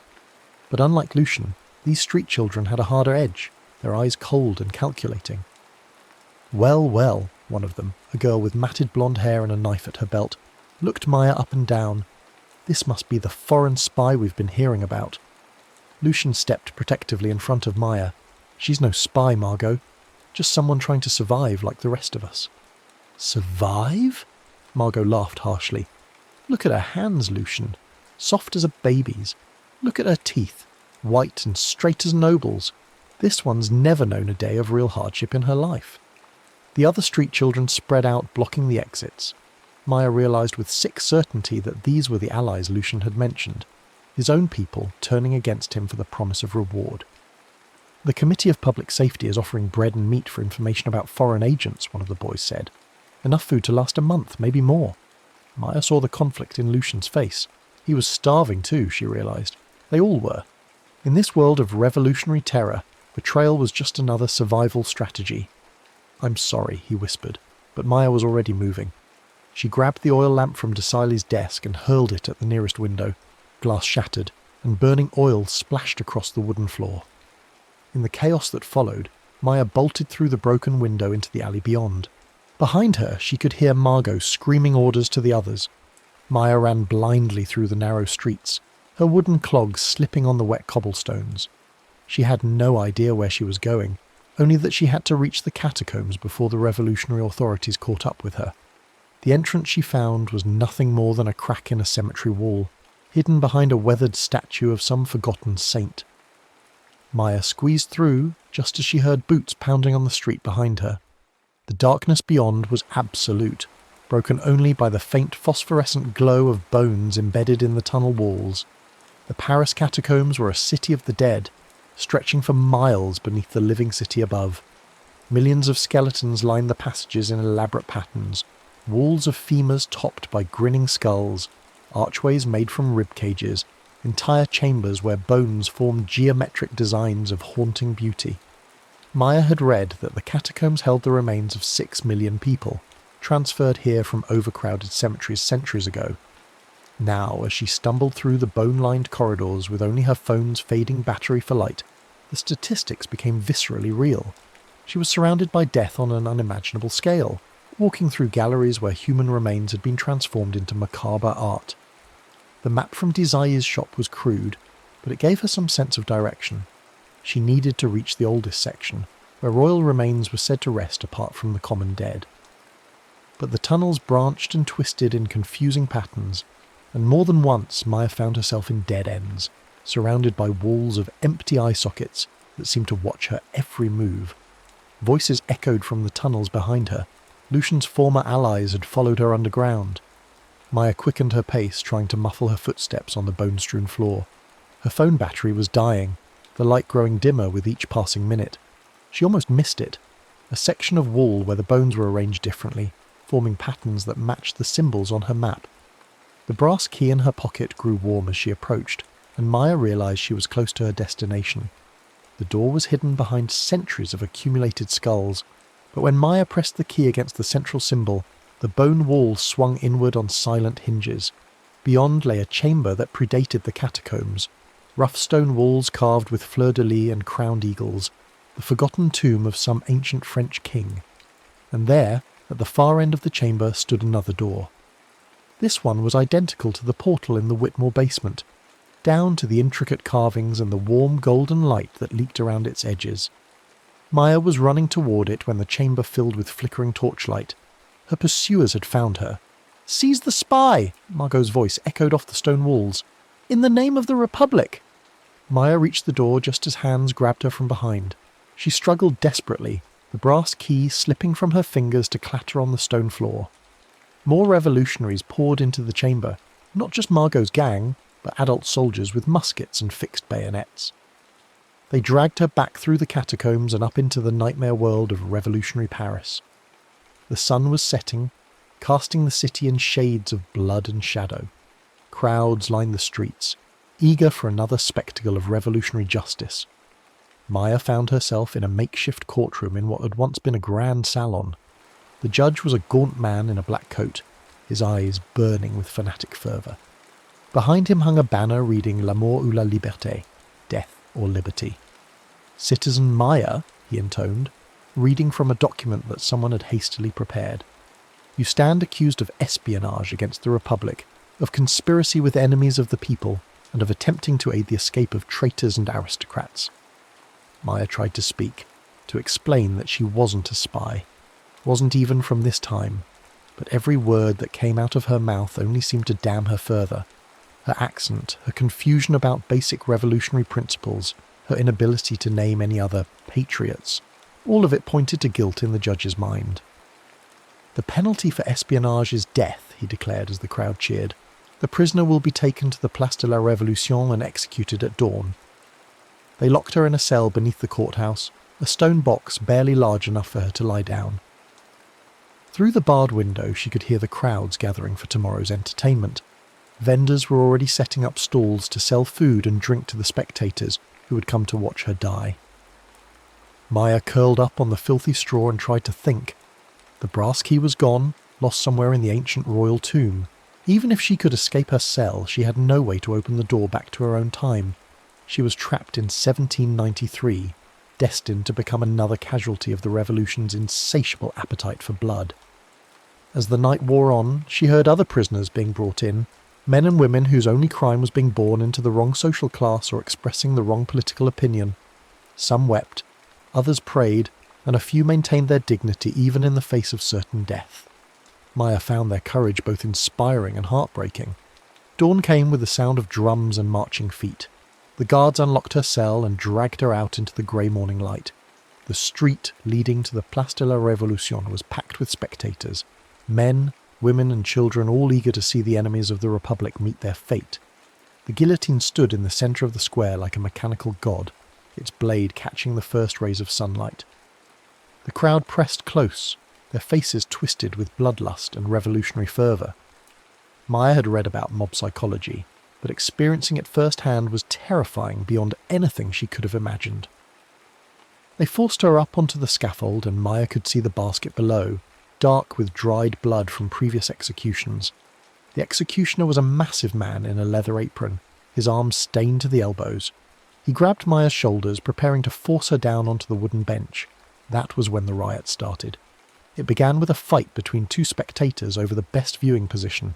Within seconds it had spread throughout the crowd as revolutionary factions turned on each other with the same violence they directed at their supposed enemies. Guards abandoned their posts to join the fighting, and in the chaos Maya found herself momentarily forgotten. She rolled off the scaffold and crawled beneath the guillotine's wooden platform. Above her the sounds of battle grew louder. Screams, gunshots, the crash of breaking glass and splintering wood. The revolution was devouring itself, just as she'd read in history books. It was then that she noticed the symbols carved into the guillotine's base, the same royal markings she'd seen in the catacombs and on the door in the Whitmore basement. The brass key in her pocket began to glow with warm light, and Maya realised that the executions had been taking place directly above another portal. The key fit perfectly into a hidden slot beneath the guillotine's mechanism. As Maya turned it, the wooden platform split open, revealing stairs that led down into golden radiance. She didn't hesitate. Behind her, the mob was fighting with increasing savagery, and she knew that her execution had only been delayed, not cancelled. The light enveloped her as she tumbled down the steps, and Maya felt the same sensation of dissolution she'd experienced in the Whitmore basement. The sounds of revolutionary Paris, drums, screams, the crash of the guillotine blade, faded into silence as she fell through time itself. She landed hard on the dusty floor of the abandoned basement, her phone clattering away into the darkness. For a long moment, Maya lay still, hardly daring to believe she was really back in her own time. The storm was still raging outside, but after the terror of revolutionary Paris, it sounded almost peaceful. Maya struggled to her feet, her legs shaking with exhaustion and relief. Her clothes were torn and stained with dirt from the catacombs, and she could smell smoke and blood on her skin. But she was alive. She was home, and the nightmare was over. As she climbed the basement stairs, Maya's hand encountered something crumpled in her jacket pocket. She pulled it out and stared in amazement at a blood-stained revolutionary pamphlet, its French text calling for the execution of enemies of the Republic. Physical proof that her journey through time had been real, not just some elaborate hallucination brought on by the storm and the eerie atmosphere of the old house. Maya slammed the basement door behind her and ran through the Whitmore mansion toward the exit. Behind her, she could swear she heard the faint echo of revolutionary songs and the rhythmic thump of the guillotine blade. The house seemed to pulse with hidden energies, as if the very walls remembered the doorway she'd opened and the terrible time she'd visited. She burst through the front door into the storm, grateful for the clean rain on her face and the familiar sight of streetlights and power lines. Her friends were waiting in Jake's car, having returned to check on her after the storm intensified. "Maya," Sarah called out, "are you okay? You look like you've seen a ghost." Maya climbed into the back seat, still clutching the revolutionary pamphlet. How could she explain what had happened? How could she make them understand that she'd witnessed one of history's most violent periods, that she'd felt the guillotine's shadow fall across her own neck? "Just a weird old house," she said finally, full of strange echoes. As they drove away, Maya stared back at the Whitmore mansion through the rain-streaked window. For just a moment, she thought she saw light flickering in the basement windows, warm, golden light that pulsed like a heartbeat. Then the house disappeared behind the trees, and Maya forced herself to look forward, toward her own time and her own life. But late at night, when she was alone in her room, she would take out the blood-stained pamphlet and read its revolutionary slogans. And sometimes, in the quiet hours before dawn, she could swear she heard the distant sound of drums and the echo of crowds chanting for liberty or death. The past, it seemed, was never really past. It lived on in the spaces between moments, waiting for the right door to be opened, the right key to be turned. Maya kept the pamphlet hidden in her desk drawer, alongside the brass key that had somehow returned to her pocket during the journey home. She never spoke of what she'd experienced, but she found herself drawn to study the French Revolution with new intensity, reading every account of the terror she could find. The names became personal now: Robespierre, Marat, Charlotte Corday.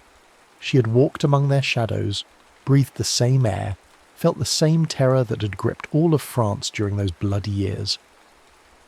Sometimes she wondered about Lucien, and whether he had survived the violence that consumed so many of his generation. She wondered about Margot and the other street children, about Desailly the printer, and all the unnamed faces in the revolutionary crowds. History books recorded the grand sweep of events, but they could never capture the individual human cost, the fear in a young girl's eyes as she faced the guillotine, the desperate hunger that drove people to betray their friends, the way terror could transform ordinary citizens into bloodthirsty monsters.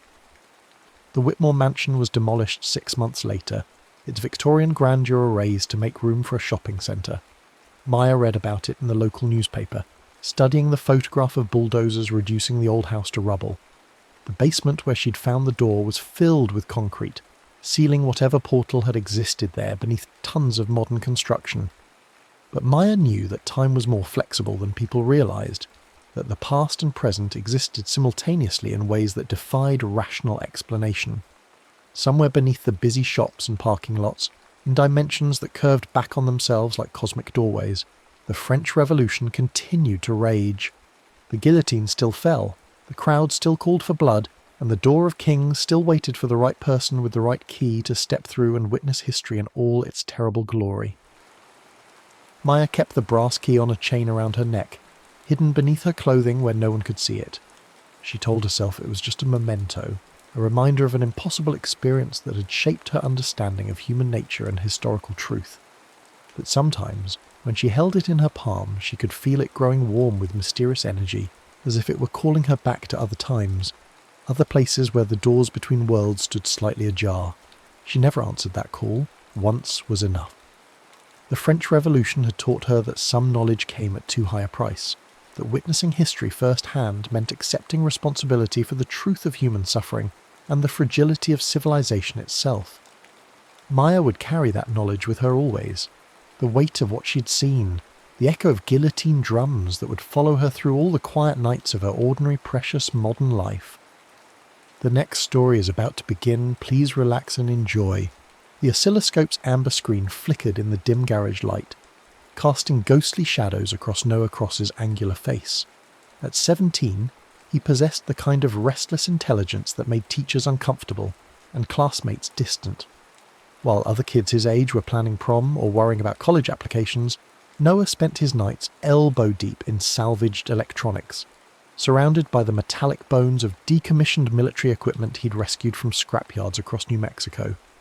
His mother's Honda pulled into the driveway with its familiar wheeze, signalling the end of another 12-hour shift at Presbyterian Hospital. Sarah Cross emerged looking exhausted, her scrubs wrinkled and her auburn hair escaping its ponytail. She paused at the garage entrance, watching her son's silhouette hunched over his latest project. "You're going to electrocute yourself one of these days," she said, though her voice carried more resignation than real concern. She'd given up trying to drag him away from his experiments years ago. "I'm being careful, Mum." Noah didn't look up from the oscilloscope's guts, where he was methodically replacing burnt capacitors with modern equivalents. "This baby's from 1962, military grade. They don't make them like this anymore." Sarah shook her head and disappeared into the house. Noah had always been different, reading quantum mechanics textbooks at 12, building radio receivers from spare parts at 14. The other military brats at school called him weird, but Noah preferred the company of electrons and magnetic fields to teenage drama anyway. The oscilloscope had been his best find yet, pulled from a pile of junk at Sanchez Salvage outside Santa Fe. The old man behind the counter had barely glanced at it when Noah offered $20, muttering something about old DARPA crap under his breath. What Sanchez didn't know, what Noah didn't know either, was that this particular piece of equipment had once been part of something called Project Kronos, a classified quantum resonance experiment that had been hastily shuttered in 1963 after producing results that terrified even its creators. For 3 weeks, Noah had been rebuilding the machine's internal architecture, integrating it with his custom-built Tesla coil and a high-frequency generator he'd assembled from marine radio parts. The fusion of 1960s military precision with modern amateur engineering created something that shouldn't have worked, but somehow did. Outside, storm clouds gathered over the Sangre de Cristo Mountains, pregnant with the kind of electrical violence that New Mexico summers delivered with biblical fury. Noah glanced at his phone. 11:47 p.m. Perfect timing. He needed the atmospheric disturbance to test his theory about electromagnetic resonance patterns. As if summoned by his thoughts, the first crack of thunder split the night. Lightning strobed through the garage windows, and Noah felt the familiar electric tingle that preceded a major storm. He flipped the power switch on his jury-rigged apparatus, watching voltage readings climb on the digital multimeter he'd wired into the system. The oscilloscope screen came alive with dancing waveforms, complex interference patterns that seemed to pulse with their own rhythm. Noah fine-tuned the frequency generator, chasing a harmonic sweet spot he'd calculated but never achieved. The Tesla coil hummed with increasing intensity, its copper windings glowing faintly in the darkness. Then he heard it, a voice emerging from the static of his old radio, words bleeding through from some distant transmission. Eagle Squadron reporting heavy resistance over Hamburg. Repeat, heavy resistance. The voice carried the crisp, urgent tone of a military radio operator, but the accent was wrong, the phrasing too formal for modern communications. Noah frowned, adjusting the radio's frequency dial. The voice strengthened. Coordinates confirmed. Proceed to target Alpha 7. Static swallowed the transmission, then spit out fragments. God help us all. Lightning struck somewhere close, the thunder arriving almost instantaneously. In that same moment, Noah's equipment reached critical resonance. The oscilloscope screen exploded with impossible geometries, waveforms that seemed to fold in on themselves like origami made of pure energy. The Tesla coil's hum became a scream, and the air itself began to taste metallic. What happened next defied every law of physics that Noah understood. The space around the oscilloscope began to warp, reality bending like heated glass. A darkness opened in the centre of the distortion, not the mere absence of light, but something that hurt to look at directly, a tiny wound in the fabric of space-time itself. Noah reached for the power switch, but the magnetic field had become so intense that his tools were flying toward the anomaly like iron filings toward a magnet. The radio's static crescendoed into a banshee wail, and that impossible voice from the past shouted clearly through the chaos. Trinity test confirmed! The gadget works! God forgive us! The garage tilted, or maybe Noah tilted. The world became a kaleidoscope of spinning tools and sparking electronics, and then the darkness swallowed everything with the sound of reality tearing like wet fabric. Consciousness returned in pieces, the taste of copper pennies, the smell of sage and dust, the sensation of grit against his cheek. Noah opened his eyes to find himself face down in a red desert sand, his body aching as if he'd been thrown from a moving car. The familiar weight of his smartphone pressed against his thigh, and his garage-stained t-shirt and jeans felt alien against the profound silence of the wilderness. He pushed himself upright, squinting against sunlight that seemed wrong somehow, too yellow, too clean. The landscape stretched endlessly in all directions, broken only by distant mesas and the occasional scrub brush. There was no sign of his garage, his house, or even the storm that had been raging moments before. Panic clawed at his chest as he checked his phone. No signal. The date read July 15th, but the year displayed as 1943. Noah stared at the screen, certain it was malfunctioning, until he noticed something else. The device's GPS showed his location as approximately 30 miles northwest of a place called Los Alamos, New Mexico. The name triggered something in his memory, a fragment from the history books he'd devoured during his obsession with Cold War technology. Los Alamos, 1943, the Manhattan Project, the secret city where America built the atomic bomb.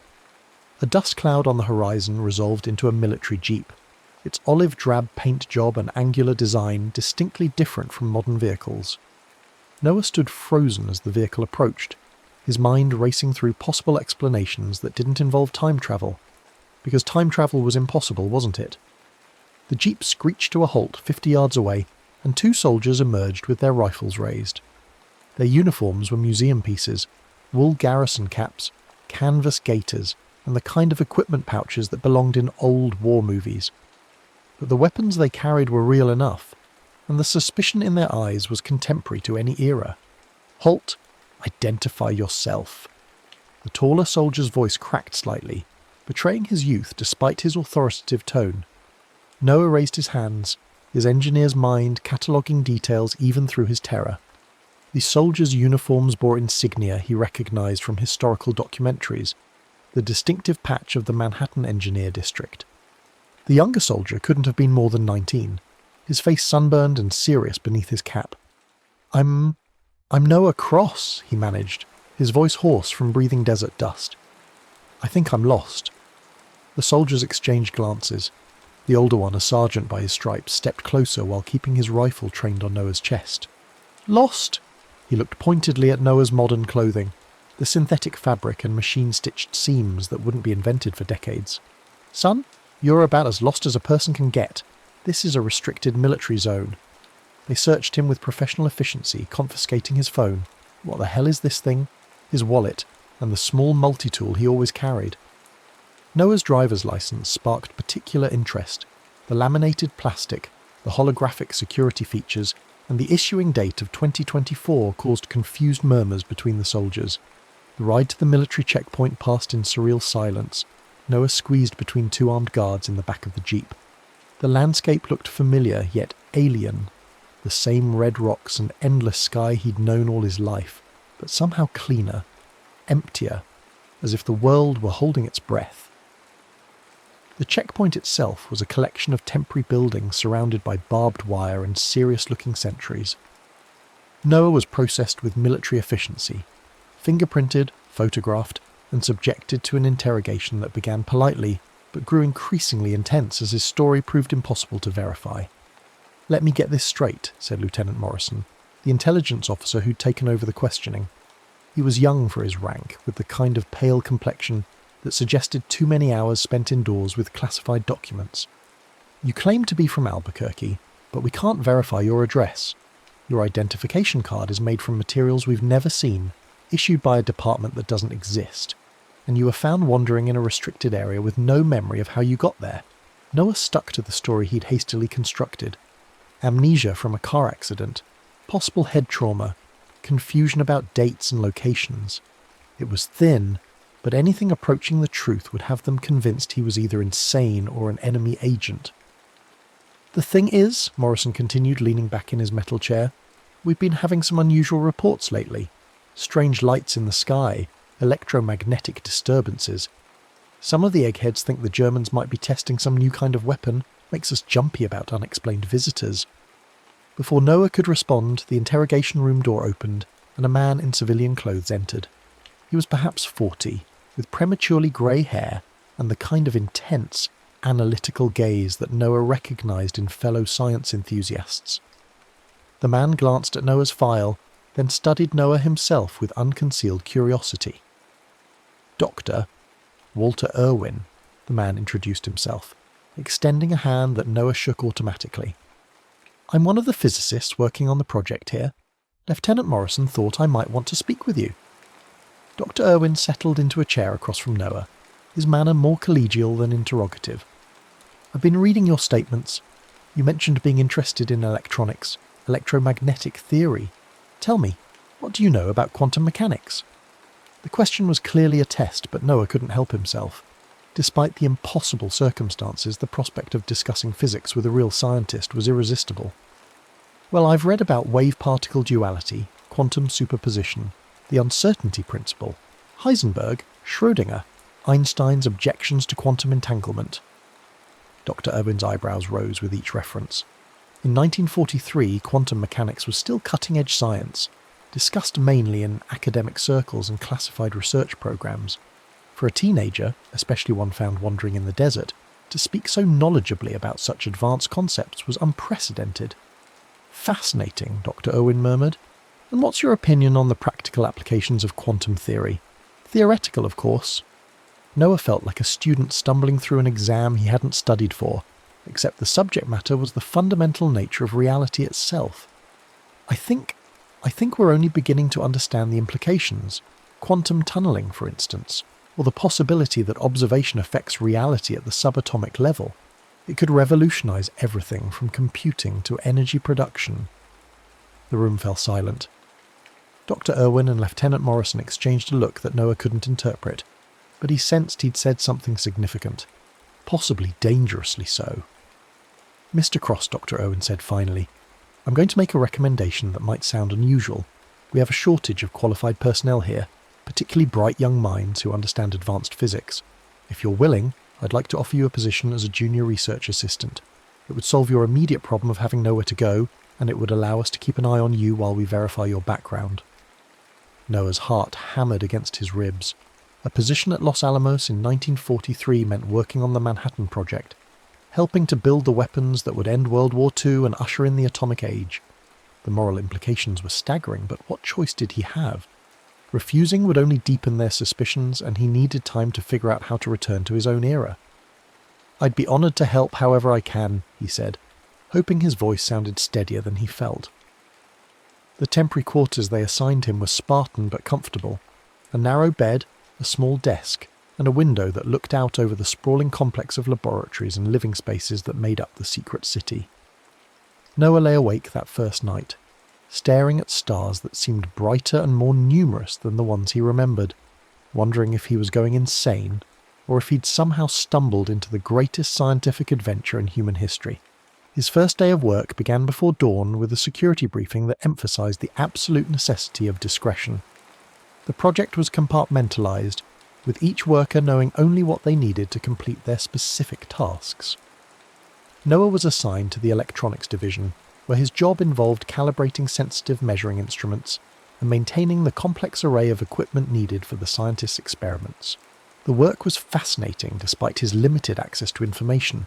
He found himself surrounded by technology that was advanced for 1943, but primitive by the standards of his own time. Vacuum tube computers the size of refrigerators, mechanical calculators that clicked and whirred through complex equations, and electromagnetic devices that seemed to bend the laws of physics through brute force rather than elegant engineering. It was during his second week that he first encountered Dr. J. Robert Oppenheimer himself. The scientific director of the project was younger than Noah had expected from photographs, but he possessed an intensity that made the air around him seem to vibrate with barely contained energy. Oppenheimer moved through the laboratories like a force of nature, discussing quantum theory in one breath and Sanskrit poetry in the next. "You're the young man Walter's been telling me about," Oppenheimer said when Dr. Irwin introduced them. His pale blue eyes seemed to look straight through Noah, as if he could read the secrets written on his soul, the one with the interesting perspectives on electromagnetic theory. Noah mumbled something appropriately modest while trying not to stare at the man who would become known as the father of the atomic bomb. The encounter lasted only a few minutes, but it left him shaken. This wasn't history anymore. These were real people making real decisions that would reshape the world. The moral weight of his situation hit him fully during a conversation with Eva Stein, a young woman who worked as a laboratory assistant in the chemistry division. She was perhaps 22, with dark hair pinned back severely and intelligent brown eyes that missed nothing. Eva had fled Nazi Germany in 1938, leaving behind family members who had since disappeared into the horror of the Holocaust. "They have my parents," she told Noah one evening as they shared coffee in the mess hall. "My younger brother too. The letters stopped coming last year." Her voice was steady, but Noah could see the carefully controlled grief in the set of her shoulders. "Every day I work here, I tell myself that what we're building will end this war faster, maybe save people like them." Noah wanted to tell her the truth, that her family was likely already dead, that the bombs they were building would kill hundreds of thousands of Japanese civilians, that the war would end in August, but the nuclear age would bring its own terrors. Instead, he listened and nodded, and felt the weight of forbidden knowledge settle on his chest like a stone. Eva was too observant for her own good. Within a few weeks, she began asking pointed questions about Noah's background, his education, his mysterious appearance in the desert. She noticed inconsistencies in his story, anachronisms in his speech, and the way he sometimes seemed to know things he shouldn't. "You're not who you say you are," she confronted him one evening as they walked between the laboratory buildings. The New Mexico sky blazed with stars unmarked by light pollution, and the air carried the scent of sage and the faint ozone smell of high-voltage experiments. "Your accent isn't quite right for New Mexico. Your clothes, when they brought you in, the fabric was like nothing I've seen. And yesterday, when Dr. Fermi was discussing neutron bombardment, you started to say something about enrichment cascades before you caught yourself." Noah's blood turned to ice water. Uranium enrichment cascades were a theoretical concept in 1943, not yet implemented in the massive facilities at Oak Ridge. His knowledge of the process came from textbooks written decades in the future. "I don't know what you mean," he said, but Eva stepped closer, her eyes searching his face. "I think you do. The question is whether you're a German spy with access to intelligence we don't know about, or something else entirely." She paused, then added quietly, There's something about you that doesn't fit in this time." The phrase hit Noah like a physical blow. He stopped walking, staring at her in the starlight. "This time?" Eva's expression softened slightly. "My grandmother used to tell stories about people who slipped between moments, who fell through cracks in the world. I always thought they were just stories." She reached out and touched his arm gently. "But then I met you. Standing there in the desert night, surrounded by the greatest scientific minds of the 20th century, working to unlock the secrets of the atom, Noah made a decision that would change everything." He told Eva the truth. Not all of it at first. Just fragments, pieces of an impossible story about oscilloscopes and time rifts, and accidentally discovering that the boundaries between past and future were more fragile than anyone imagined. Eva listened without interruption, her scientist mind analysing and cataloguing, even as her human heart struggled to accept what she was hearing. "Show me," she said finally. "If what you're saying is true, show me proof." Noah led her to his quarters and retrieved the items the security personnel had returned to him: his wallet, his phone, his multi-tool. Under the light of a table lamp, Eva examined each object with forensic attention. The synthetic materials, the manufacturing precision, the electronic components that wouldn't be invented for decades, all of it pointed to a technology base far beyond 1943. When Noah powered on his phone and showed her the stored photographs from his own time, images of modern Albuquerque, of the Los Alamos National Laboratory as it would exist in the 21st century, Eva's scientific skepticism finally crumbled. "Mein Gott," she whispered, scrolling through pictures of a world she would never live to see. "It's real. You're really from... When did you say... Ixas onesibse?" "I didn't plan this," Noah said urgently. "I was just experimenting with electromagnetic resonance, and something went wrong. I need to get back, but I need equipment I can't access, and knowledge I'm not supposed to have." Eva was quiet for a long time, studying his face in the lamplight. Finally she asked, "In your time, do we win the war?" "Yes, but the cost." Noah struggled with how much to reveal. "The bombs we're building here, they work. They end the war in August 1945, but they also kill hundreds of thousands of people in Japan, and they start an arms race that brings the world to the brink of destruction multiple times. And if we don't build them, I don't know, maybe Germany develops them first. Maybe the war drags on for years longer, and millions more die in conventional fighting. History is complicated." Eva nodded slowly. "Then we continue the work. But we also get you home." She looked at him with new determination. "What do you need?" The answer was both simple and impossibly complex. Noah needed to recreate the conditions that had brought him to 1943, the specific electromagnetic resonance frequency, the quantum interference pattern, and most critically, a massive energy source to power the dimensional rift. The problem was that two of those three requirements involved classified materials and equipment that were under constant guard. For 2 weeks they planned in whispered conversations and stolen moments between work shifts. Eva used her access to the chemistry labs to identify potential sources of the materials they needed, while Noah designed modifications to existing equipment that might generate the necessary quantum field resonance. Their planning was complicated by the growing suspicions of Frank Kessler, a junior physicist whose professional jealousy had been kindled by Noah's rapid integration into the project. Kessler had noticed the attention Dr. Irwin paid to Noah's insights, the way senior scientists sometimes paused to listen when Noah offered suggestions. More dangerously, he'd begun asking questions about Noah's background and qualifications. "There's something off about that kid," Kessler complained to anyone who would listen. "He shows up out of nowhere with no verifiable credentials, and suddenly he's offering advice to Oppenheimer himself. Mark my words, he's not what he seems." The situation came to a head on the evening of July 14th, just as Noah and Eva were preparing to attempt their escape. Kessler had spent weeks gathering what he considered evidence of Noah's suspicious nature, his mysterious arrival, his advanced knowledge, the inconsistencies in his personal history. That night, he presented his findings to Army intelligence. The investigation that followed was swift and thorough. Security personnel searched Noah's quarters, analysed his possessions, and subjected him to intense questioning that grew more hostile by the hour. The phone, with its impossible technology, was all the proof they needed that Noah was hiding something significant. "Son," said Colonel Patterson, the security chief who'd taken over the case. "I've been doing this job for 20 years, and I've never seen anything like this." He held up Noah's smartphone, its sleek design and advanced materials utterly alien in the 1940s environment. "This device contains technology that's decades ahead of anything we've developed. The only question is whether you're working for the Germans, the Russians, or someone else entirely."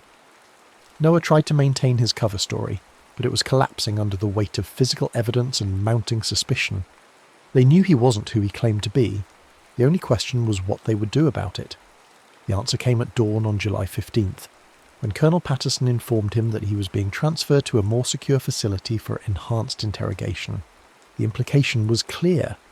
They would use whatever methods necessary to extract the truth from him, and given the stakes of the Manhattan Project, those methods would not be gentle. It was Eva who provided the solution. Using her security clearance and knowledge of the facility's layout, she created a diversion that would give them one chance to escape, but only if they acted during the Trinity test itself, when attention would be focused on the world's first atomic bomb detonation. The plan was audacious in its simplicity. The Trinity test was scheduled for 5:30 a.m. on July 16th, just hours away.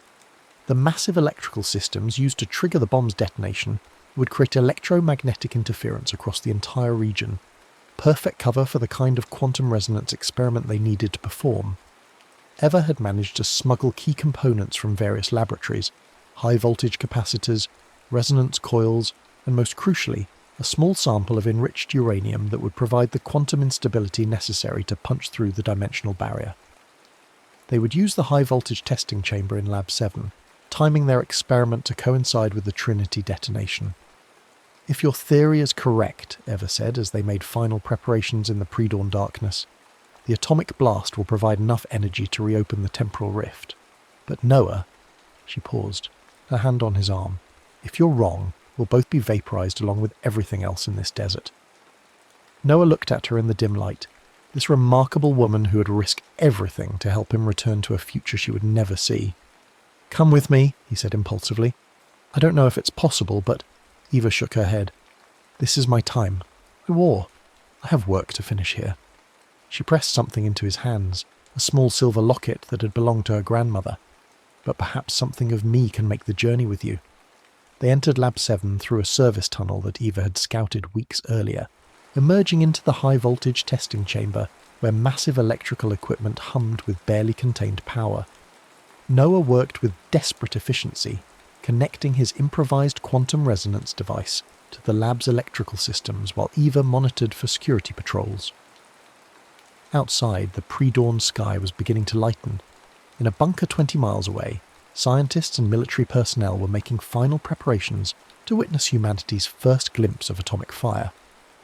Noah's hand shook as he made the final connections, knowing that in a few minutes the course of human history would change forever. At 5:29 a.m., alarms began blaring throughout the facility. Someone had discovered their absence, and security teams were sweeping the complex. Eva barricaded the laboratory door while Noah powered up his equipment, watching voltage readings climb toward the critical threshold. 30 seconds to Trinity, Eva reported, monitoring a radio she'd brought to track the countdown. "Noah, whatever happens, I want you to know—" Her words were cut off by the sound of soldiers shouting outside the laboratory. Security personnel had found them. 10 seconds, Noah whispered, his hand hovering over the activation switch. Through the laboratory's small window he could see the distant Jornada del Muerto desert where history was about to be made. The world went white. For an instant that lasted eternity, Noah experienced the birth of the atomic age as pure energy. The Trinity bomb's detonation 20 miles away registered as a pressure wave that seemed to compress time itself, while his quantum resonance device screamed to life in sympathetic response. Reality folded inward like origami made of light and impossible mathematics. He felt Eva's hand in his as the dimensional rift opened. Not the tiny wound in space-time that had brought him to 1943, but a vast tunnel of swirling energy that stretched between moments. The laboratory around them dissolved into constituent atoms, then reformed as something else entirely. The transition felt like drowning in reverse, a sensation of being pulled up through layers of compressed time until he burst through the surface of the present, gasping and disoriented. Noah found himself lying on the concrete floor of his garage, surrounded by the familiar clutter of his electronics workshop. Everything was exactly as he'd left it, but wrong in subtle ways that made his skin crawl. The oscilloscope that had started his journey sat on the workbench, but now it bore the faint inscription JRO 1943 etched into its metal housing. His radio, previously tuned to a local rock station, was picking up what sounded like a big band number from the 1940s. Noah staggered to his feet, his mind reeling from the transition. Outside, dawn was breaking over familiar mountains, but the light seemed different, cleaner somehow, as if the world had been subtly retuned while he was away. He stumbled into the house, finding his mother already gone for her morning shift at the hospital. It wasn't until he walked to school that the changes became apparent. The building was the same, but the name carved into the stone facade now read Eva Stein Memorial High School. Inside, a bronze plaque near the main office commemorated an anonymous contributor to the Manhattan Project, whose sacrifice advanced the cause of freedom. Noah stood before the plaque for a long time, reading and rereading the dedication that mentioned a young German refugee who had died in a laboratory accident during the final days of the war. The official story was sanitized, bureaucratic, but Noah could read between the lines. Eva had stayed behind, continuing her work on the project that would end the war and reshape the world. The final confirmation came when he arrived home that afternoon to find a package waiting on his doorstep. Inside, wrapped in tissue paper that had yellowed with age, was Eva's grandmother's locket, the same one she had pressed into his hands moments before their escape attempt. A note written in Eva's careful handwriting accompanied it. "My dear Noah, if you're reading this, then you made it back safely, and time has found a way to complete our circle. I wanted you to know that I survived the laboratory accident that the official reports describe, though I was never able to explain the miraculous escape that saved my life. I went on to work on peaceful applications of atomic energy, always remembering the young man from the future who showed me that science must be tempered with wisdom. The locket has waited 60 years to find you again. Perhaps now you understand that some journeys through time are meant to bring us home to who we were always supposed to become." E.S. 1983. Noah clutched the locket, feeling the weight of decades and the warmth of a friendship that had transcended time itself. He had returned to his own era, but the experience had changed him in ways he was still discovering. The burden of knowledge he carried, about the future consequences of the atomic age, about the moral complexities of scientific progress, would shape every decision he made going forward. That evening, he stood in his garage workshop, staring at the oscilloscope that had started his incredible journey. The machine hummed quietly, its screens dark and peaceful. Noah reached for the power switch, then stopped. The temptation to experiment further, to explore other moments in history, was almost overwhelming. Instead, he walked outside into the New Mexico night. Rain was falling, gentle and warm, and in the distance lightning played across the mountains where Los Alamos National Laboratory continued its work into the 21st century. Noah tilted his face to the sky, feeling the electric potential in the air, and made his choice. Some doors, once opened, should remain closed. Some knowledge was too dangerous to pursue, no matter how alluring the mysteries it might reveal. He had been given a glimpse behind the curtain of time itself, had walked among the giants who shaped the modern world, and had learned that the past was both more fragile and more resilient than he had ever imagined. The locket around his neck caught the light from a distant street lamp, a silver reminder that some connections transcend the boundaries of space and time. Eva Stein had chosen to stay in her moment of history, to face the consequences of the atomic age with courage and wisdom. Now it was Noah's turn to find his place in the world, armed with the knowledge that the future was not fixed, that individual choices mattered, and that the responsibility to use knowledge wisely was the greatest burden and privilege that any scientist could bear. As he stood there in the rain, watching lightning dance across the sky, Noah Cross understood that his real journey was just beginning. The boy who had accidentally torn a hole in time had returned as a young man who understood the weight of temporal responsibility. Whatever came next, he would face it with the wisdom Eva had given him, and the understanding that some adventures were meant to change not the world, but the adventurer himself. The oscilloscope in his garage would remain forever silent, its quantum secrets locked away. but the echo of his journey through time would ripple forward through every choice he made, every life he touched, and every moment when he chose wisdom over knowledge and responsibility over power. In the end, that was the most profound discovery of all, that the greatest experiments were not with the fabric of space-time, but with the limitless potential of the human spirit to grow, to learn, and to become something greater than what it was before. The next story is about to begin. Please relax and enjoy. The aurora blazed across the Los Angeles sky like digital fire, streaks of green and violet that shouldn't have existed this far south. Ethan Reyes adjusted his jury-rigged VR headset one more time, the solar panels he'd grafted onto its sides catching the last rays of October sunlight filtering through the eucalyptus trees of Griffith Park. His phone was propped against a rock, live streaming to maybe 12 people who cared about his quantum gaming revolution project. "Okay, chat, we're about to push this thing to 11, he said, voice crackling with nervous energy.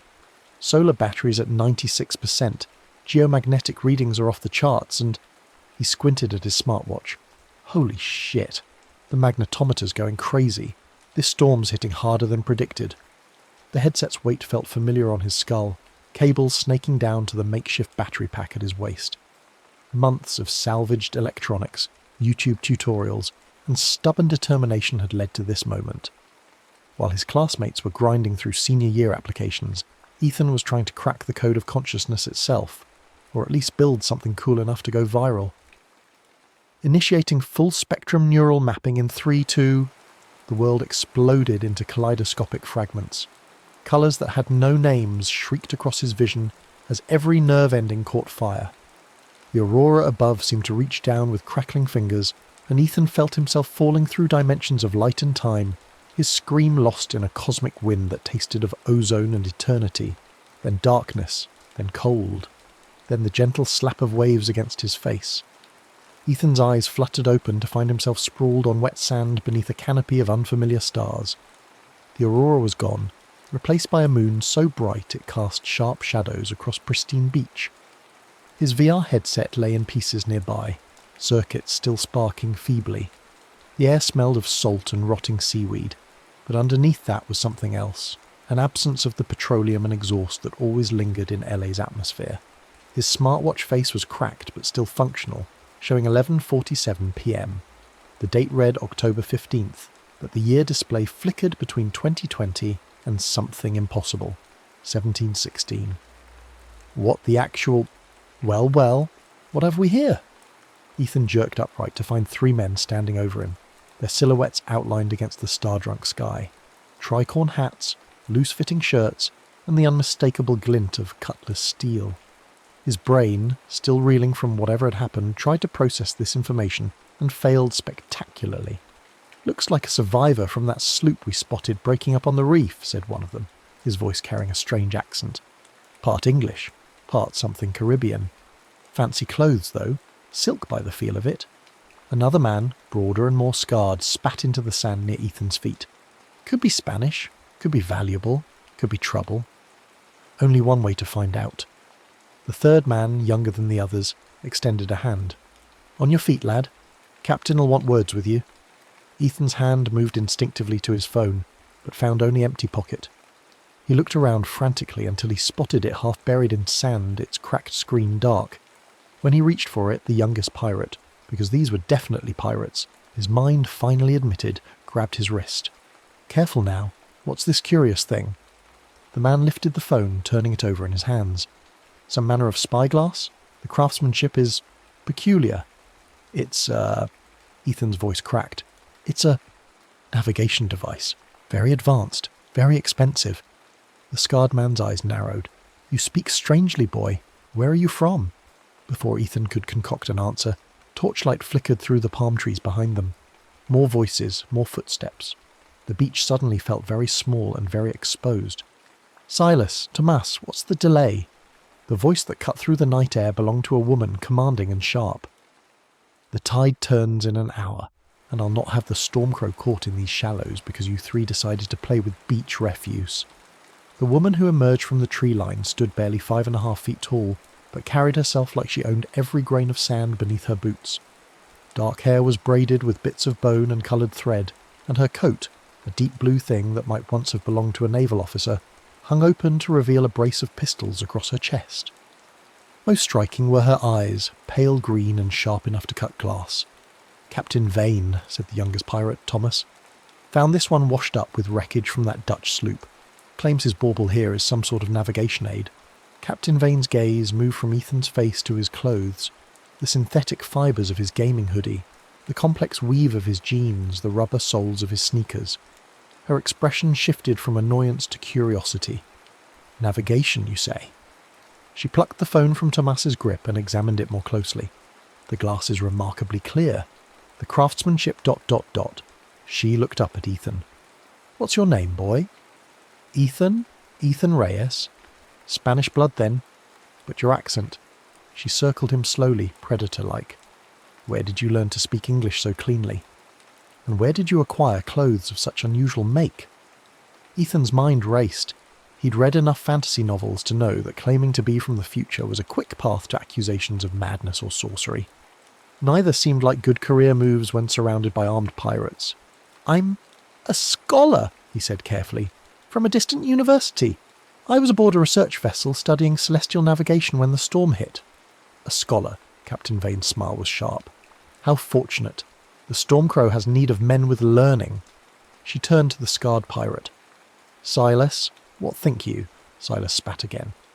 "I think he's too clean to have been in any shipwreck, and his kit's too fine for any honest scholar. Could be a spy, could be bait. Either way, he's trouble we don't need. Perhaps, or perhaps he's exactly what fate has provided." Vane handed the phone back to Ethan. "Tell me, scholar, can you read the stars?" Ethan glanced up at the alien constellations above them. But they weren't alien, he realised. They were simply the same stars he'd known all his life, viewed from a different latitude and without the light pollution of modern civilization.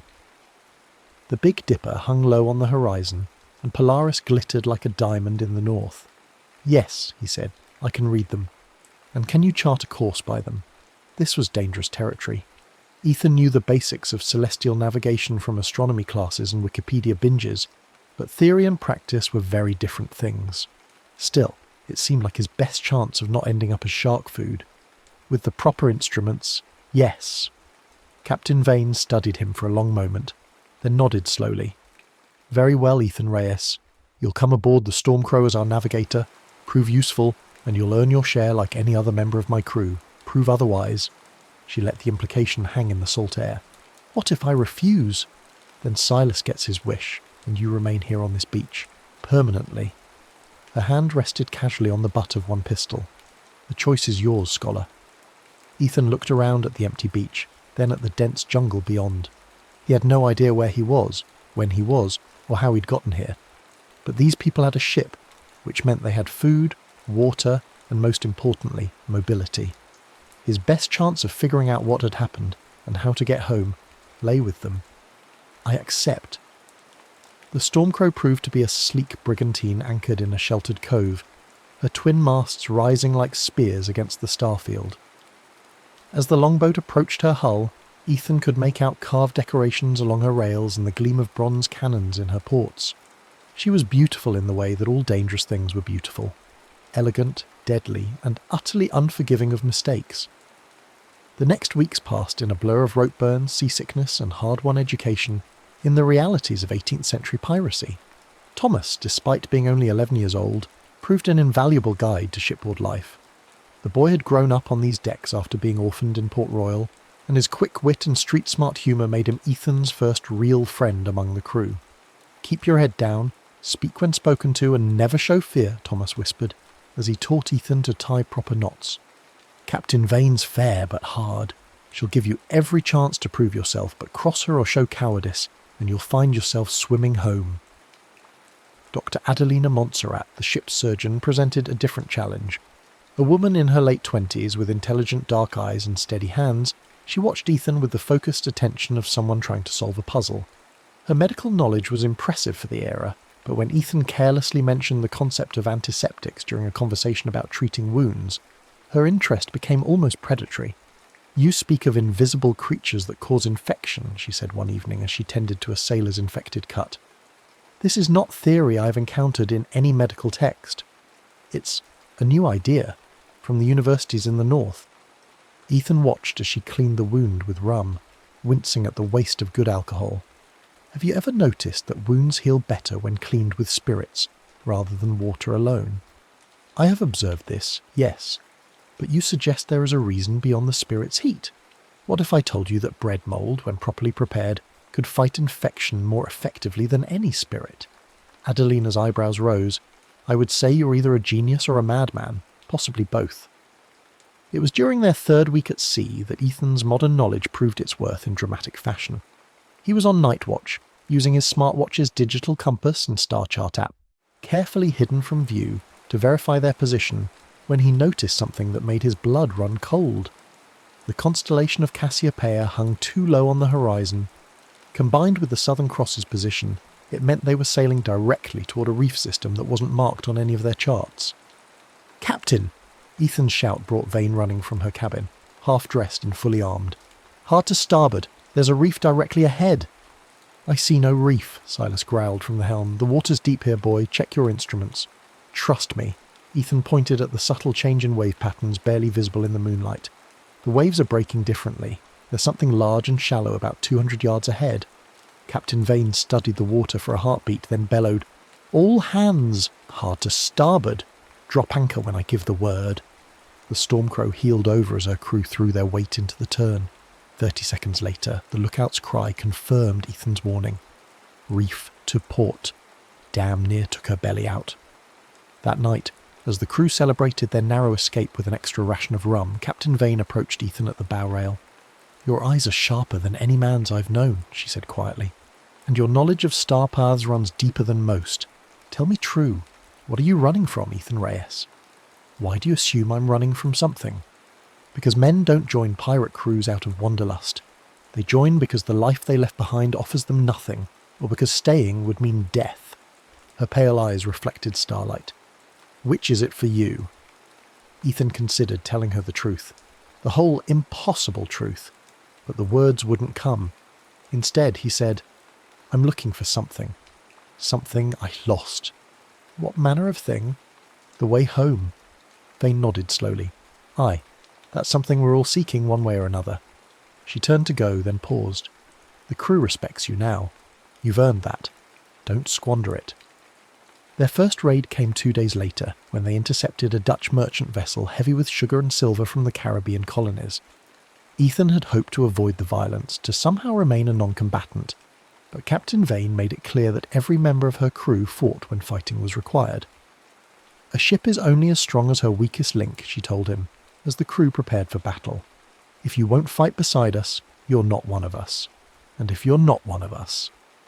The boarding action was brief and brutal.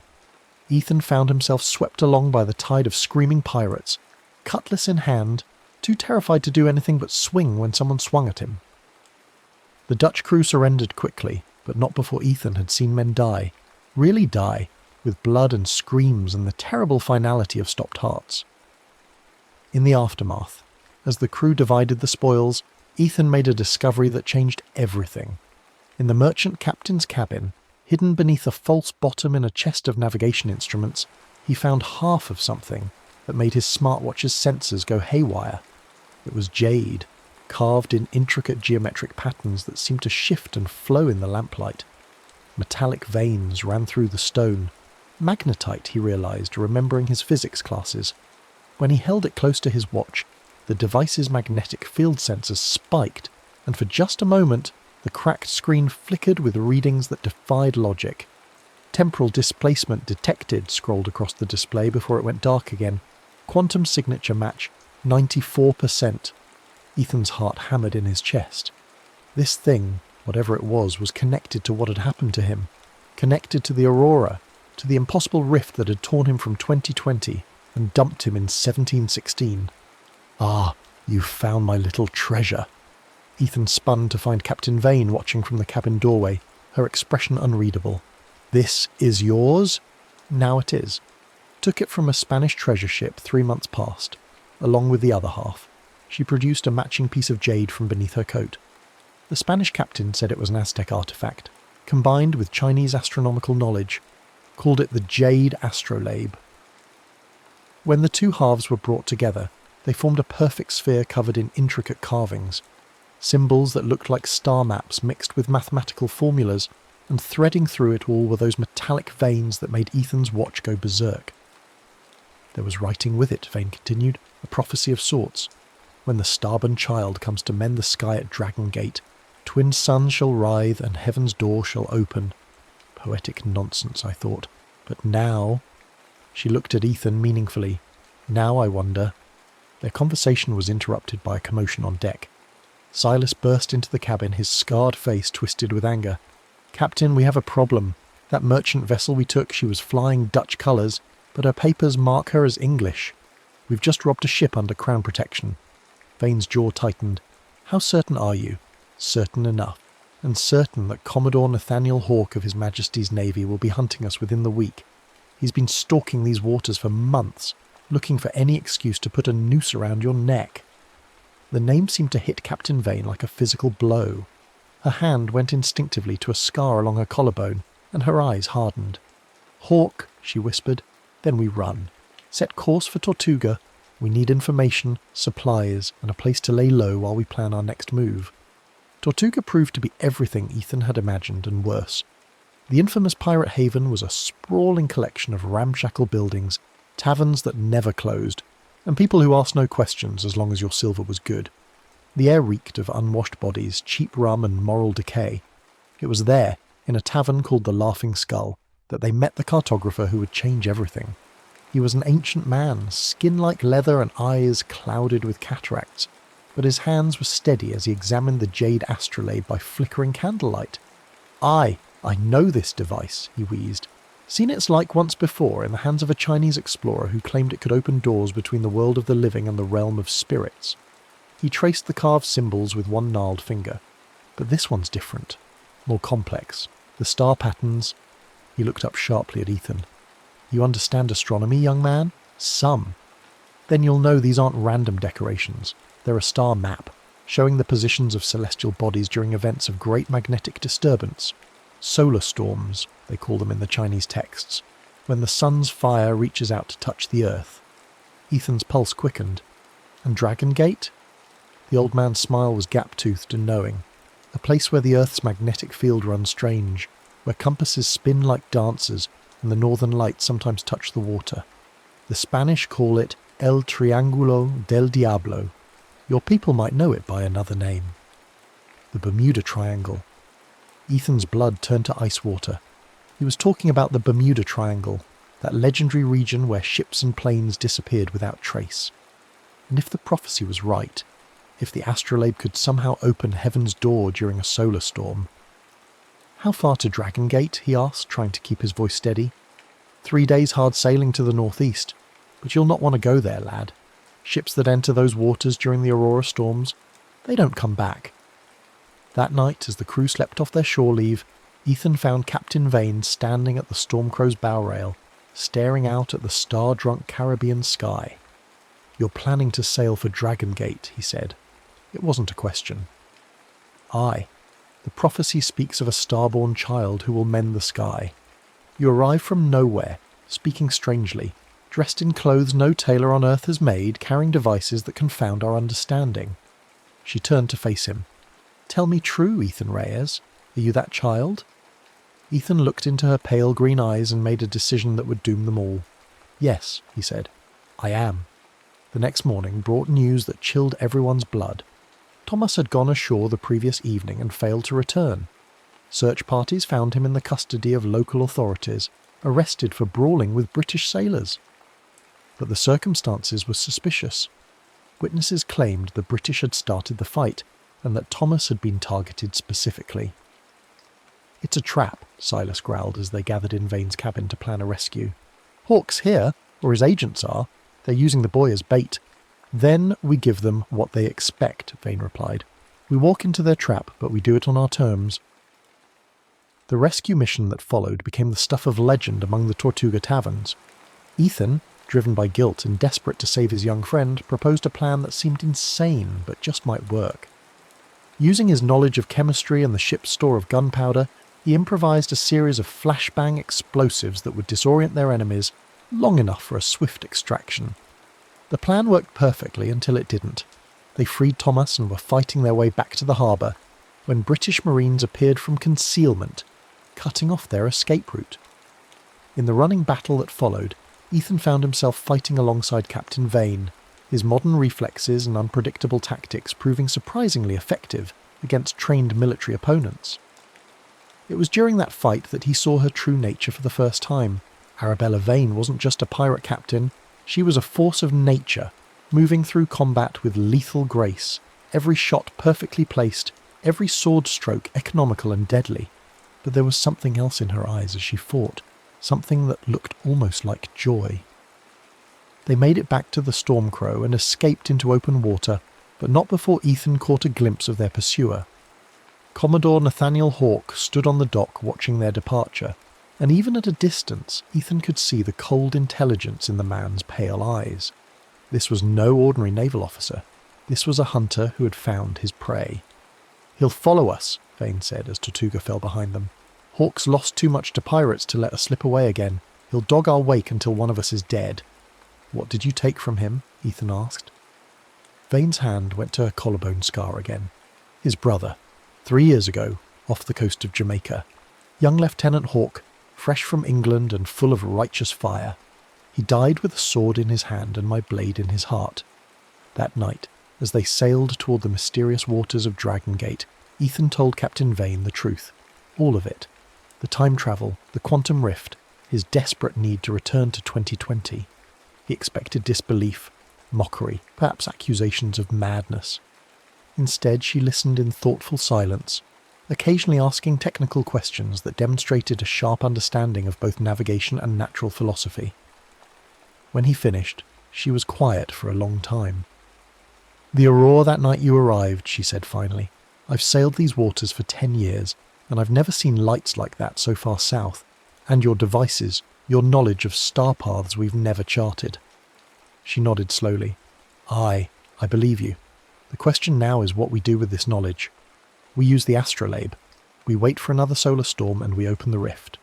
And then I go home." Ethan met her eyes. "And you become legend." The next 2 days passed in a strange atmosphere of anticipation and dread.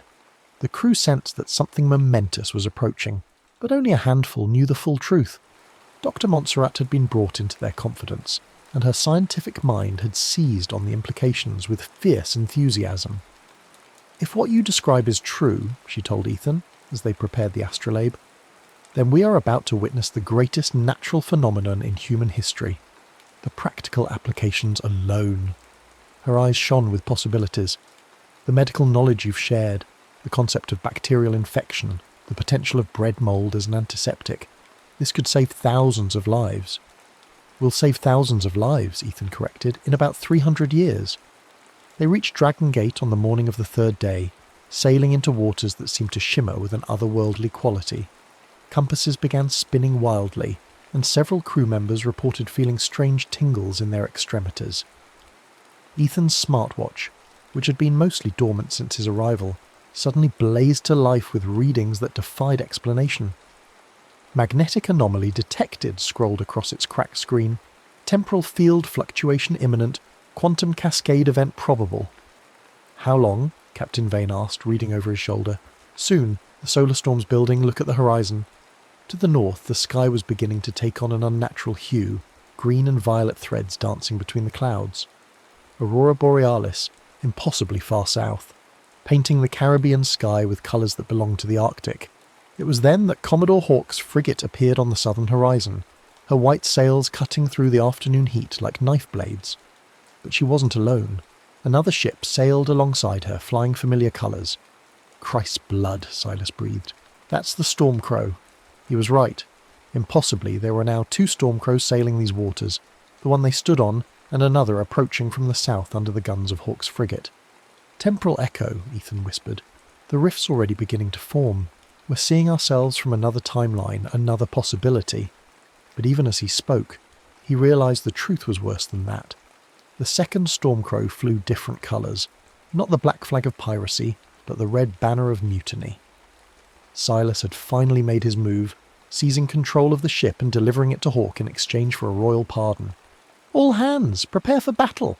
Vane's voice carried across the deck like a clarion call. Mr. Crow has shown his true colours at last, but will not go gentle into that good night. The battle that followed defied every convention of naval warfare. 3 ships manoeuvred through waters that seemed to twist space itself, while overhead the aurora grew stronger, casting eerie light across the scene. Ethan climbed the mainmast with the jade astrolabe, trying to align its intricate mechanisms with the growing magnetic storm above. Cannon fire thundered across the water as the 2 Stormcrows engaged each other in a battle that was both real and impossible. Ethan could see Silas on the deck of the other ship, bellowing orders to crew members who should have been standing right beside him. The paradox was tearing reality apart at the seams. "Now, Ethan," Captain Vane's voice cut through the chaos. "Whatever you're going to do it now." Above them, the aurora had become a writhing mass of energy that seemed to reach down toward the sea. Lightning crackled between the masts of all 3 ships, and the water itself began to glow with phosphorescent fire. Ethan pressed the 2 halves of the astrolabe together and felt power surge through the device like a living thing. The jade sphere began to spin in his hands, its carved symbols blazing with inner light. The metallic veins that ran through it sparked and danced, and suddenly the air around him tore open like fabric. Through the rift, Ethan could see Griffith Park in 2020. His own world, his own time, calling to him across centuries. The portal pulsed with every heartbeat, and he knew that if he was going to go, it had to be now. But as he prepared to leap through, he looked down at the deck of the Stormcrow and saw his friends fighting for their lives. Thomas, barely 11 years old, standing back to back with Dr. Montserrat as they faced Hawk's Marines. Captain Vane, blood streaming from a wound on her forehead, still fighting with the fury of a hurricane given human form. He could save himself. He could go home. All he had to do was jump. Instead, Ethan Reyes made the decision that would echo through legend for centuries to come. He twisted the astrolabe's mechanisms, not to stabilize the portal, but to redirect its energy.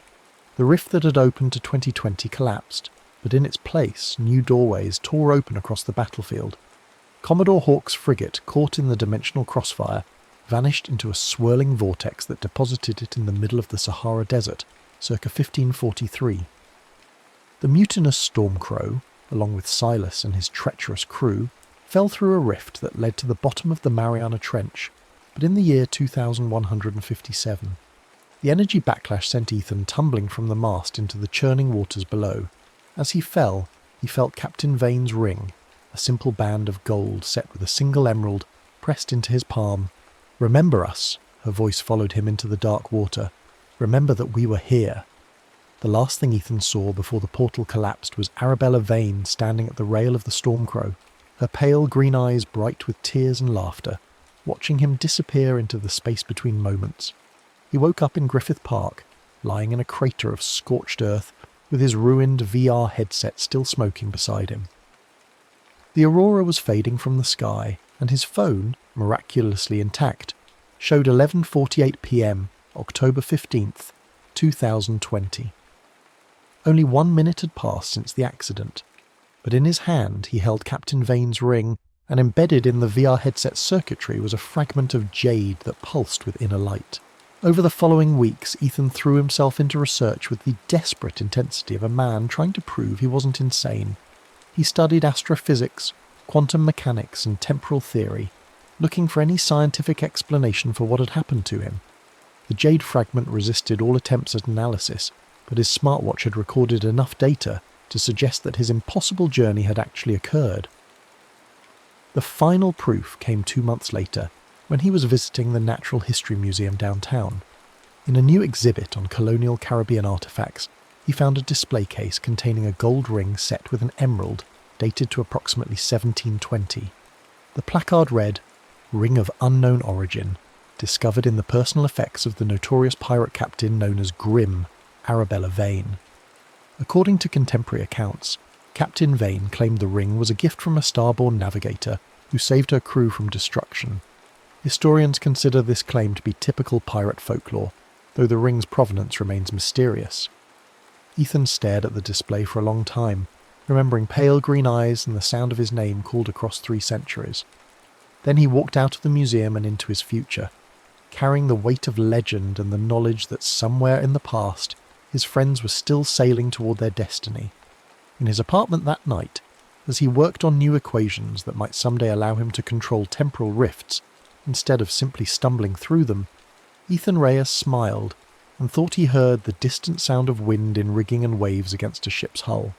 Somewhere in 1720, Captain Arabella Vane stood at the bow of the Stormcrow and watched the aurora dance across the Caribbean sky, remembering a strange young man who taught her crew that legends were just truth waiting to be discovered.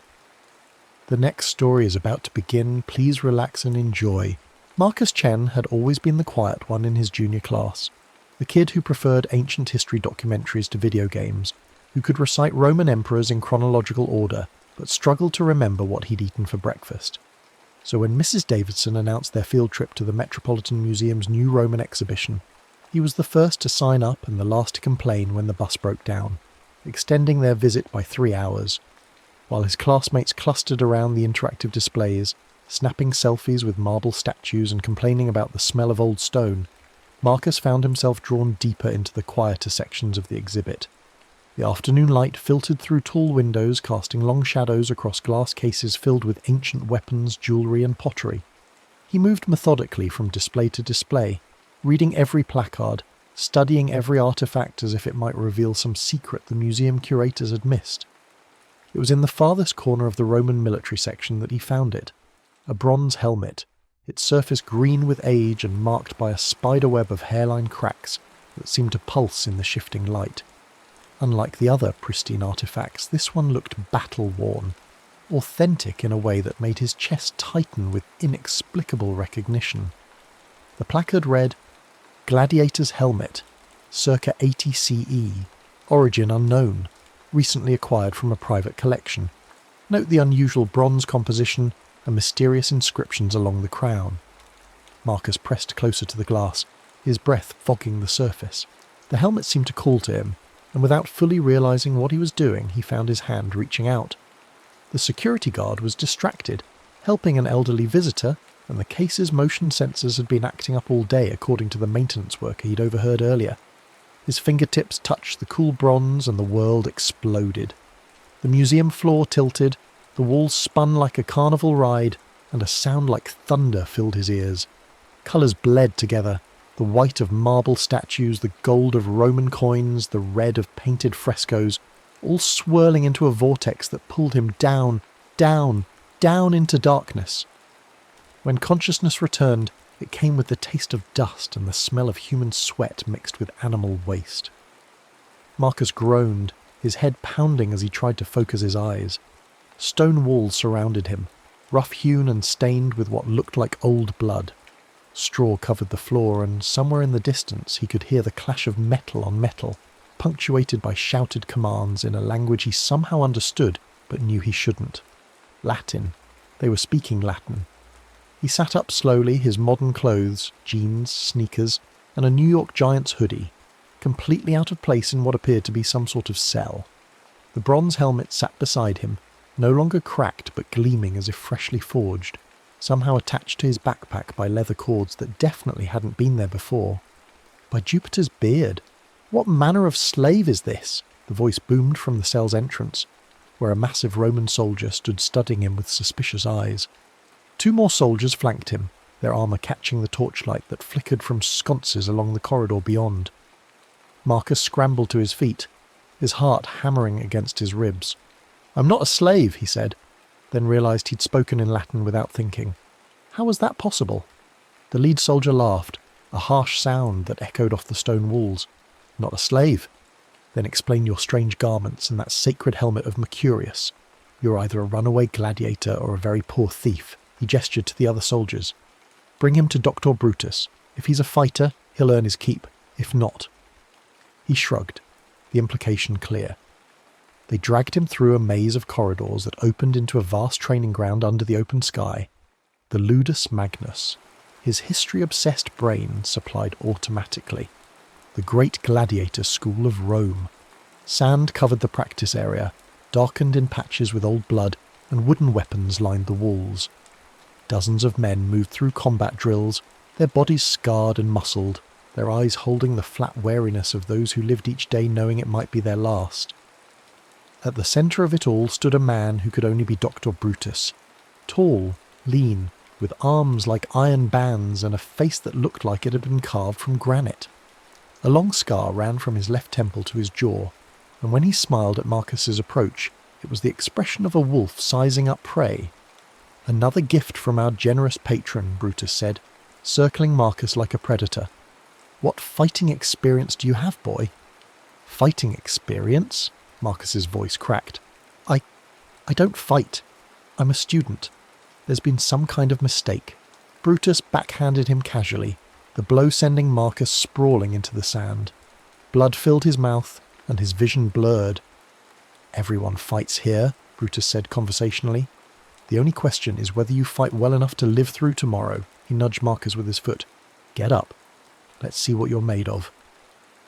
The next few hours passed in a haze of pain and confusion. They thrust wooden weapons into his hands, first a gladius, then a spear, then a net and trident combination that nearly tangled him into unconsciousness. Each time he failed to meet Brutus's standards, which seemed to involve not dying immediately, the doctor would demonstrate the proper technique by beating Marcus with ruthless efficiency.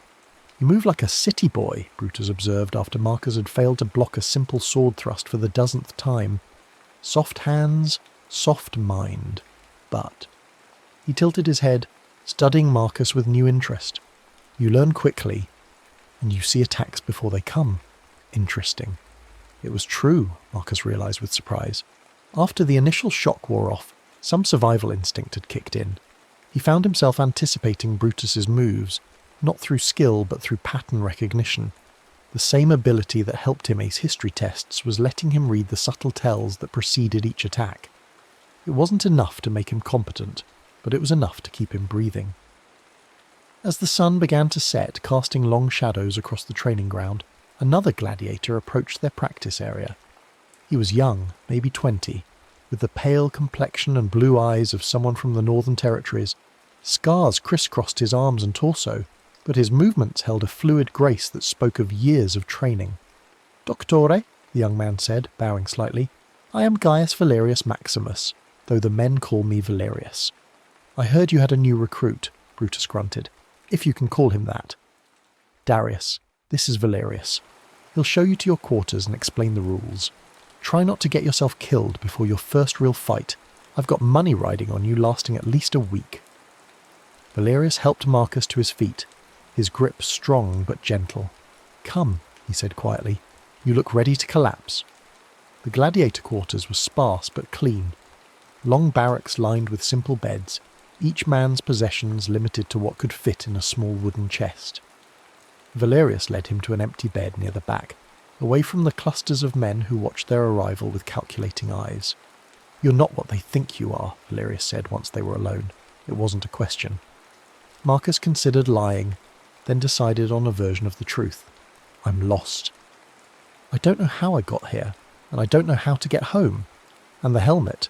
Marcus touched the bronze artifact still secured to his pack. Up close, he could see the inscriptions the museum placard had mentioned, symbols that seemed to shift and change when he wasn't looking directly at them. "I found it. Or it found me. I think it's connected to why I'm here." Valerius nodded slowly. "The men have been talking about it. They say it's the helmet of Mercurius, that it brings victory to whoever wears it in the arena. The last man who owned it won 12 fights in a row before he earned his freedom." "What happened to him?" "He tried to leave Rome. They found him 3 days later with his throat cut." Valerius's expression was grim. Freedom is rarely what they promise us it will be. Over the following days, Marcus learned the brutal rhythm of gladiator life. Dawn brought training, endless hours of sword work, spear fighting, and hand-to-hand combat that left his muscles screaming and his hands raw despite the cloth wrappings they gave him.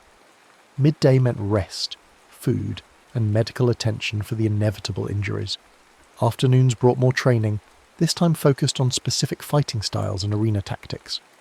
The other gladiators remained suspicious of him, but Valerius proved to be a patient teacher, and gradually a friend.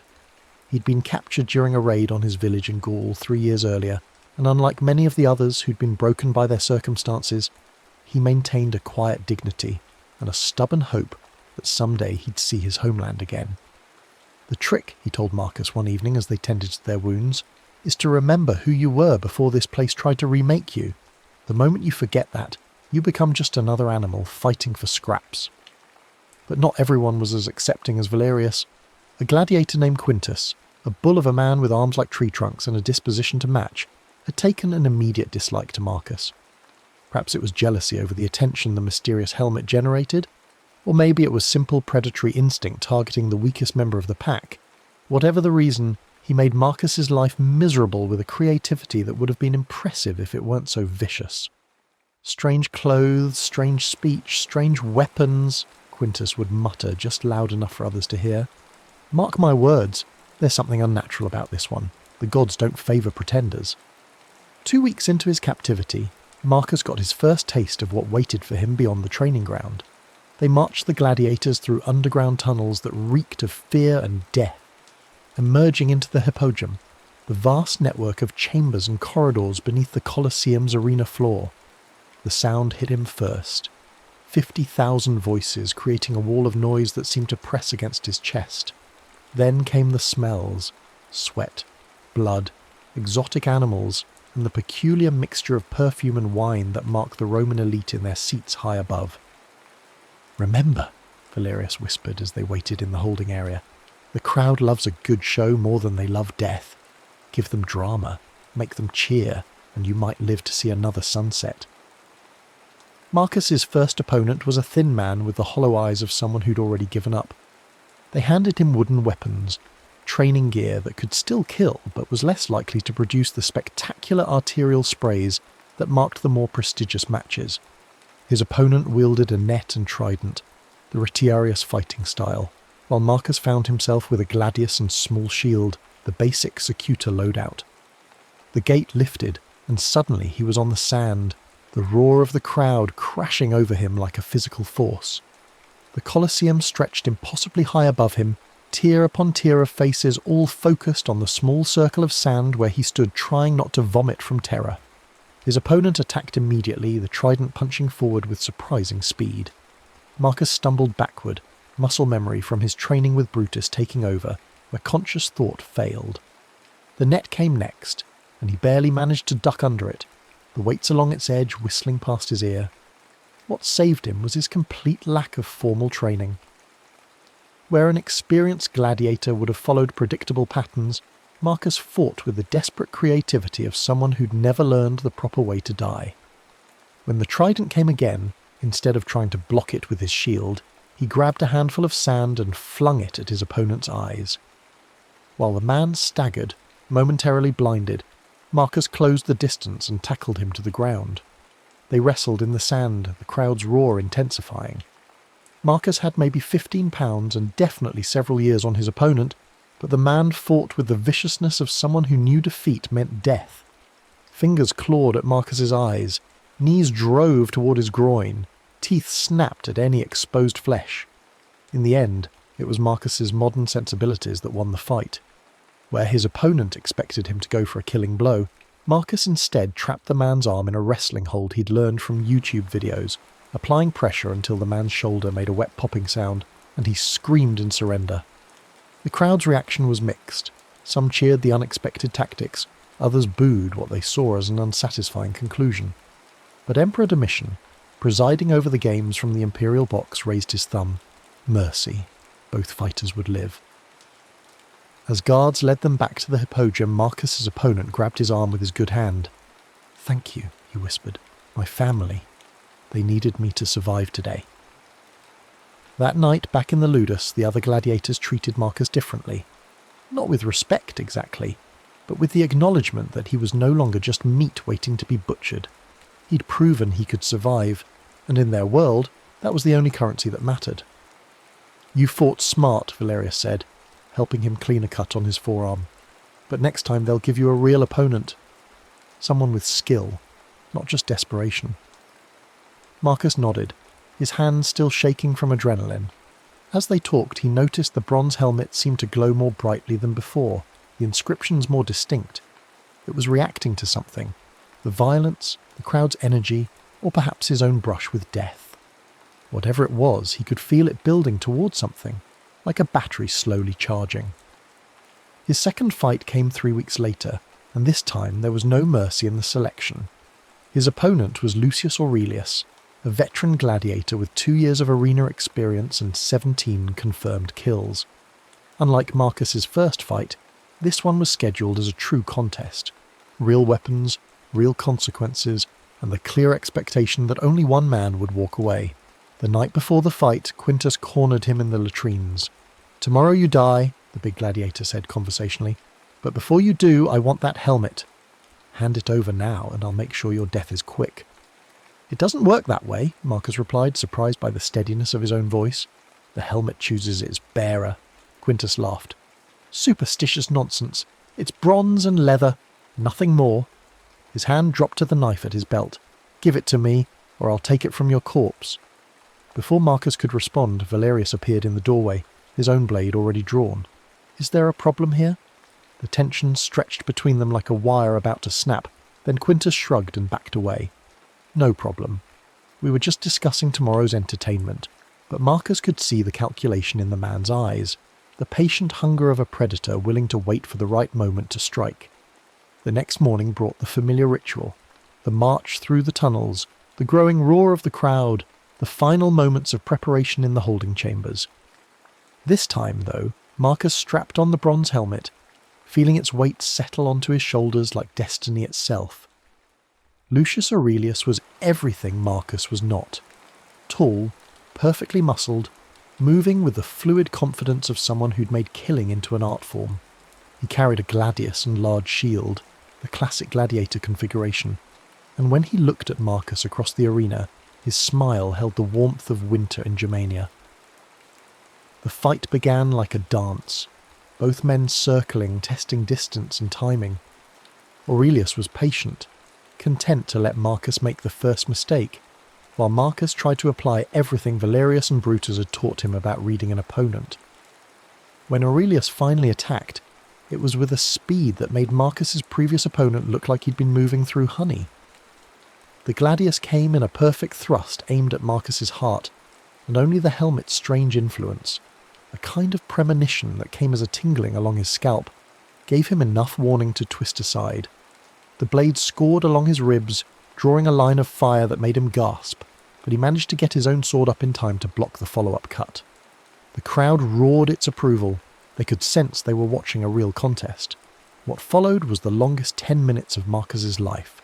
Aurelius pressed his attack with methodical precision, each strike designed to wear down Marcus's defence until the inevitable killing blow could land. Marcus gave ground steadily, his breathing becoming laboured, his arms starting to burn from the constant defensive work. But something strange was happening. The helmet seemed to be feeding him information, not quite thoughts, but impressions, instincts that had no business being in a 16-year-old's head. He began to see patterns in Aurelius's attacks, to anticipate not just the next strike, but the one after that. When Aurelius overextended on a particularly aggressive thrust, Marcus stepped inside his guard and drove his elbow into the veteran's solar plexus. It was a modern fighting technique, one that no gladiator would expect, and Aurelius doubled over, gasping for air. Marcus could have killed him then, should have killed him, according to the crowd's increasing bloodthirsty chants. Instead, he stepped back, giving Aurelius time to recover, a mistake that nearly cost him everything. The veteran came up from his crouch with a hidden dagger, the blade streaking toward Marcus's throat in a move that would have ended the fight instantly.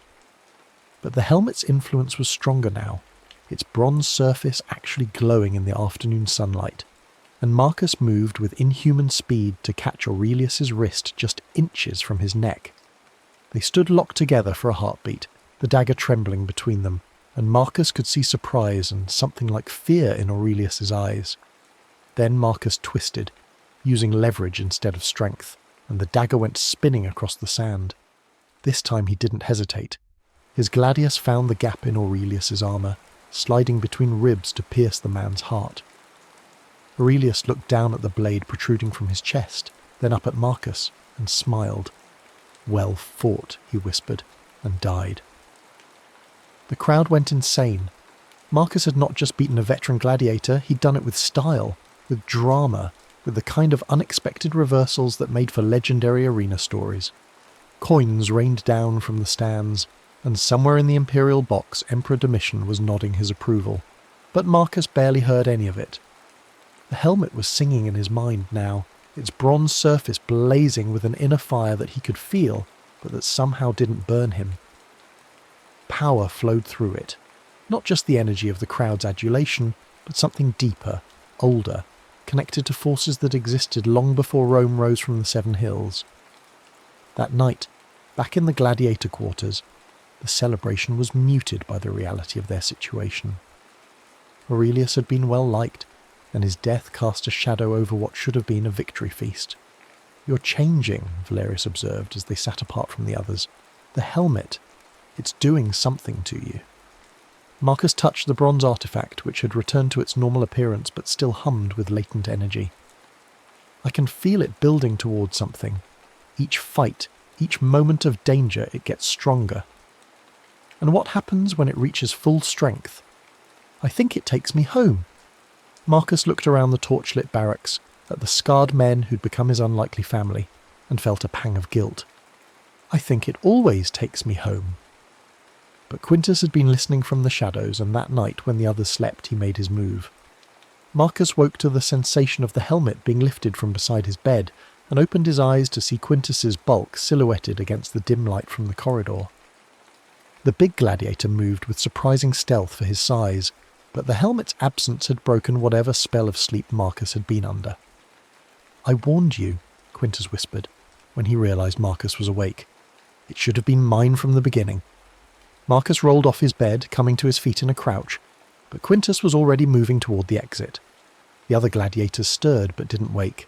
Exhaustion was a constant companion in the ludus, and they'd learned to sleep through minor disturbances. Chase or let it go. The smart choice was clear. Quintus was bigger, stronger, and armed with the desperate fury of someone who'd finally seen his chance at glory. But without the helmet, Marcus was just another piece of meat in the arena. And more than that, the artifact had become his anchor, his only connection to home and the life he'd been torn away from. He followed Quintus through the dark corridors of the ludus, moving as quietly as he could on bare feet. The big gladiator was heading for the arena, probably hoping to claim the helmet's power in the place where it would be strongest. Marcus caught up with him just as he was entering the tunnel system beneath the Colosseum. "Give it back," Marcus called out, his voice echoing off the stone walls. Quintus turned, the helmet clutched against his chest like a trophy. In the torchlight, his face looked wild, desperate. "I've been fighting for 3 years, he snarled. 3 years of blood and pain and watching lesser men win glory that should have been mine. This is my chance." "It doesn't work that way," Marcus said, edging closer. "The helmet, it's not just about victory. There's something else. Something connected to—" Quintus's roar cut him off, and suddenly the big man was charging, using the helmet like a shield, while his other hand drew a gladius from his belt.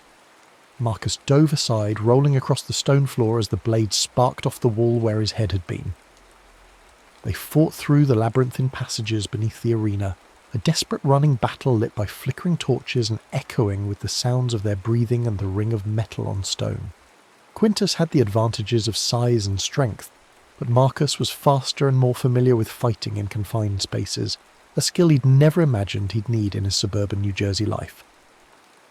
The chase led them up through the beast pens, where the exotic animals destined for tomorrow's games paced in their cages. A tiger snarled as they ran past. Somewhere in the darkness, a lion coughed like thunder. The animal handlers had fled at the first sounds of combat, leaving Marcus and Quintus alone with creatures that could smell blood and fear with predatory accuracy. "You can't escape!" Quintus shouted, his voice ragged with exertion. "I know these tunnels better than you know your own dreams." It was probably true, but Marcus had something Quintus didn't. The helmet's influence, even at a distance, still provided him with flashes of insight, premonitions of danger that kept him one step ahead of his pursuer. When Quintus tried to ambush him in the weapons storage area, Marcus sensed the attack coming and rolled aside just as the gladius punched through the space where he'd been standing. The fight moved into the arena proper, emerging from the hippodrome into the vast oval of sand under the star-filled Roman sky. Without the crowd, the Colosseum felt impossibly large, empty, haunted by the ghosts of all who'd died there. The sand was still dark in places with dried blood from the day's games, and the weapons and shields scattered around the arena's edge gleamed in the moonlight. Quintus had grabbed a shield to go with his sword, making him a formidable opponent even without the helmet's power. Marcus armed himself with a trident and net, the retiarius configuration he'd faced in his first fight, and they began to circle each other on the blood-soaked sand. "Last chance," Quintus called out. "Surrender now and I'll make it quick." Instead of answering, Marcus cast his net, the weighted edges spreading wide as it flew through the air. Quintus knocked it aside with his shield, but it bought Marcus the second he needed to close distance with his trident. They fought under the stars, their battle witnessed only by the marble statues of emperors and gods that looked down from the arena's walls. Quintus was the better swordsman, but Marcus had desperation on his side, and more importantly, he could feel the helmet calling to him, its power growing stronger as violence filled the space around it. The turning point came when Quintus overcommitted to an attack, swinging his gladius in a wide arc that would have taken Marcus's head off if it had connected. Instead, Marcus ducked under the blade and drove his trident forward, its 3 prongs punching through Quintus's shield and into the arm that held it. Quintus screamed and dropped the shield, but instead of pressing his advantage, he threw the helmet as hard as he could toward the far side of the arena. "If I can't have it," he snarled, "then no one can!" The bronze artifact tumbled through the air, catching starlight on its polished surface, and landed in the sand near the arena's eastern wall. Both men ran for it, but Quintus had longer legs and less distance to cover. He reached the helmet first, scooping it up and placing it on his head with a triumphant laugh. "Now," he said, turning to face Marcus with the gladius ready in his good hand, "let's see what victory tastes like."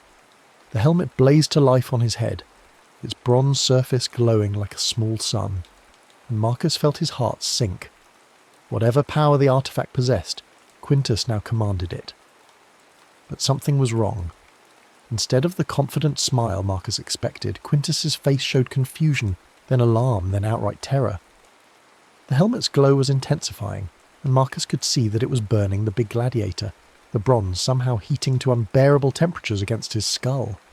"Get it off!" Quintus screamed, clawing at the helmet with both hands. "Get it off me!" But the artifact wouldn't come free. It had fused itself to his head, and the more he struggled, the brighter it glowed. Marcus could smell burning flesh now, could see smoke rising from where the bronze met skin. "It chooses its bearer," Marcus said softly, remembering what he'd told Quintus earlier. "You can't just take it." Quintus fell to his knees, his screams echoing off the arena walls. The helmet's glow was blinding now, and Marcus had to shield his eyes as he approached the writhing figure. When the light finally faded, Quintus was dead, the helmet resting innocuously in the sand beside his burned corpse. Marcus picked it up carefully, expecting it to be hot, but the bronze was cool to the touch, almost soothing against his palms. He placed it on his head, feeling the familiar weight settle around his temples, and immediately the world shifted into sharper focus. He could sense things, movements in the darkness beyond the arena, the rhythm of sleeping hearts in the ludus, the vast presence of Rome itself sprawling endlessly in all directions. And something else, a pulling sensation, gentle but insistent, tugging at the edges of his consciousness like a tide that was just beginning to turn. The helmet was ready. It had absorbed enough violence, enough blood, enough desperate human emotion to power whatever temporal mechanism had brought him here. All it needed was one more push, one final moment of absolute peril to complete the circuit and carry him home. Above him, torches appeared along the arena's walls as guards responded to the sounds of fighting. Soon they'd be down on the sand, and there would be questions he couldn't answer, suspicions he couldn't allay. He had perhaps minutes before his window of opportunity closed forever. Marcus looked down at Quintus's body, at the peaceful expression death had given him, and felt an unexpected pang of sorrow. The man had been brutal, yes, but he'd also been trapped in the same system that had claimed so many others, slaves, criminals, and conquered peoples, all ground up in the machinery of Roman entertainment. "I'm sorry," he said to the corpse, and meant it.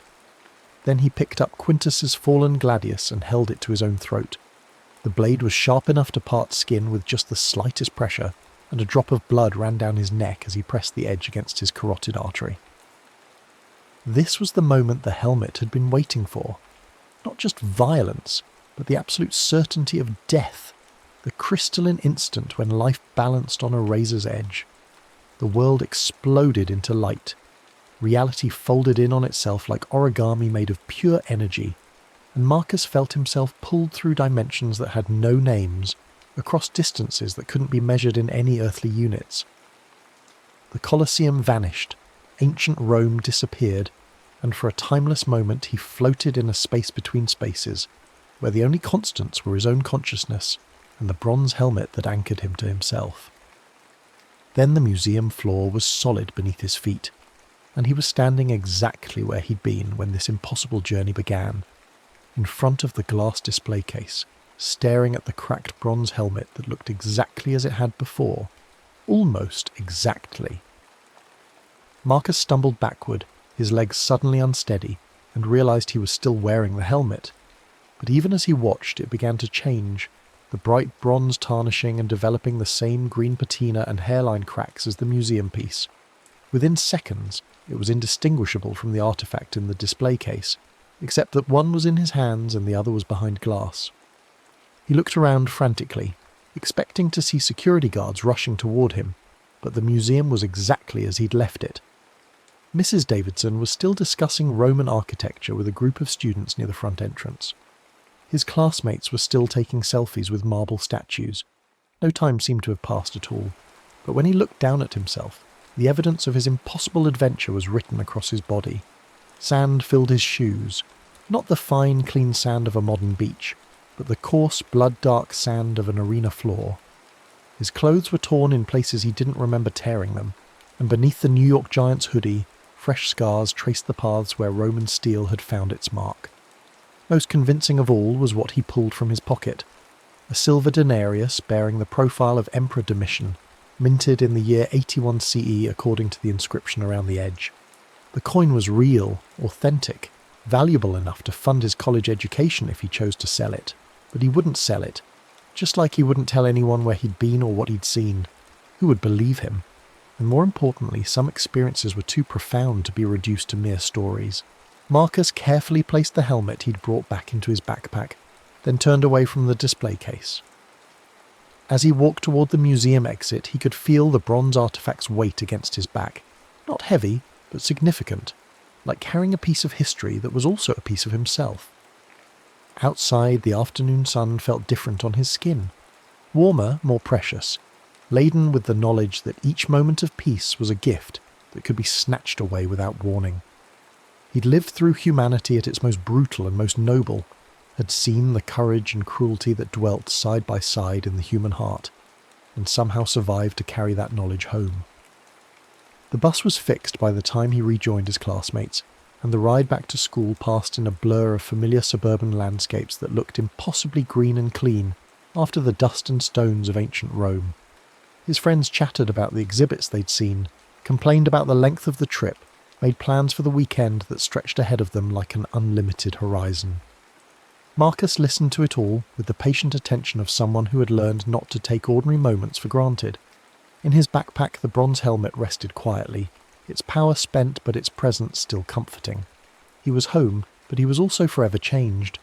A modern teenager who carried the memories of a gladiator, a survivor who had learned the true weight of both victory and mercy. That night, alone in his room, he took the helmet out and held it up to the light from his desk lamp. The inscriptions along its crown were visible again, the mysterious symbols that seemed to shift and change when he wasn't looking directly at them. But now he thought he understood what they meant, or at least what they represented. They were a promise and a warning, written in a language older than Latin, older than Greek, older perhaps than human civilization itself. They spoke of the doors that existed between moments, the paths that connected all times and places for those brave enough, or foolish enough, to walk them. Marcus placed the helmet carefully in the back of his closet, behind winter clothes that wouldn't be needed for months. Someday, maybe, he'd be ready to wear it again. But for now, he was content to be exactly where and when he was, a 16-year-old boy in 21st century America, with homework to do, and a life to live, and all the time in the world to figure out who he wanted to become. Outside his window, the suburban night was peaceful and predictable, filled with the gentle sounds of a world that had never known the roar of 50,000 voices calling for blood. But in the darkness of his closet, the bronze helmet waited with infinite patience, holding within its cracked surface the echoes of distant thunder and the promise of adventures yet to come. The next story is about to begin. Please relax and enjoy. The bronze shield gleamed under the museum's harsh fluorescent lights, its surface pitted with age and battle scars. 17-year-old Marcus Chen pressed closer to the display case, ignoring his classmates' chatter about the field trip ending soon. The placard read Spartan Hoplon Shield, 5th century BCE, on loan from the Athens Archaeological Museum. But what drew Marcus wasn't the historical significance. It was the crack running through the bronze, revealing something that glowed faintly beneath. "Hey Chen, stop drooling over rusty metal and come on," called Jake from across the ancient Greece exhibit. "Bus leaves in 5 minutes." Marcus waved him off, transfixed by the serpentine design etched around the shield's rim. The snake appeared to be eating its own tail, the metalwork so intricate it seemed almost alive in the shifting light.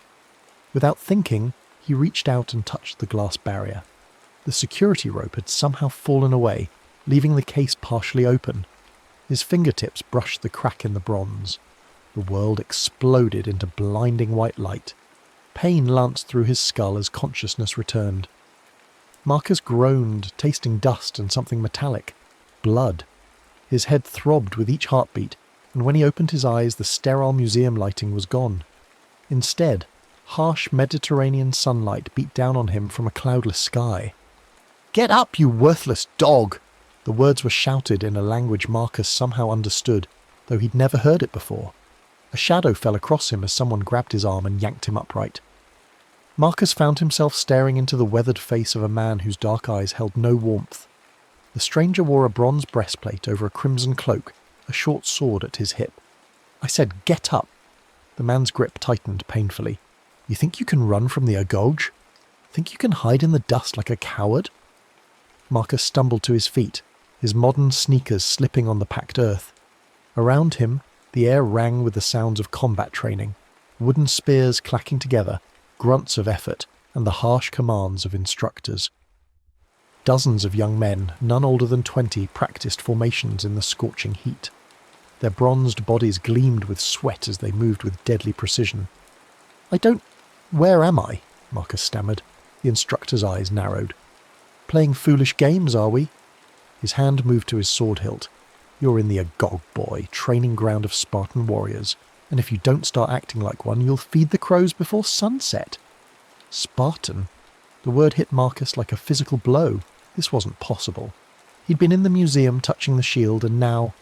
He looked down at himself, noting his jeans and t-shirt looked utterly foreign among the leather and bronze surrounding him. His smartphone was gone, as was his backpack.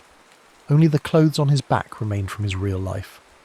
"You dress strangely for a Spartan youth," the instructor said, suspicion creeping into his voice. "Where are you from, boy?" Marcus's mind raced. How could he possibly explain? "I'm not from around here." "Clearly." The man studied him with calculating eyes. "You'll train with the others.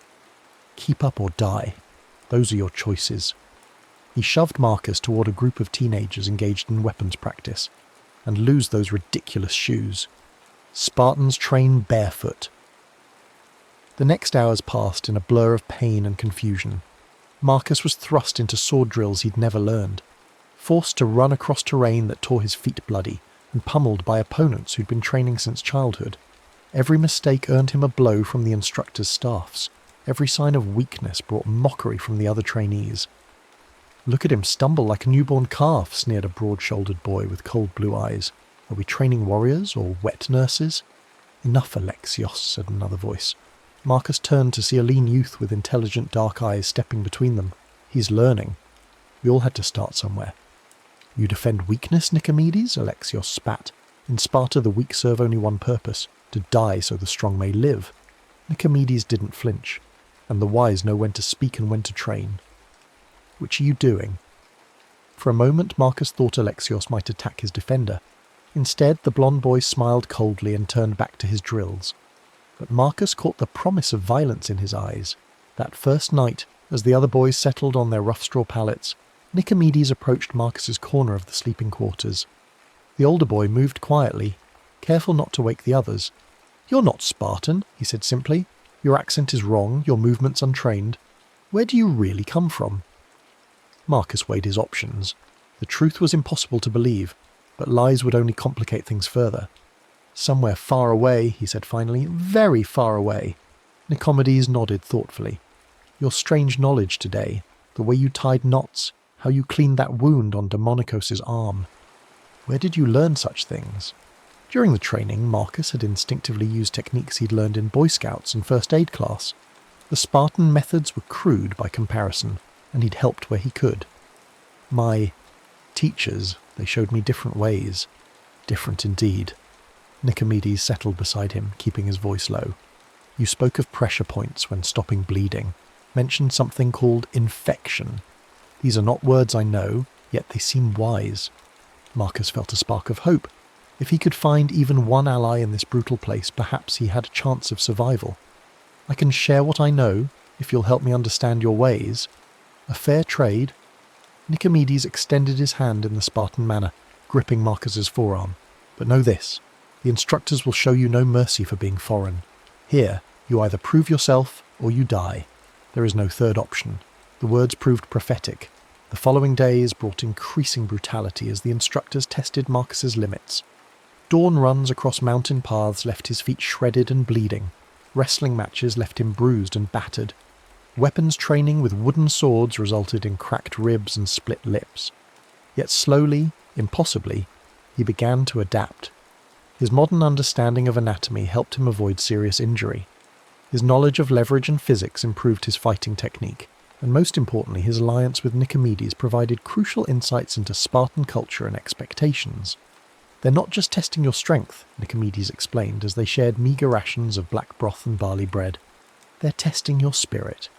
Can you endure suffering without complaint? Will you protect your fellow Spartans even at cost to yourself? Do you have the will to kill when killing is necessary?" That last question haunted Marcus. In his world, violence was something you saw in movies or video games. Here, it was the foundation of existence. Every day brought training in how to efficiently end human life, and every night he wondered what kind of person he was becoming. The breaking point came during their third week, when the instructors announced a survival exercise. Each trainee would be sent into the Laconian wilderness with nothing but a bronze dagger and the clothes on their back. They were to survive for 7 days, hunting their own food and finding their own shelter. "This is your first taste of the Crypteia," announced the chief instructor, a scarred veteran named Cleomenes. "The secret war that every Spartan must learn to fight. You will be alone, cold and hungry. The weak will not return. The strong will forge themselves in hardship's fire." As they prepared to depart, Alexios cornered Marcus near the armory. "I know what you are," he hissed. "Some foreign spy, maybe a Persian agent sent to weaken us from within. But you won't survive the wilderness. I'll make sure of it." Marcus met his gaze steadily. "I'm not your enemy, Alexios." "All outsiders are enemies." The blond boy's hand rested on his dagger hilt. "Sparta for Spartans. The weak and foreign have no place among us." The wilderness of Laconia stretched endlessly in all directions, a landscape of rocky hills, dense forests, and hidden ravines that could shelter wild beasts or enemy raiders.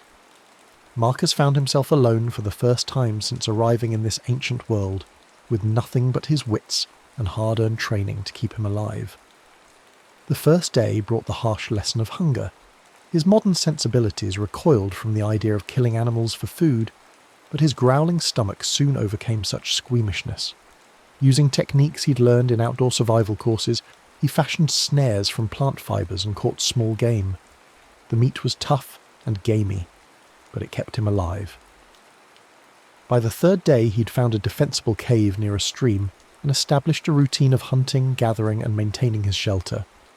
His feet had toughened from weeks of barefoot training, and his hands no longer blistered from handling rough tools and weapons. Perhaps most importantly, his mind had adapted to the constant alertness required for survival. That night, as he roasted a rabbit over his small fire, Marcus heard the snap of a twig outside his cave. He froze, every sense straining. Then Alexios stepped into the firelight, bronze dagger gleaming in his hand. "Did you think I wouldn't follow you?" the Spartan boy said. "Did you think I'd let you return and corrupt our ranks with your foreign weakness?" Marcus rose slowly, his own dagger appearing in his hand. "This doesn't have to happen, Alexios. We're both Spartans now." "You will never be Spartan!" Alexios lunged forward, his blade seeking Marcus's throat. The fight that followed was nothing like the controlled training matches in the Agoge. This was desperate, brutal, and potentially fatal. Alexios fought with skill honed by years of training, but Marcus had advantages the Spartan boy didn't expect. His modern understanding of anatomy let him target vulnerable spots. His knowledge of physics helped him use leverage against his stronger opponent. They grappled in the dirt outside the cave, each seeking to drive his blade home. Alexios was stronger, but Marcus was more desperate. When the blonde boy tried to pin him down, Marcus used a wrestling move he'd learned in high school, rolling his opponent and reversing their positions. For a moment, Marcus held the advantage. Alexios lay beneath him, dagger knocked away, throat exposed. One thrust would end the fight forever. The Spartan way demanded it. Kill or be killed. Show no mercy to enemies. But as Marcus raised his blade, he saw something in Alexios's eyes that stopped him cold. Not just fear, but desperate need. This boy had been raised from birth to believe that only the strong deserved to live, that showing mercy was tantamount to treason against Spartan values. He expected to die because Marcus had proven stronger. "I'm not going to kill you," Marcus said quietly.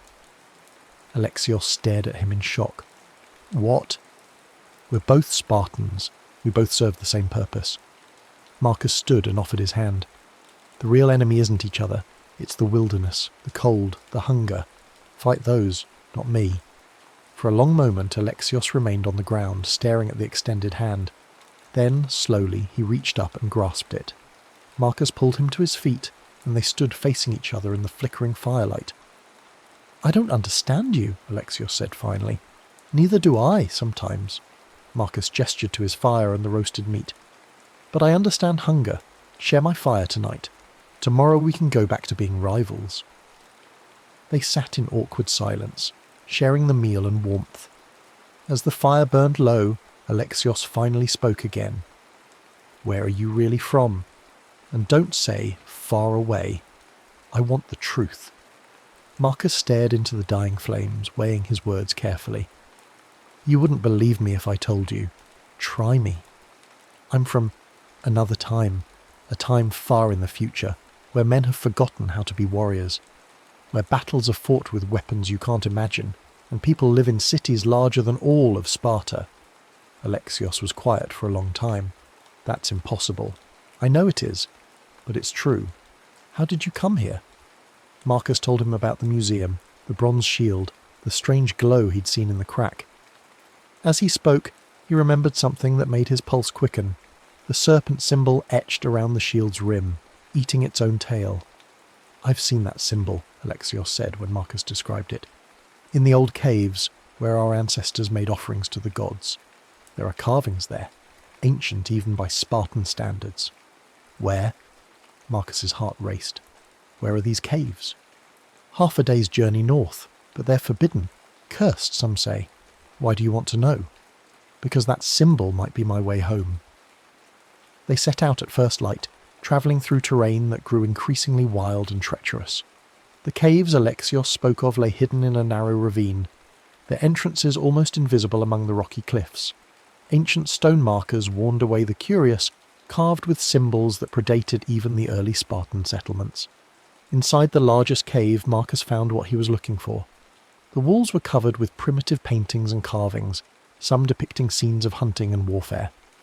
But at the very back, in a natural alcove that felt heavy with age and power, he found the serpent.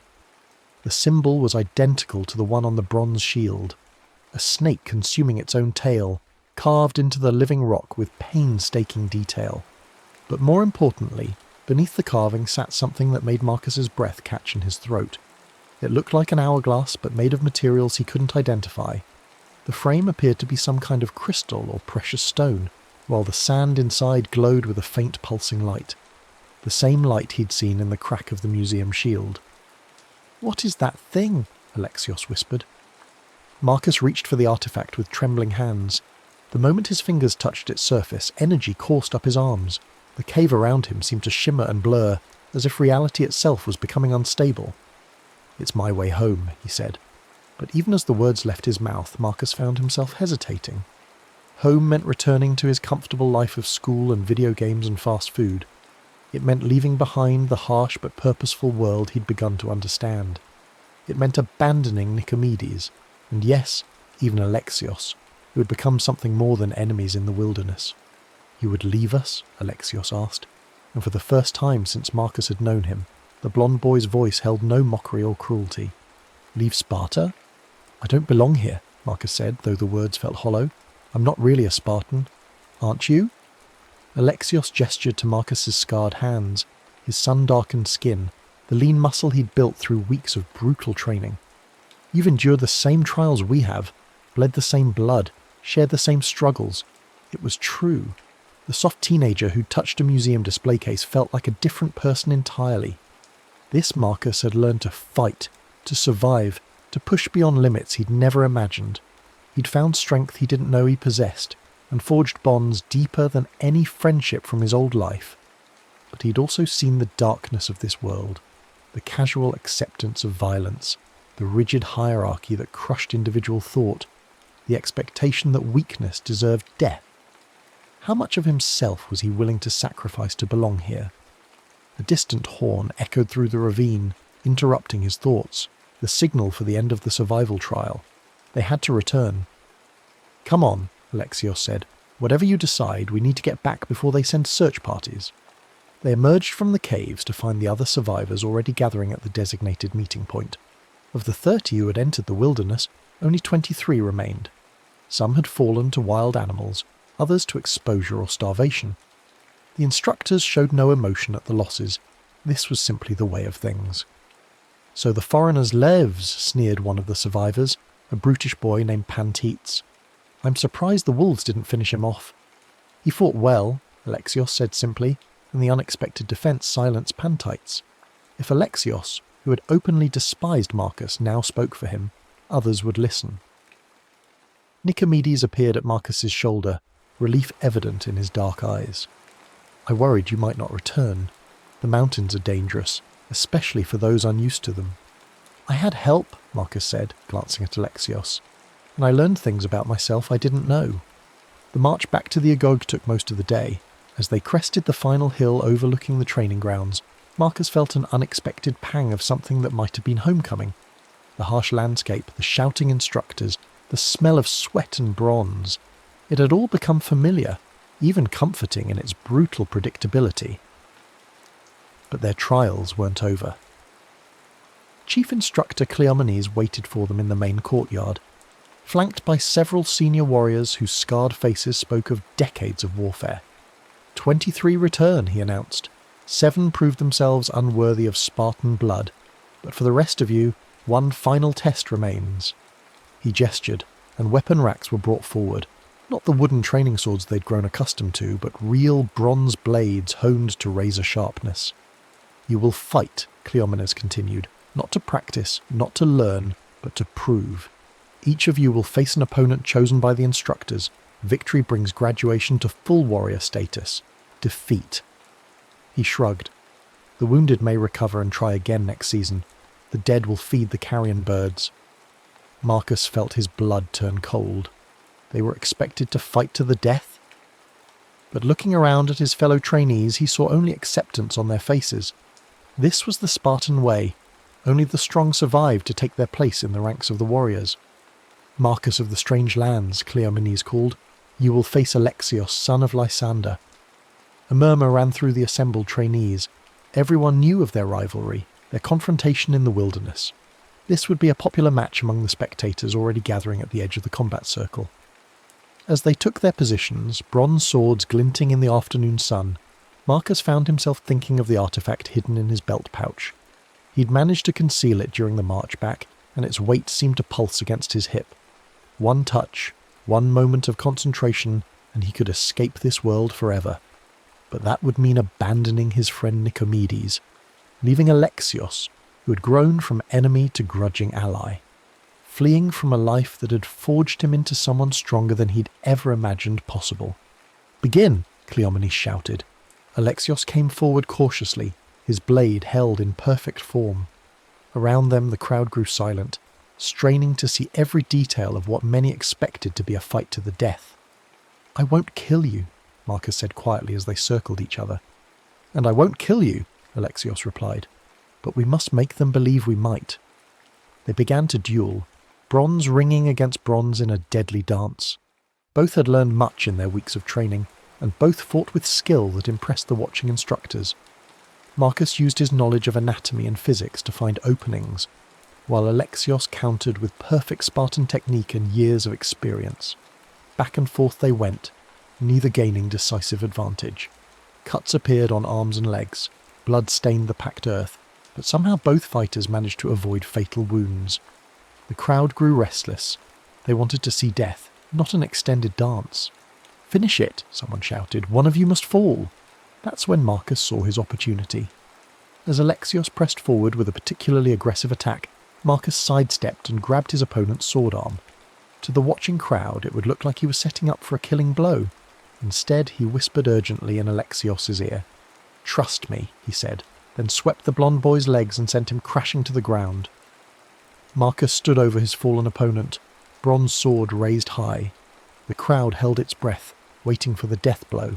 Instead, Marcus planted his blade point first in the earth and offered his hand to help Alexios up. "Spartans don't kill Spartans," he declared loudly enough for all to hear. "We are brothers in war, united against all enemies. This man fought well and honourably. He deserves respect, not death." For a moment, the silence stretched taut as a bowstring. Then Chief Instructor Cleomenes stepped forward, his weathered face unreadable. "Interesting philosophy," he said. "And where did you learn this wisdom, young Marcus?" "From a teacher far away," Marcus replied. "One who understood that strength shared is strength multiplied." Cleomenes studied him for a long moment, then looked at Alexios, who had accepted Marcus's help and now stood beside him. "And you agree with this foreign wisdom, son of Lysander?" Alexios straightened his shoulders. "Marcus has proven himself in training, in the wilderness, and now in combat. If having him as an ally makes Sparta stronger, then I call him brother." The older warrior nodded slowly. "Then you have both passed your trials. Not because you know how to kill, any fool with a sharp stick can kill, but because you know when not to kill, and that is wisdom few warriors ever achieve." The crowd erupted in surprised cheers. It was an unprecedented decision, but Cleomenes was a respected veteran whose judgment carried great weight. Other pairs of fighters, inspired by what they'd witnessed, began finding ways to end their duels without fatalities. Not all succeeded. The brutal realities of Spartan training still claimed 2 lives that day, but the precedent had been set. As the sun set over the training grounds, Marcus found himself officially recognized as a Spartan warrior. He bore the scars, had endured the trials and earned the respect of his peers. For all practical purposes, he belonged here now. That night, as he sat with Nicomedes and Alexios around a small fire, sharing wine and stories of their trials, Marcus felt the weight of the artifact in his pouch. It still glowed faintly, still pulsed with the energy that could return him to his own time. But for the first time since arriving in this ancient world, he wasn't sure he wanted to use it. "What are you thinking about?" Nicomedes asked, noting his distant expression. "Home," Marcus said simply, "and whether it's a place you come from or a place you choose to be." "Deep thoughts for a warrior fresh from his trials," Alexios said with a grin that held none of his former cruelty. "Save such philosophy for the old men who have nothing better to do than contemplate their navels." "Maybe," Marcus agreed. "Or maybe that's exactly when such thoughts matter most, when you're young enough to act on them." He reached into his pouch and withdrew the ancient artifact, letting its glow illuminate their small circle. His companions stared at it in wonder, neither having seen its like before. "What is it?" Nicomedes breathed. "My way home," Marcus said. "My ticket back to the world I came from." For a moment they sat in silence, watching the strange light pulse and dance.